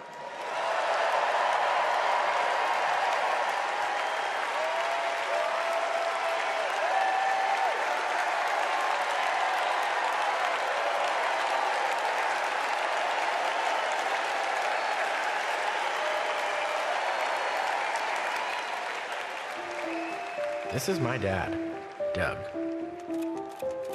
He was raised in Jersey and moved to LA when he was 16. These are his parents, Barb and Mike. They think he walks on water. This is what he wore to his bar mitzvah. And here's him at summer camp. They voted him most athletic, so he says. This is a photo McDonald's used when he was Employee of the Month. It hung on our wall for years. My dad is a lawyer, a really good one. My mom called him the crisis guy because he was everyone's first call. My parents split when I was in middle school, and that wasn't easy. That's not easy for any kid. But it helped that my parents stayed friends, and we all kept hanging together. We grew closer than ever. And then he met Kamala, the blind date that would dramatically change all of our lives forever. It was my senior year of high school. Ella and I would laugh watching them fall in love, acting like teenagers. In 2014, Kamala became Mamala. She took over Sunday night dinners and taught Doug how to actually cook. Our blended family wasn't used to politics or the spotlight, but when Kamala became senator, we were all excited to step up, especially my dad. Then Kamala became vice president. It felt like Doug was a bit out of place on Capitol Hill. I thought, what is my goofy dad doing here? But he embraced it. He left his practice after being a lawyer for 30 years. That was tough.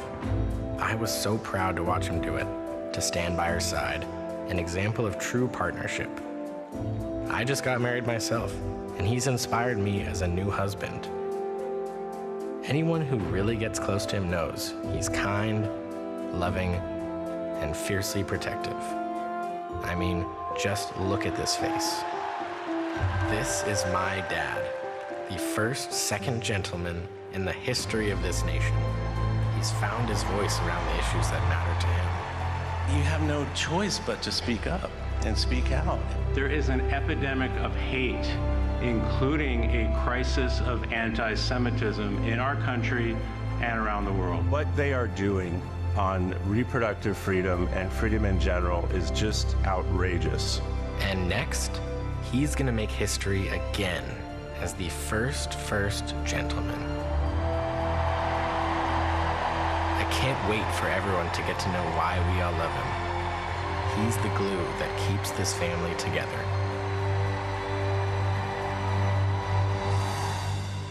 We might not look like other families in the White House, but we are ready to represent all families in America.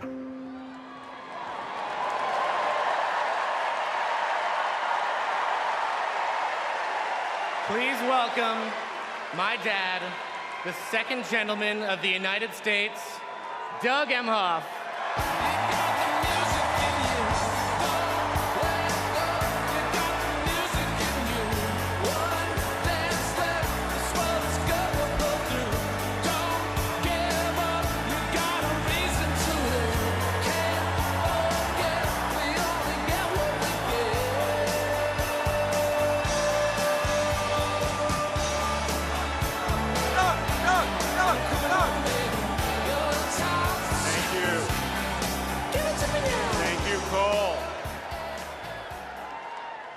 I guess he didn't want me to give this speech. He just... Thank you so much. Hello. Thank you. Hello to my big, beautiful, blended family up there. I love you so much. Aren't you proud of Cole? Wow. And a special shout out to my mother. I see you. My mother is the only person in the whole world who thinks Kamala is the lucky one for marrying me. And to Kamala, who, well, we just saw where she is. She's out on the trail, listening to and talking with voters.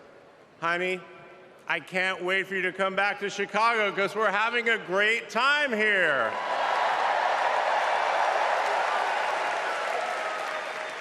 I love you so much. I'm so proud of how you're stepping up for all of us. But that's who she is. Wherever she's needed, however she's needed, Kamala rises to the occasion. And she did it for me and our family. And now that the country needs her, she's showing you what we already know. She's ready to lead. She brings both joy and toughness to this task, and she will be a great president we will all be proud of. Now, I'm the son of two Brooklynites, Mike and Barb. They've been together almost 70 years. My dad worked in the shoe business in Manhattan, and he moved our family out to New Jersey. Where's New Jersey? I see you out there. When I was a little kid. And in a lot of ways, I had a typical Jersey suburban childhood. I biked around the neighborhood. I took the bus to Hebrew school. And I rode to Little League practice in the way back of my coach's wood-paneled station wagon. And if we did well, we got to have a Slurpee after. In my neighborhood, everyone left their garage door open. Wherever you ended up at dinner time, that's the family that fed you. Everyone took care of everyone else. And the guys I grew up with are still my best friends. The group chat is active every day, and it's probably blowing up right now, guys. When my dad had to get a new job, we moved across the country to LA. Money was tight. Hey, California.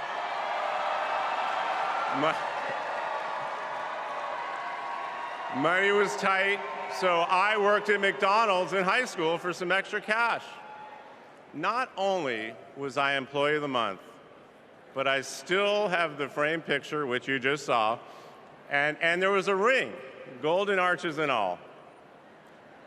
And then I waited tables, parked cars. I was working full-time so I could afford to go to college part-time.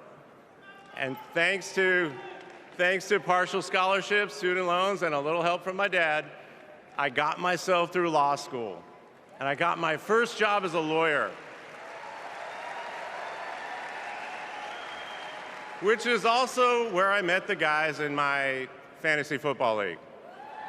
And a lot has changed in our lives since the early 90s, but my team name is still Nirvana.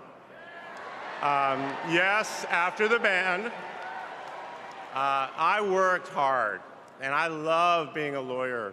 And by the way, I still get to be part of the profession by teaching students at Georgetown Law School. I got married, became a dad to Cole and Ella. Unfortunately, I went through a divorce, but eventually started worrying about how I would make it all work. And that's when something unexpected happened. In 2013, I walked into a contentious client meeting.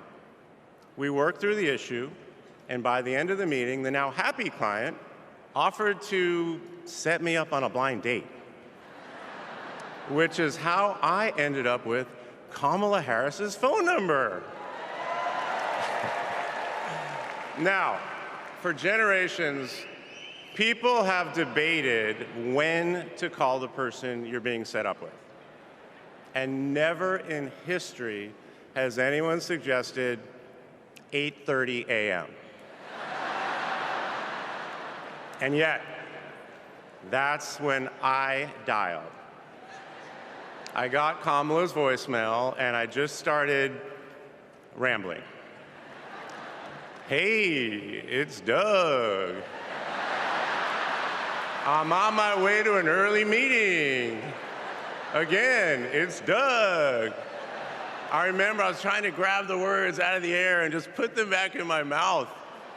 And for what seemed like far too many minutes, I hung up. By the way, Kamala saved that voicemail, and she makes me listen to it on every anniversary. But that message wasn't the only unusual thing about that day. Now, Kamala, who normally would have been working hard at her office, just happened to be waiting at her apartment for a contractor to do some work on her kitchen. I was eating at my desk, which was not a regular occurrence for a busy lawyer like me who appreciated a good business lunch. But that's when she called me back. And we talked for an hour, and we laughed. Well, you know that laugh. I love that laugh.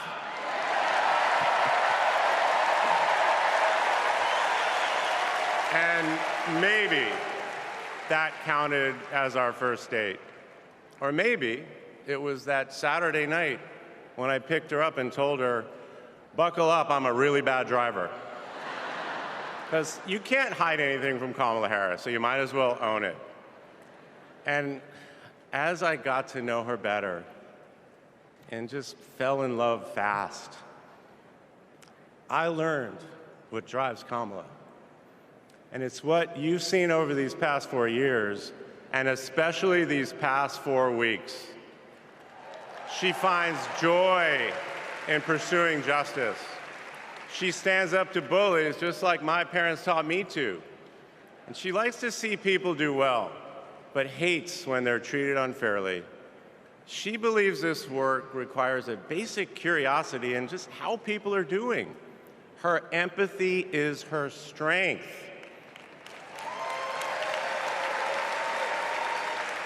Over the past decade, Kamala has connected me more deeply to my faith, even though it's not the same as hers.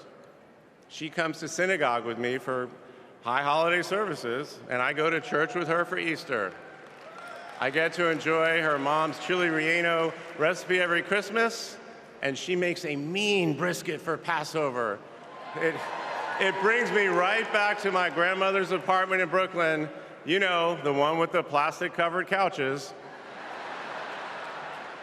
But Kamala has fought against anti-Semitism and all forms of hate her whole career.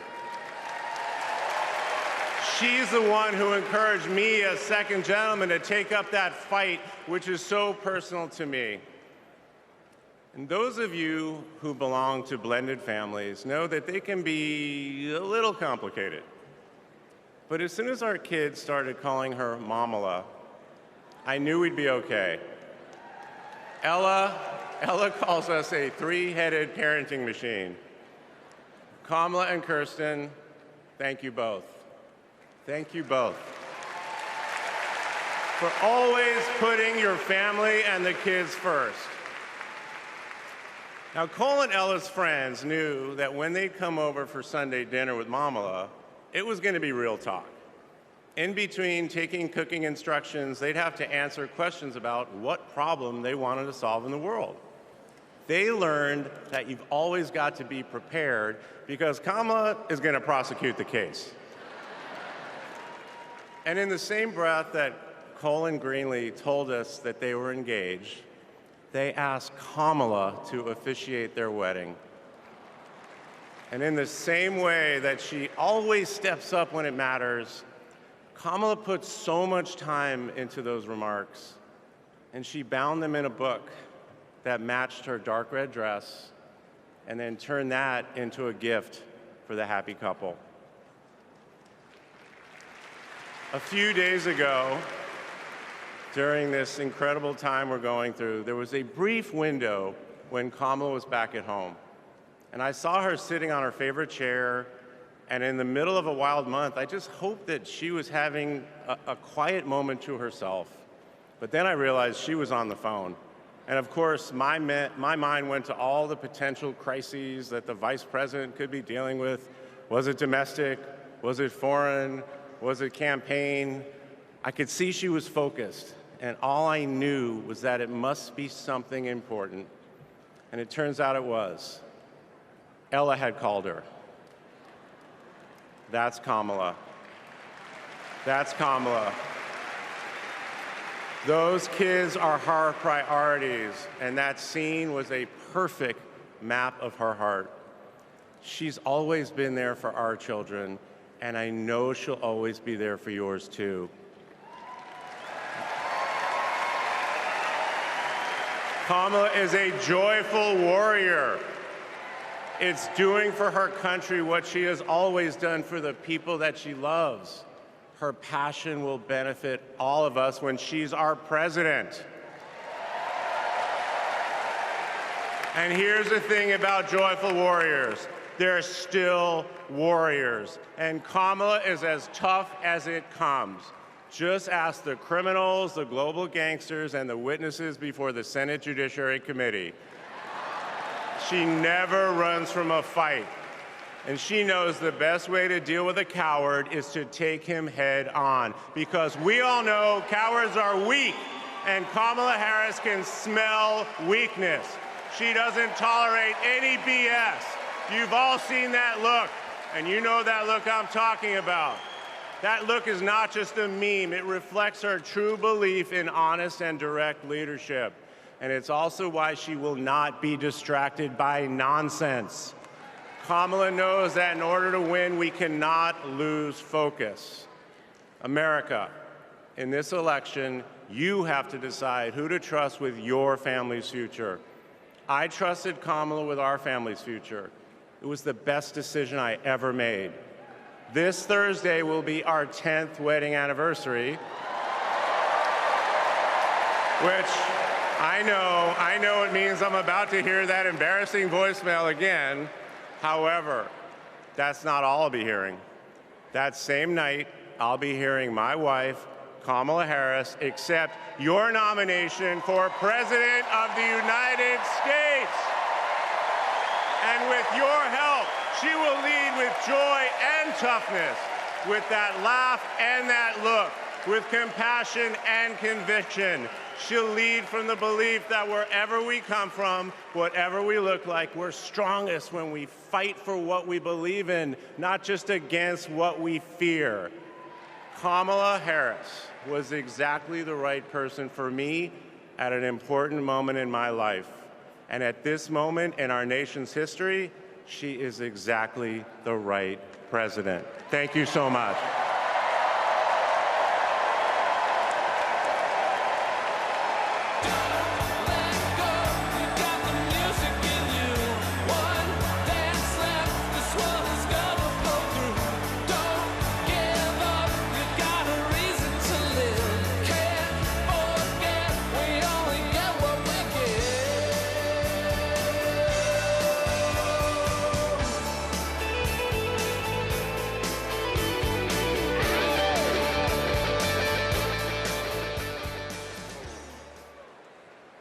Please welcome former First Lady Michelle Obama.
Something wonderfully magical is in the air, isn't it?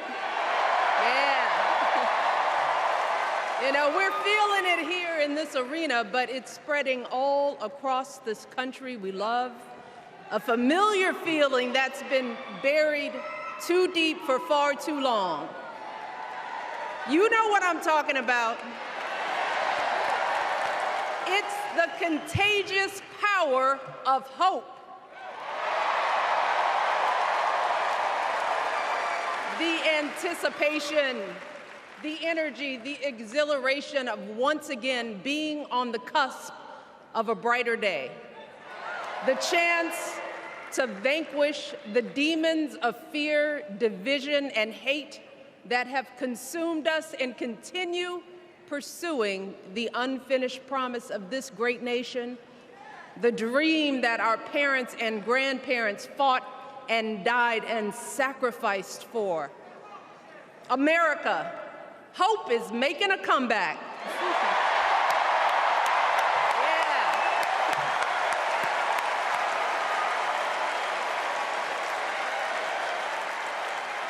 But to be honest, I am realizing that until recently, I have mourned the dimming of that hope. And maybe you've experienced the same feelings. Is that deep pit in my stomach, a palpable sense of dread about the future.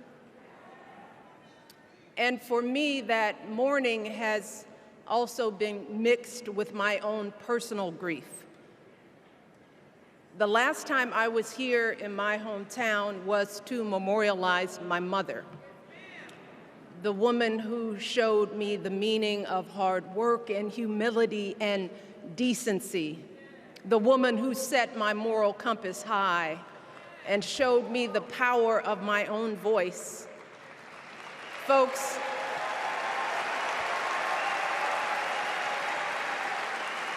I still feel her loss so profoundly.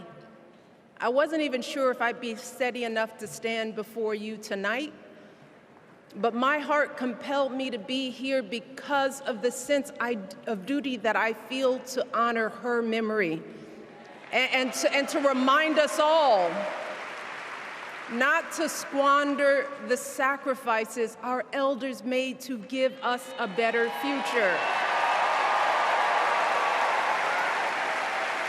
You see, my mom, in her steady, quiet way, lived out that striving sense of hope every single day of her life.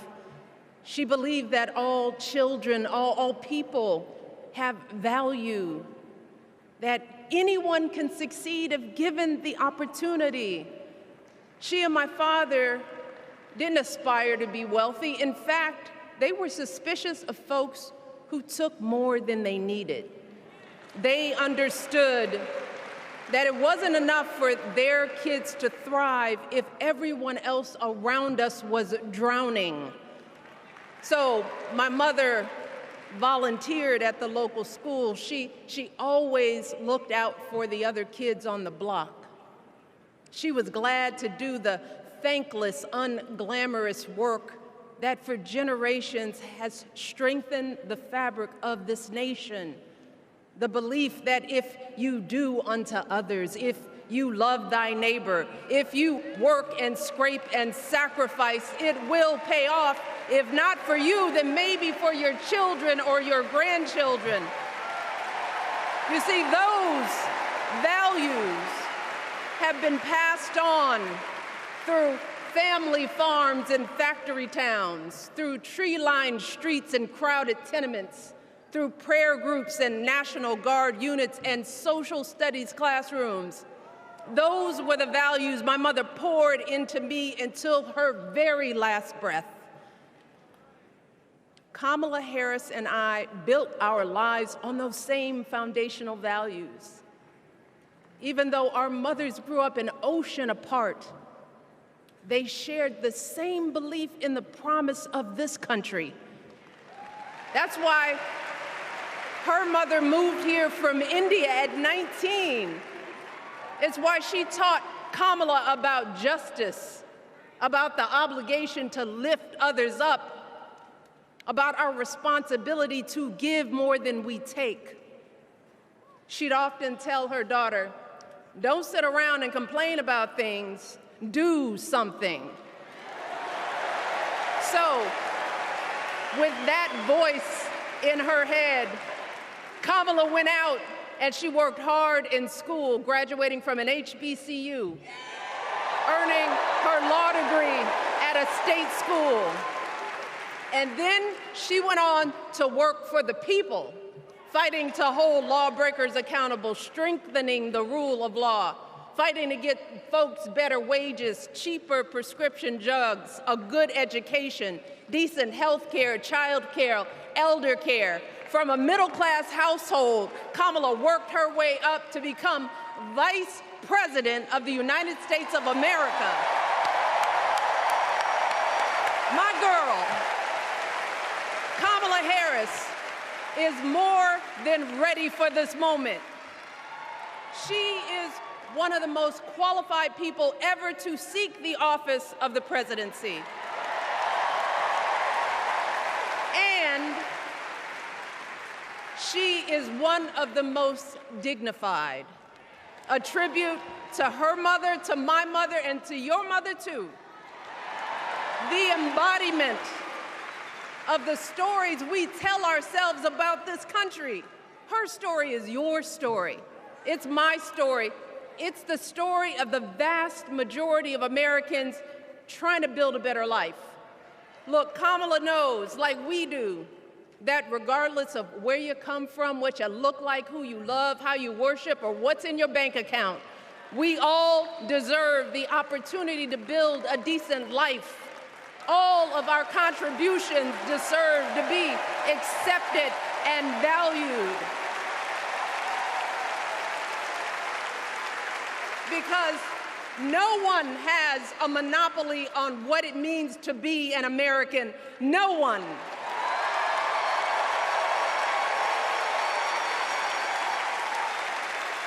Kamala has shown her allegiance to this nation, not by spewing anger and bitterness, but by living a life of service and always pushing the doors of opportunity open to others.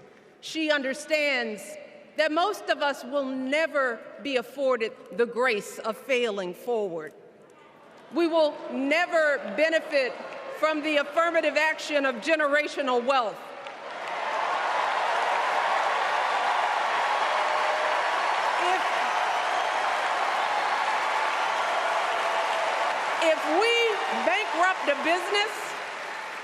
If we bankrupt a business or choke in a crisis, we don't get a second, third, or fourth chance. If things don't go our way, we don't have the luxury of whining or cheating others to get further ahead. No. We don't get to change the rules so we always win. If we see a mountain in front of us, we don't expect there to be an escalator waiting to take us to the top. No. We put our heads down. We get to work. In America, we do something. And throughout her entire life, that's what we've seen from Kamala Harris. The steel of her spine, the steadiness of her upbringing, the honesty of her example, and yes, the joy of her laughter and her light. It couldn't be more obvious. Of the two major candidates in this race, only Kamala Harris truly understands the unseen labor and unwavering commitment that has always made America great.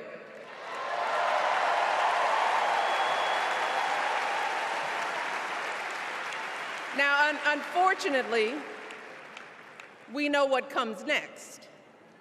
We know folks are going to do everything they can to distort her truth. My husband and I sadly know a little something about this. For years, Donald Trump did everything in his power to try to make people fear us. See, his limited, narrow view of the world made him feel threatened by the existence of two hardworking, highly educated, successful people who happen to be black.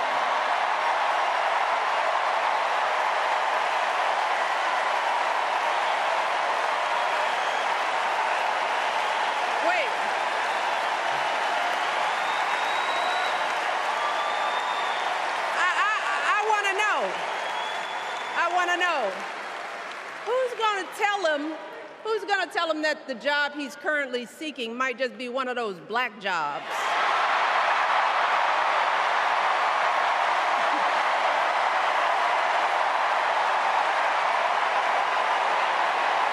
Look, it's his same old con. His same old con. Doubling down on ugly, misogynistic, racist lies as a substitute for real ideas and solutions that will actually make people's lives better. Look, because cutting our health care, taking away our freedom to control our bodies, the freedom to become a mother through IVF like I did, those things are not going to improve the health outcomes of our wives, mothers, and daughters. Shutting down the Department of Education, banning our books, none of that will prepare our kids for the future. Demonizing our children for being who they are and loving who they love, look, that doesn't make anybody's life better.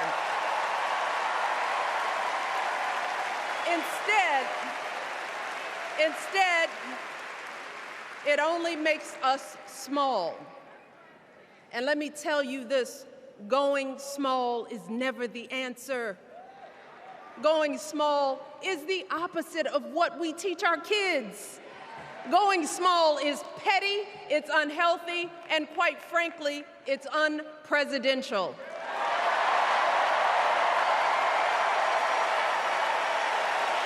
So, why would any of us accept this from anyone seeking our highest office? Why would we normalize that type of backward leadership?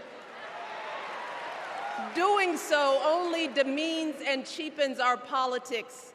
It only serves to further discourage good, big-hearted people from wanting to get involved at all.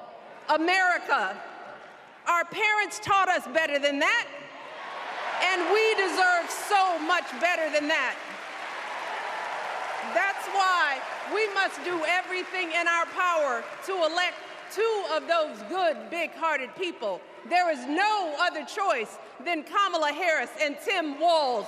No other choice.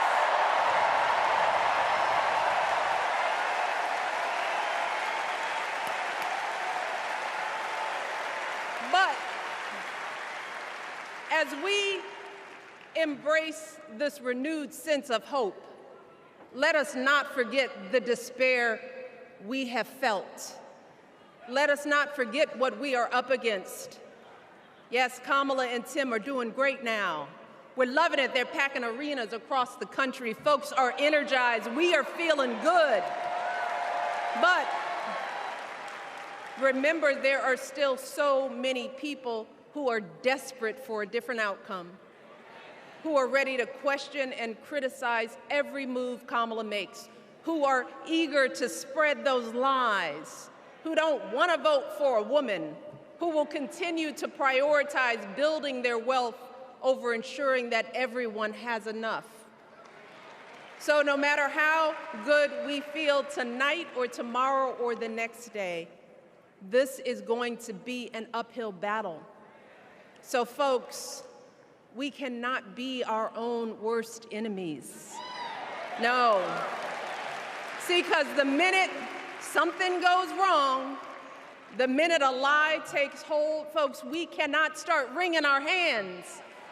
We cannot get a Goldilocks complex about whether everything is just right. And we cannot indulge our anxieties about whether this country will elect someone like Kamala instead of doing everything we can to get someone like Kamala elected.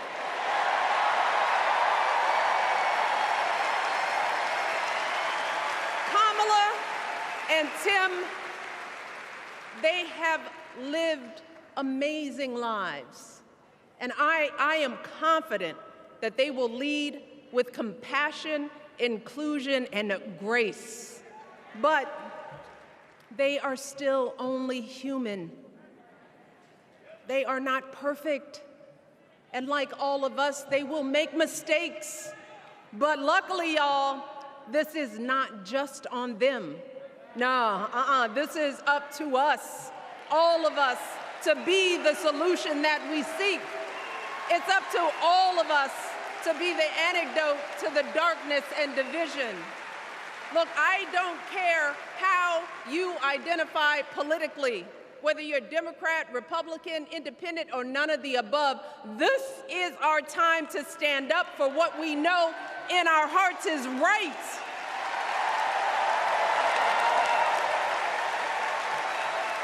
To stand up, not just for our basic freedoms, but for decency and humanity, for basic respect, dignity, and empathy, for the values at the very foundation of this democracy. It's up to us to remember what Kamala's mother told her. Don't just sit around and complain, do something. So if they lie about her, and they will, we've got to do something. If we see a bad poll, and we will, we got to put down that phone and do something. If we start feeling tired, if we start feeling that dread creeping back in, we got to pick ourselves up, throw water on our face, and what? We only have 2.5 months, y'all, to get this done. Only 11 weeks to make sure every single person we know is registered and has a voting plan.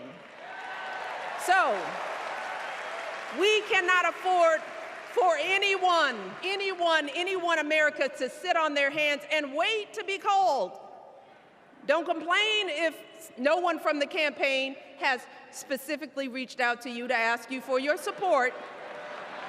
There is simply no time for that kind of foolishness. You know what you need to do. So, consider this to be your official ask. Michelle Obama is asking you, no, I'm telling y'all to do something.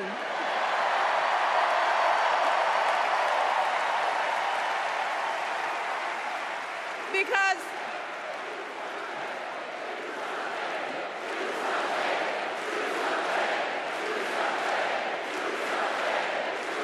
you all, this election is going to be close. In some states, just a handful, listen to me, a handful of votes in every precinct could decide the winner. So we need to vote in numbers that erase any doubt. We need to overwhelm any effort to suppress us. Our fate is in our hands. In 77 days, we have the power to turn our country away from the fear, division, and smallness of the past. We have the power to marry our hope with our action. We have the power to pay forward the love, sweat, and sacrifice of our mothers and fathers and all those who came before us. We did it before, y'all, and we sure can do it again. Let us work like our lives depend on it. And let us keep moving our country forward and go higher, yes, always higher than we've ever gone before as we elect the next President and Vice President of the United States, Kamala Harris and Tim Walz. Thank you all. God bless.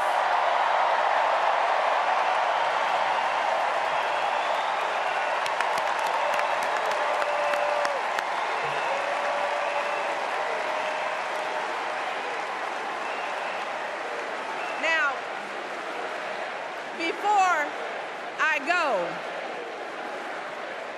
I have one more job tonight.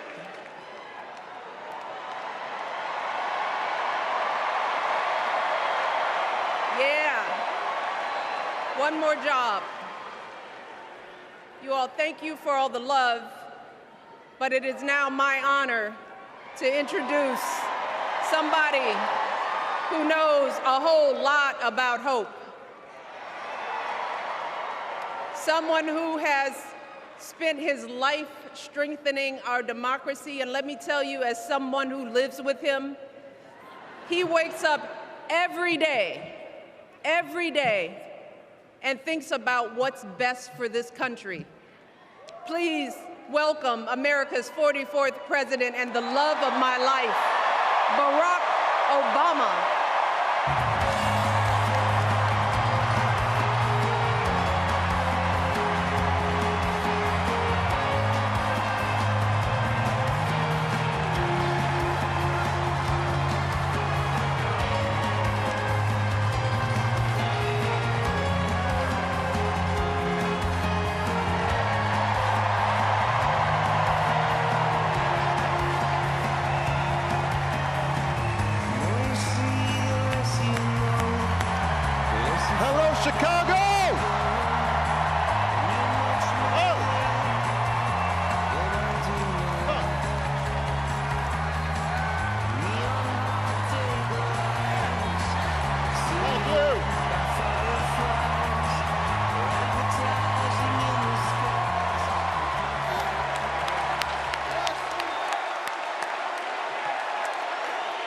Thank you. Thank you, everybody. Thank you.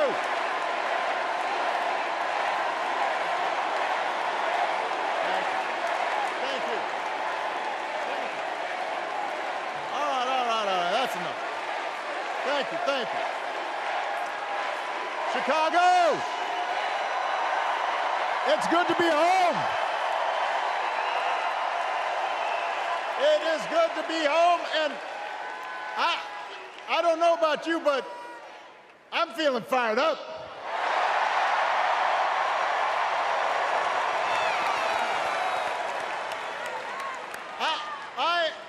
feeling ready to go.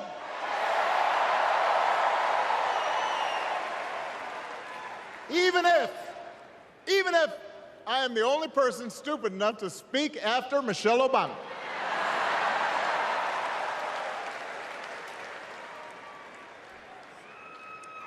I am feeling hopeful because this convention has always been pretty good to kids with funny names who believe in a country where anything is possible.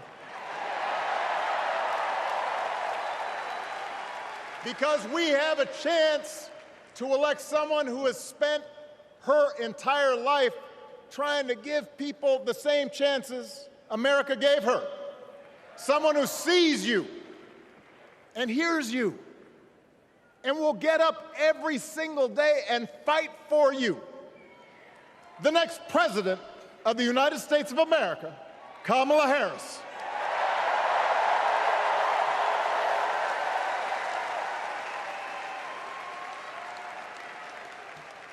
It's been 16 years since I had the honor of accepting this party's nomination for president. And I know that's hard to believe because I have not aged a bit. But it's true.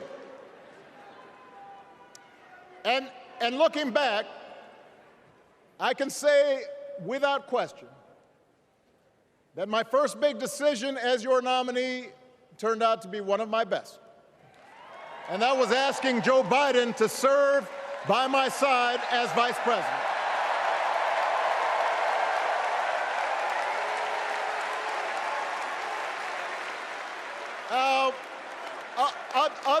Other than some common Irish blood, Joe and I come from different backgrounds, but we became brothers. And as we worked together for 8, sometimes pretty tough years, what I came to admire most about Joe wasn't just his smarts, his experience. It was his empathy and his decency and his hard-earned resilience, his unshakable belief that everyone in this country deserves a fair shot.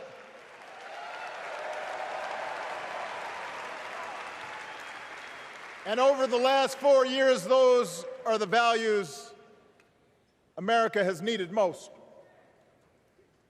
At a time when millions of our fellow citizens were sick and dying, we needed a leader with the character to put politics aside and do what was right. At a time when our economy was reeling, we needed a leader with the determination to drive what would become the world's strongest recovery. 15 million jobs, higher wages, lower health care costs. At a time when the other party had turned into a cult of personality, we needed a leader who was steady and brought people together and was selfless enough to do the rarest thing there is in politics, putting his own ambition aside for the sake of the country.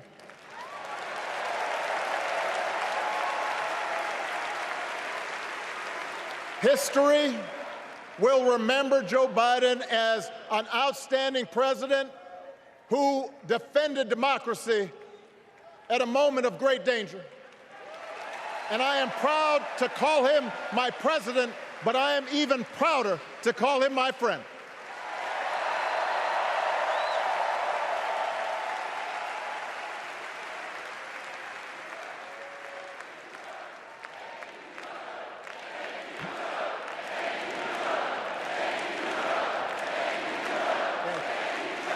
Now, the torch has been passed. Now it is up to all of us to fight for the America we believe in. And make no mistake, it will be a fight. For all the incredible energy we've been able to generate over the last few weeks, for all the rallies and the memes, this will still be a tight race in a closely divided country. A country where too many Americans are still struggling. Where a lot of Americans don't believe government can help. And as we gather here tonight, the people who will decide this election are asking a very simple question. Who will fight for me? Who's thinking about my future, about my children's future, about our future together? One thing is for certain, Donald Trump is not losing sleep over that question.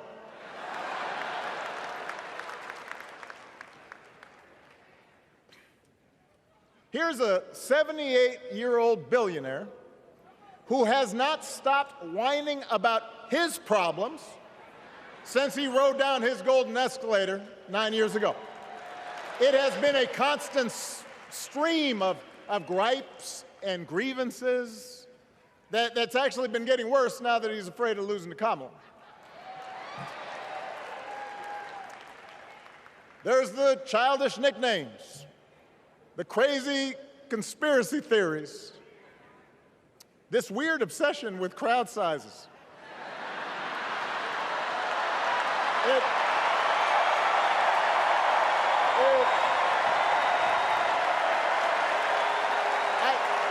It just goes on and on and on.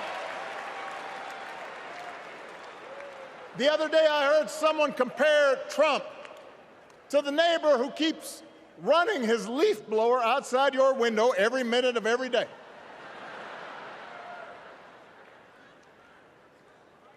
Now, from a neighbor, that's exhausting. From a president, it's just dangerous. The truth is, Donald Trump sees power as nothing more than it means to his ends.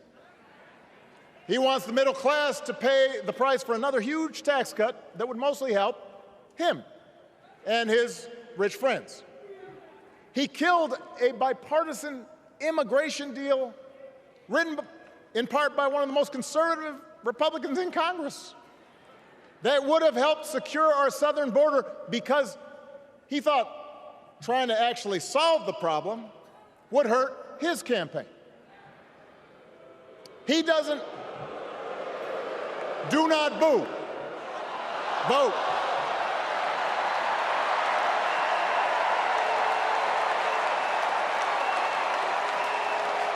He doesn't seem to care if more women lose their reproductive freedom since it won't affect his life. And most of all, Donald Trump wants us to think that this country is hopelessly divided between us and them, between the real Americans, who of course support him, and the outsiders who don't. And he wants you to think that you'll be richer and safer if you will just give him the power to put those other people back in their place.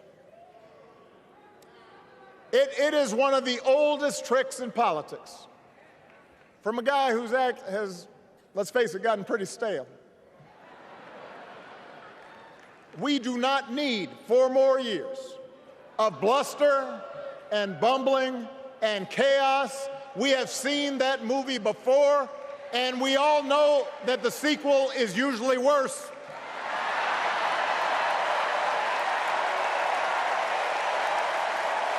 America's ready for a new chapter. America's ready for a better story. We are ready for a President Kamala Harris.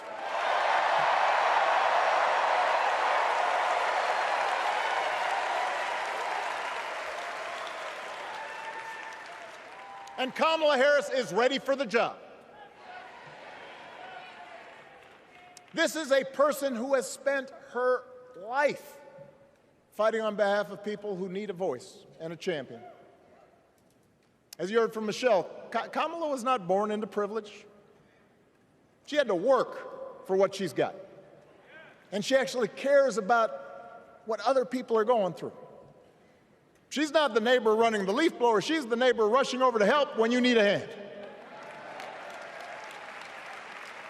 As a prosecutor, Kamala stood up for children who had been victims of sexual abuse.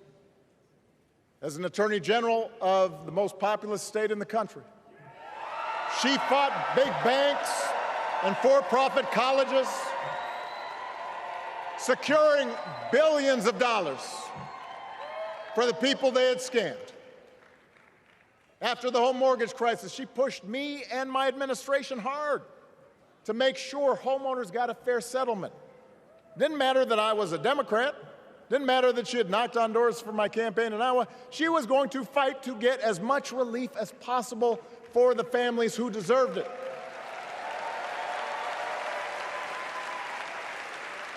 As vice president, she helped take on the drug companies to cap the cost of insulin, lower the cost of health care, give families with kids a tax cut.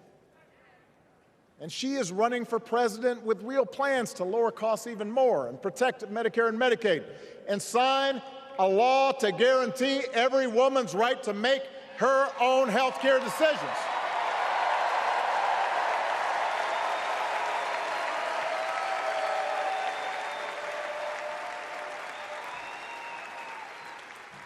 In other words, Kamala Harris won't be focused on her problems.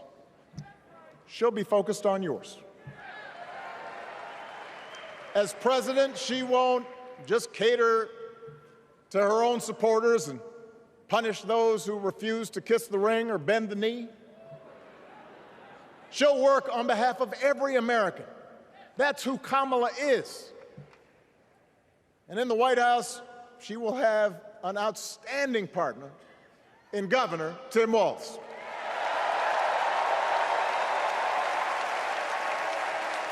Let me tell you something. Let me tell you something. I love this guy. Tim is the kind of person who should be in politics. Born in a small town, served his country, taught kids, coached football, took care of his neighbors. He knows who he is, and he knows what's important.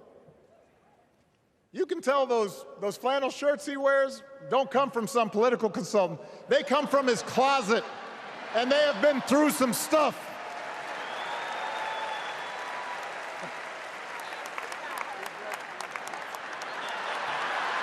They have been through some stuff. That's right.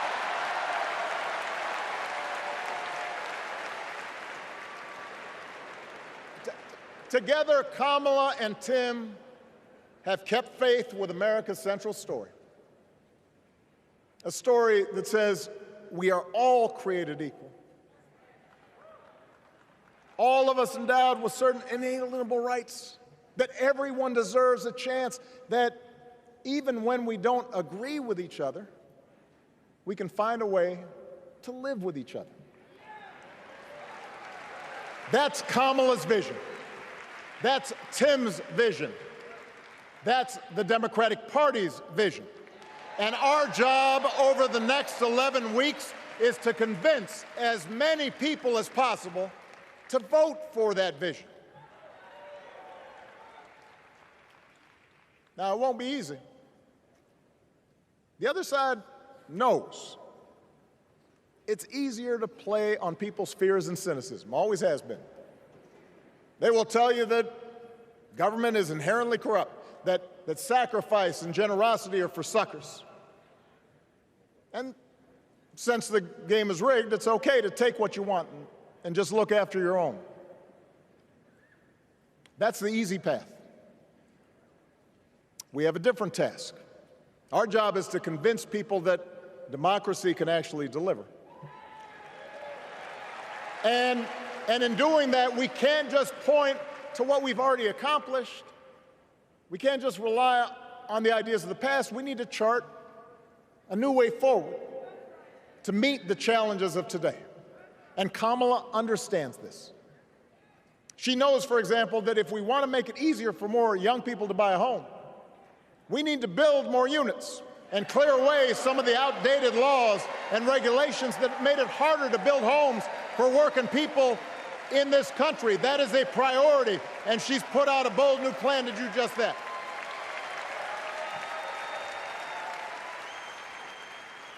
On health care, we should all be proud of the enormous progress that we've made through the Affordable Care Act, providing millions of people access to affordable coverage, protecting millions more from unscrupulous insurance practices. I noticed, by the way, that since it's become popular, they don't call it Obamacare no more.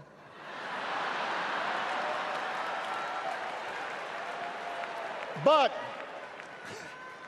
Kamala knows we can't stop there, which is why she'll keep working to limit out-of-pocket costs. Kamala knows that if we want to help people get ahead, we need to put a college degree within reach of more Americans. But she also knows college shouldn't be the only ticket to the middle class. We need to follow the lead of governors like Tim Walz, who said, if you've got the skills and the drive, you shouldn't need a degree to work for state government. And in this new economy, we need a president who actually cares about the millions of people all across this country who wake up every single day to do the essential, often thankless work, to care for our sick, to clean our streets, to deliver our packages. We need a president who will stand up for their right to bargain for better wages and working conditions. And Kamala will be that president.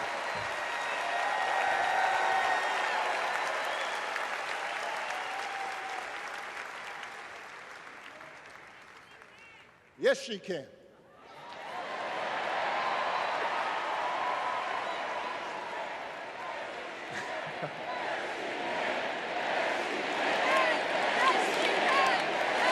Yes, she can. A Harris-Walz administration can help us move past some of the tired old debates that keep stifling progress. Because at their core, Kamala and Tim understand that when everybody gets a fair shot, we are all better off. They understand that when every child gets a good education, the whole economy gets stronger.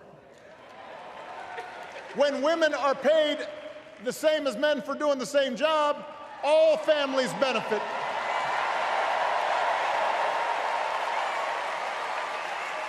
They understand that we can secure our borders without tearing kids away from their parents, just like we can keep our streets safe while also building trust between law enforcement and the communities they serve and eliminating bias. That will make it better for everybody.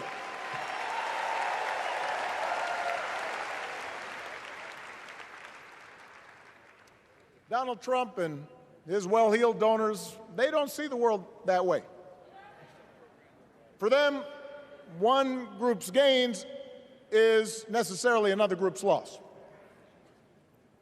For them, freedom means that the powerful can do pretty much what they please, whether it's fire workers trying to organize a union or put poison in our rivers or avoid paying taxes like everybody else has to do. Well, we have a broader idea of freedom.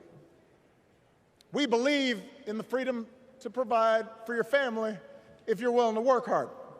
The freedom to breathe clean air and drink clean water and send your kids to school without worrying if they'll come home. We believe that true freedom gives each of us the right to make decisions about our own life, how we worship, what our family looks like, how many kids we have, who we marry.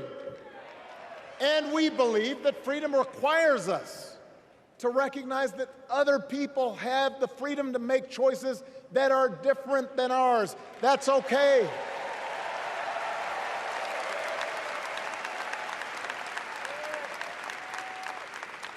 That's the America Kamala Harris and Tim Walz believe in. An America where we, the people, includes everyone. Because that's the only way this American experiment works. And despite what our politics might suggest, I think most Americans understand that. Democracy isn't just a bunch of abstract principles and dusty laws in some book somewhere. It's the values we live by.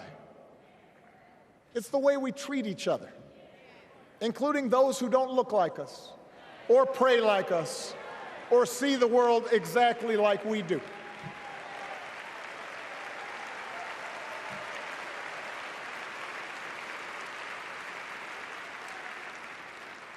That sense of mutual respect has to be part of our message.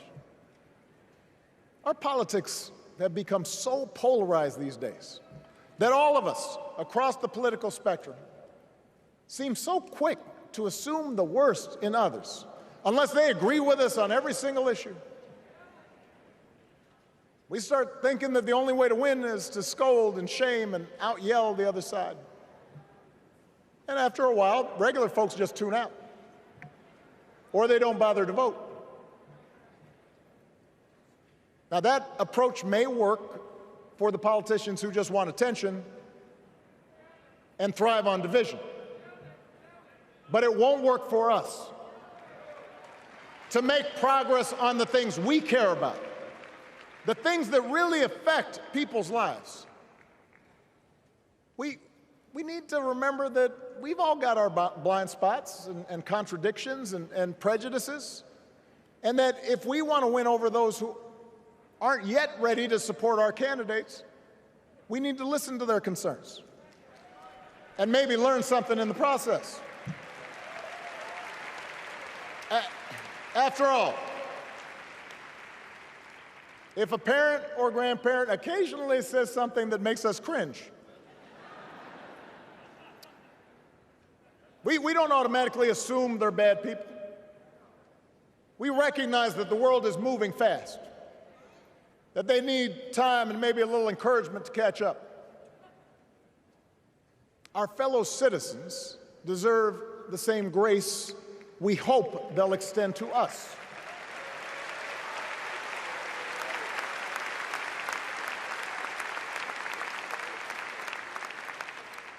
That's how we can build a true democratic majority, one that can get things done.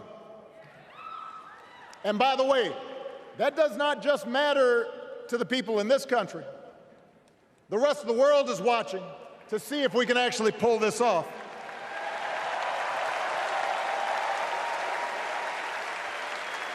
No nation, no society has ever tried to build a democracy as big and as diverse as ours before. One that includes people that over decades have come from every corner of the globe. One where our allegiances and our community are defined not by race or blood, but by a common creed. And that's why when we uphold our values, the world's a little brighter. When we don't, the world's a little dimmer. And dictators and autocrats feel emboldened. And over time, we become less safe. We shouldn't be the world's policemen, and we can't eradicate every cruelty and injustice in the world. But America can be and must be a force for good, discouraging conflict, fighting disease, promoting human rights, protecting the planet from climate change, defending freedom, brokering peace. That's what Kamala Harris believes, and so do most Americans.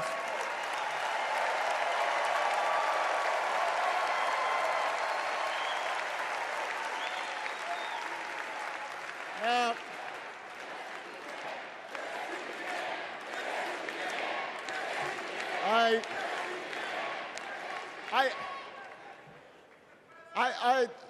I know these ideas can feel pretty naive right now. We live in a time of such confusion and rancor, with a culture that puts a premium on things that don't last. Money, fame, status, likes. We chase the approval of strangers on our phones. We build all manner of walls and fences around ourselves, and then we wonder why we feel so alone. We don't trust each other as much because we don't take the time to know each other. And in that space between us, politicians and algorithms teach us to caricature each other and troll each other and fear each other. But here's the good news, Chicago. All across America, in big cities and small towns, away from all the noise, the ties that bind us together are still there. We still coach Little League and look out for our elderly neighbors. We still feed the hungry in churches and mosques and synagogues and temples. We share the same pride when our Olympic athletes compete for the gold. Because the vast majority of us do not want to live in a country that's bitter and divided. We want something better. We want to be better. And the joy and the excitement that we're seeing around this campaign tells us we're not alone. You know, I've spent a lot of time thinking about these past few months because, as Michelle mentioned, this summer we lost her mom, Ms. Marion Robinson. And I don't know that anybody has ever loved their mother-in-law any more than I love mine. Mostly it's because she was funny and wise and the least pretentious person I knew. That, and she always defended me with Michelle when I messed up. I'd hide behind her.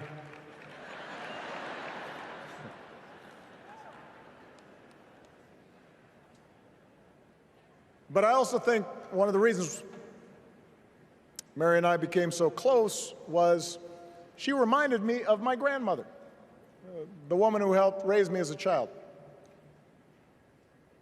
And on the surface, the two of them did not have a lot in common. One was a black woman from right here, south side of Chicago, right down the way. Went to Englewood High School. The other was a little old white lady born in a tiny town called Peru, Kansas. Now, I know there aren't that many people from Peru. And yet they shared a basic outlook on life. They were strong, smart, resourceful women, full of common sense, who, regardless of the barriers they encountered, and women growing up in the 40s and 50s and 60s, they encountered barriers. They still went about their business without fuss or complaint and provided an unshakable foundation of love for their children and their grandchildren. In that sense, they both represented an entire generation of working people who, through war and depression, discrimination and limited opportunity, helped build this country. A lot of them toiled every day at jobs that were often too small for them and didn't pay a lot. They willingly went without just to keep a roof over their families' heads, just to give their children something better. But they knew what was true. They knew what mattered. Things like honesty and integrity, kindness, and hard work. They weren't impressed with braggarts or bullies. They didn't think putting other people down lifted you up or made you strong. They didn't spend a lot of time obsessing about what they didn't have. Instead, they appreciated what they did. They found pleasure in simple things: a card game with friends, a good meal, and laughter around the kitchen table, helping others, and most of all, seeing their children do things and go places that they would have never imagined for themselves.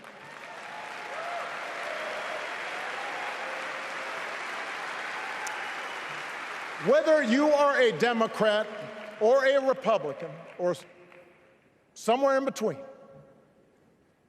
we have all had people like that in our lives.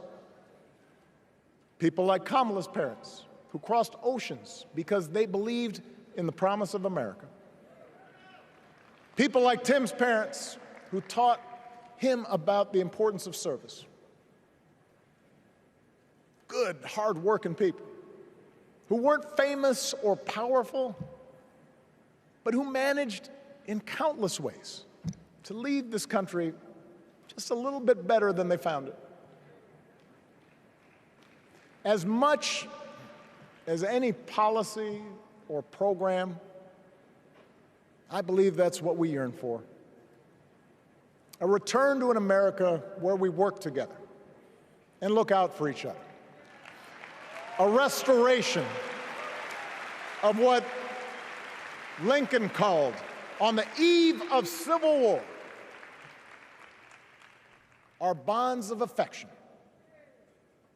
An America that taps what he called the better angels of our nature.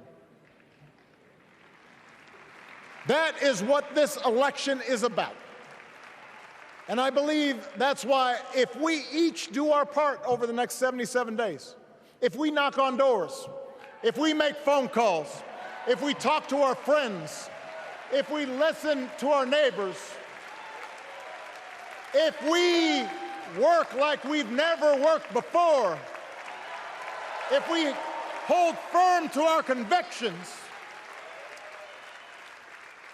we will elect Kamala Harris as the next President of the United States, and Tim Walz as the next Vice President of the United States. We will elect leaders up and down the ballot who will fight for the hopeful, forward-looking America we all believe in, and together we too will build a country that is more secure and more just, more equal, and more free. So let's get to work. God bless you, and God bless the United States of America.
Please stand if you are able for this evening's benediction, offered by Bishop Samuel L. Green Sr. and His Eminence Archbishop Alpidophoros of the Greek Orthodox Archdiocese of America.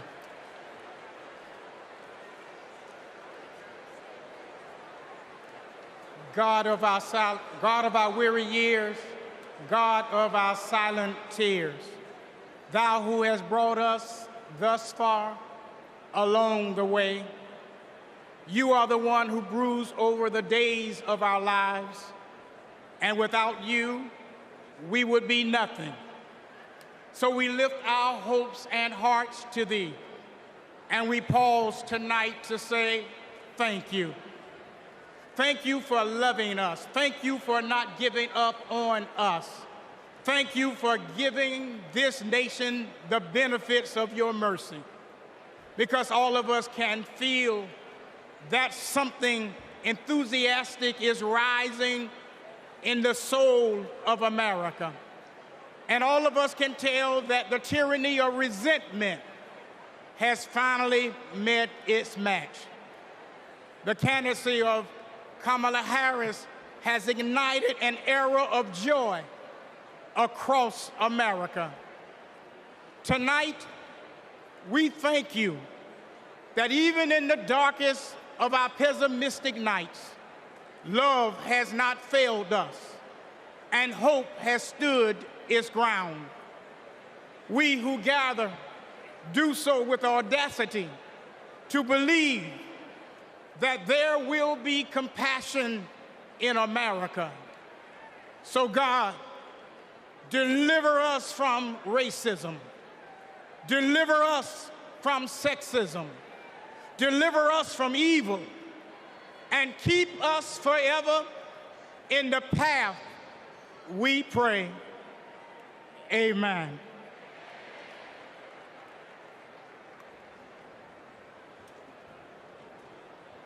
It is now time to pray to the Lord. Let us pray to the Lord.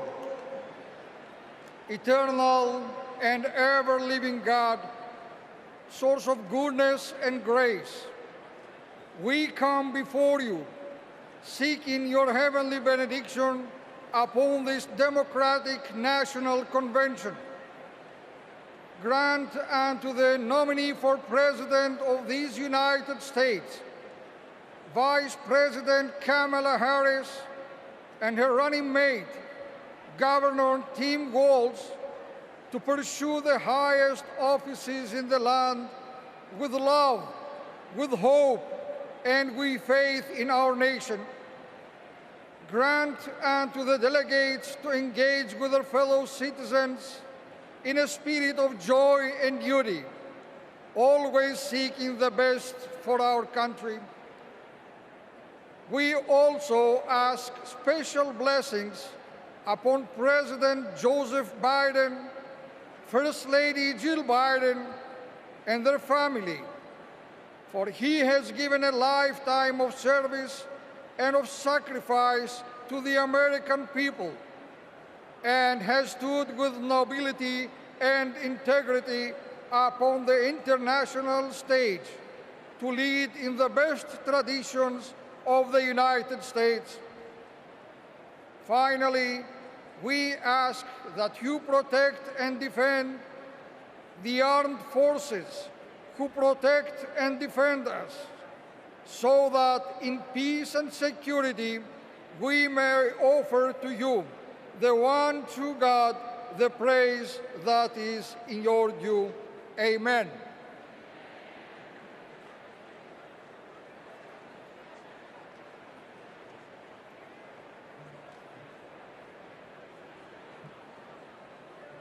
Friends, do I hear a motion to recess until 5:30 tomorrow?